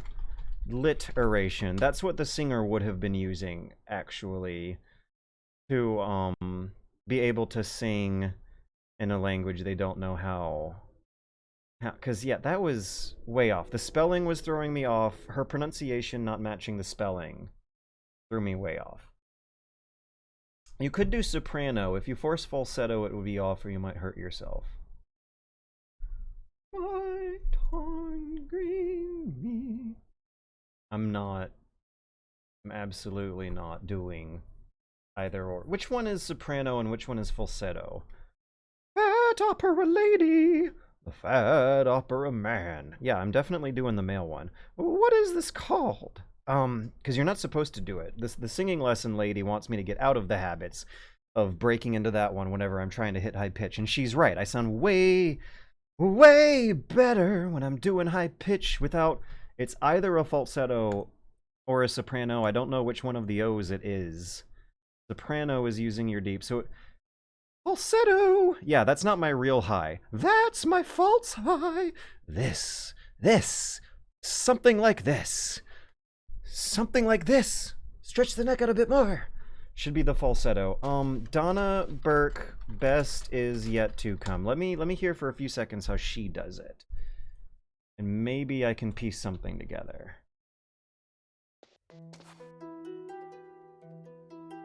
Oh, different instrument and... Is this even a different timing? Yeah.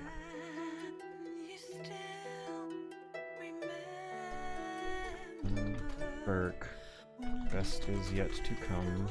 Lyrics. Oh yeah, that English is weird. That is a little happy. Remember when simple things made you smile. Life can be so simple if you can only see.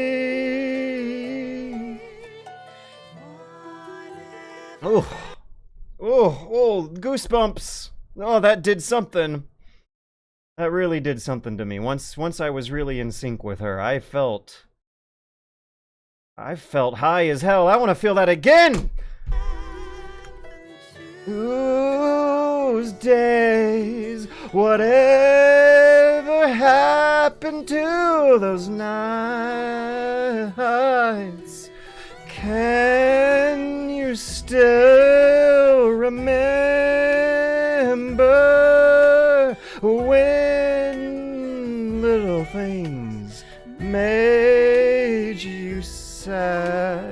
Can you still remember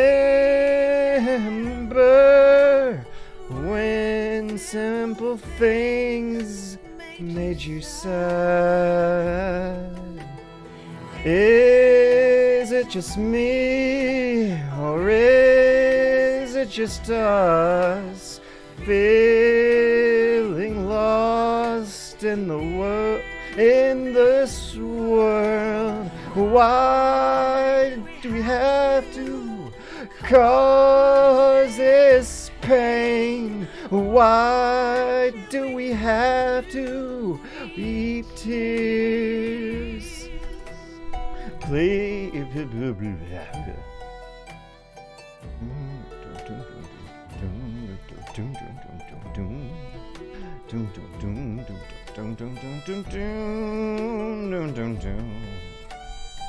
Please.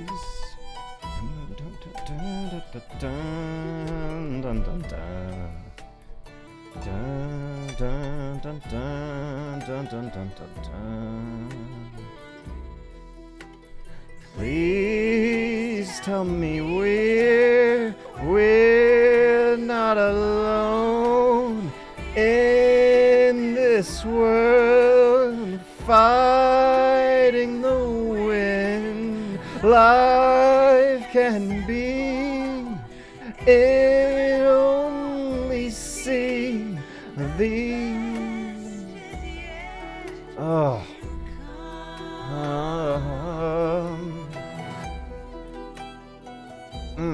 okay. That feels good in the middle, a little stilted in the end. The English translation is off, it's not perfect. We're still gonna have to workshop this translation.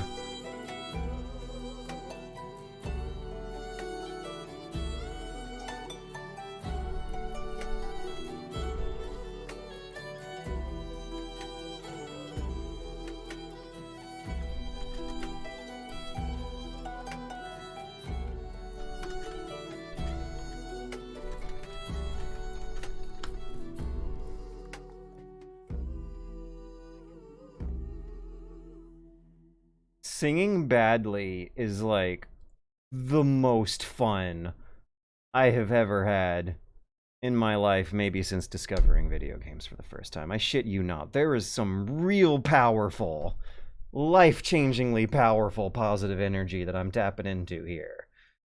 Let's see what it sounds like when I'm doing it to this one.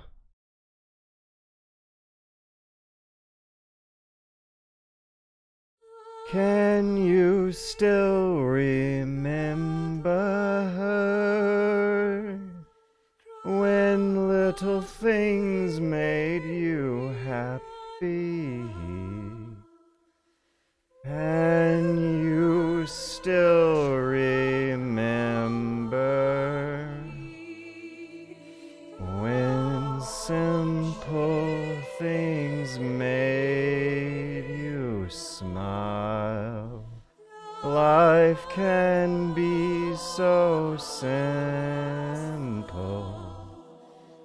Life can be so simple.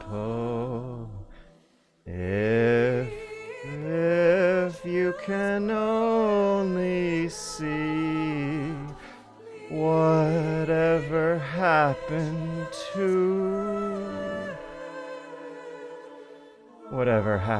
to those days, whatever happened to those nights.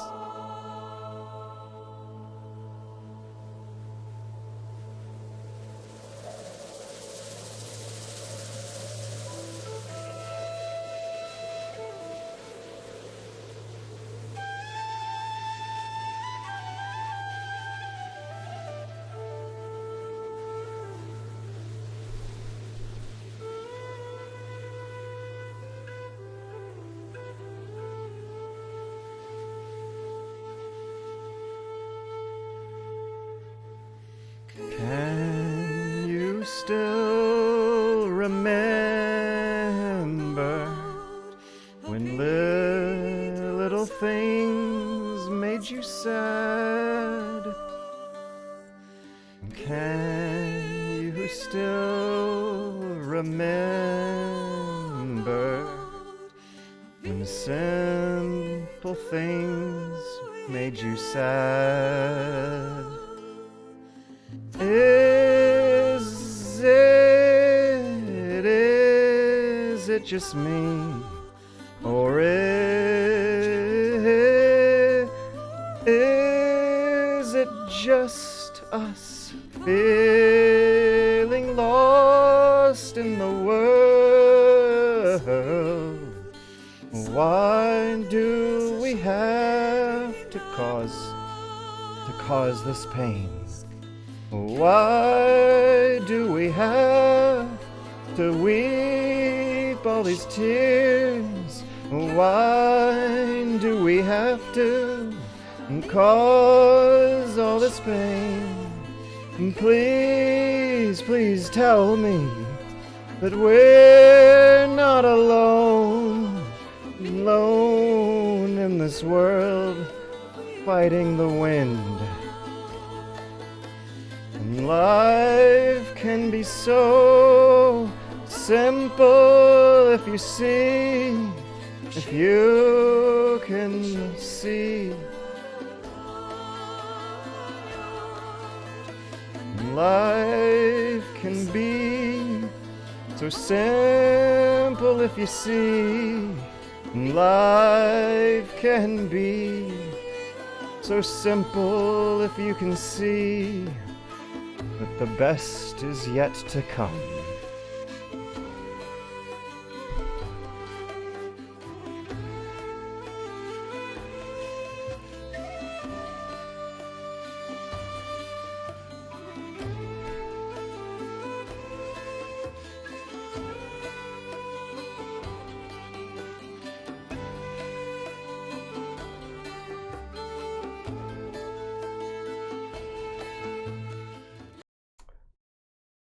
Life can be so simple if you can only see. Life can be so simple if you can see that the very best is still yet to be.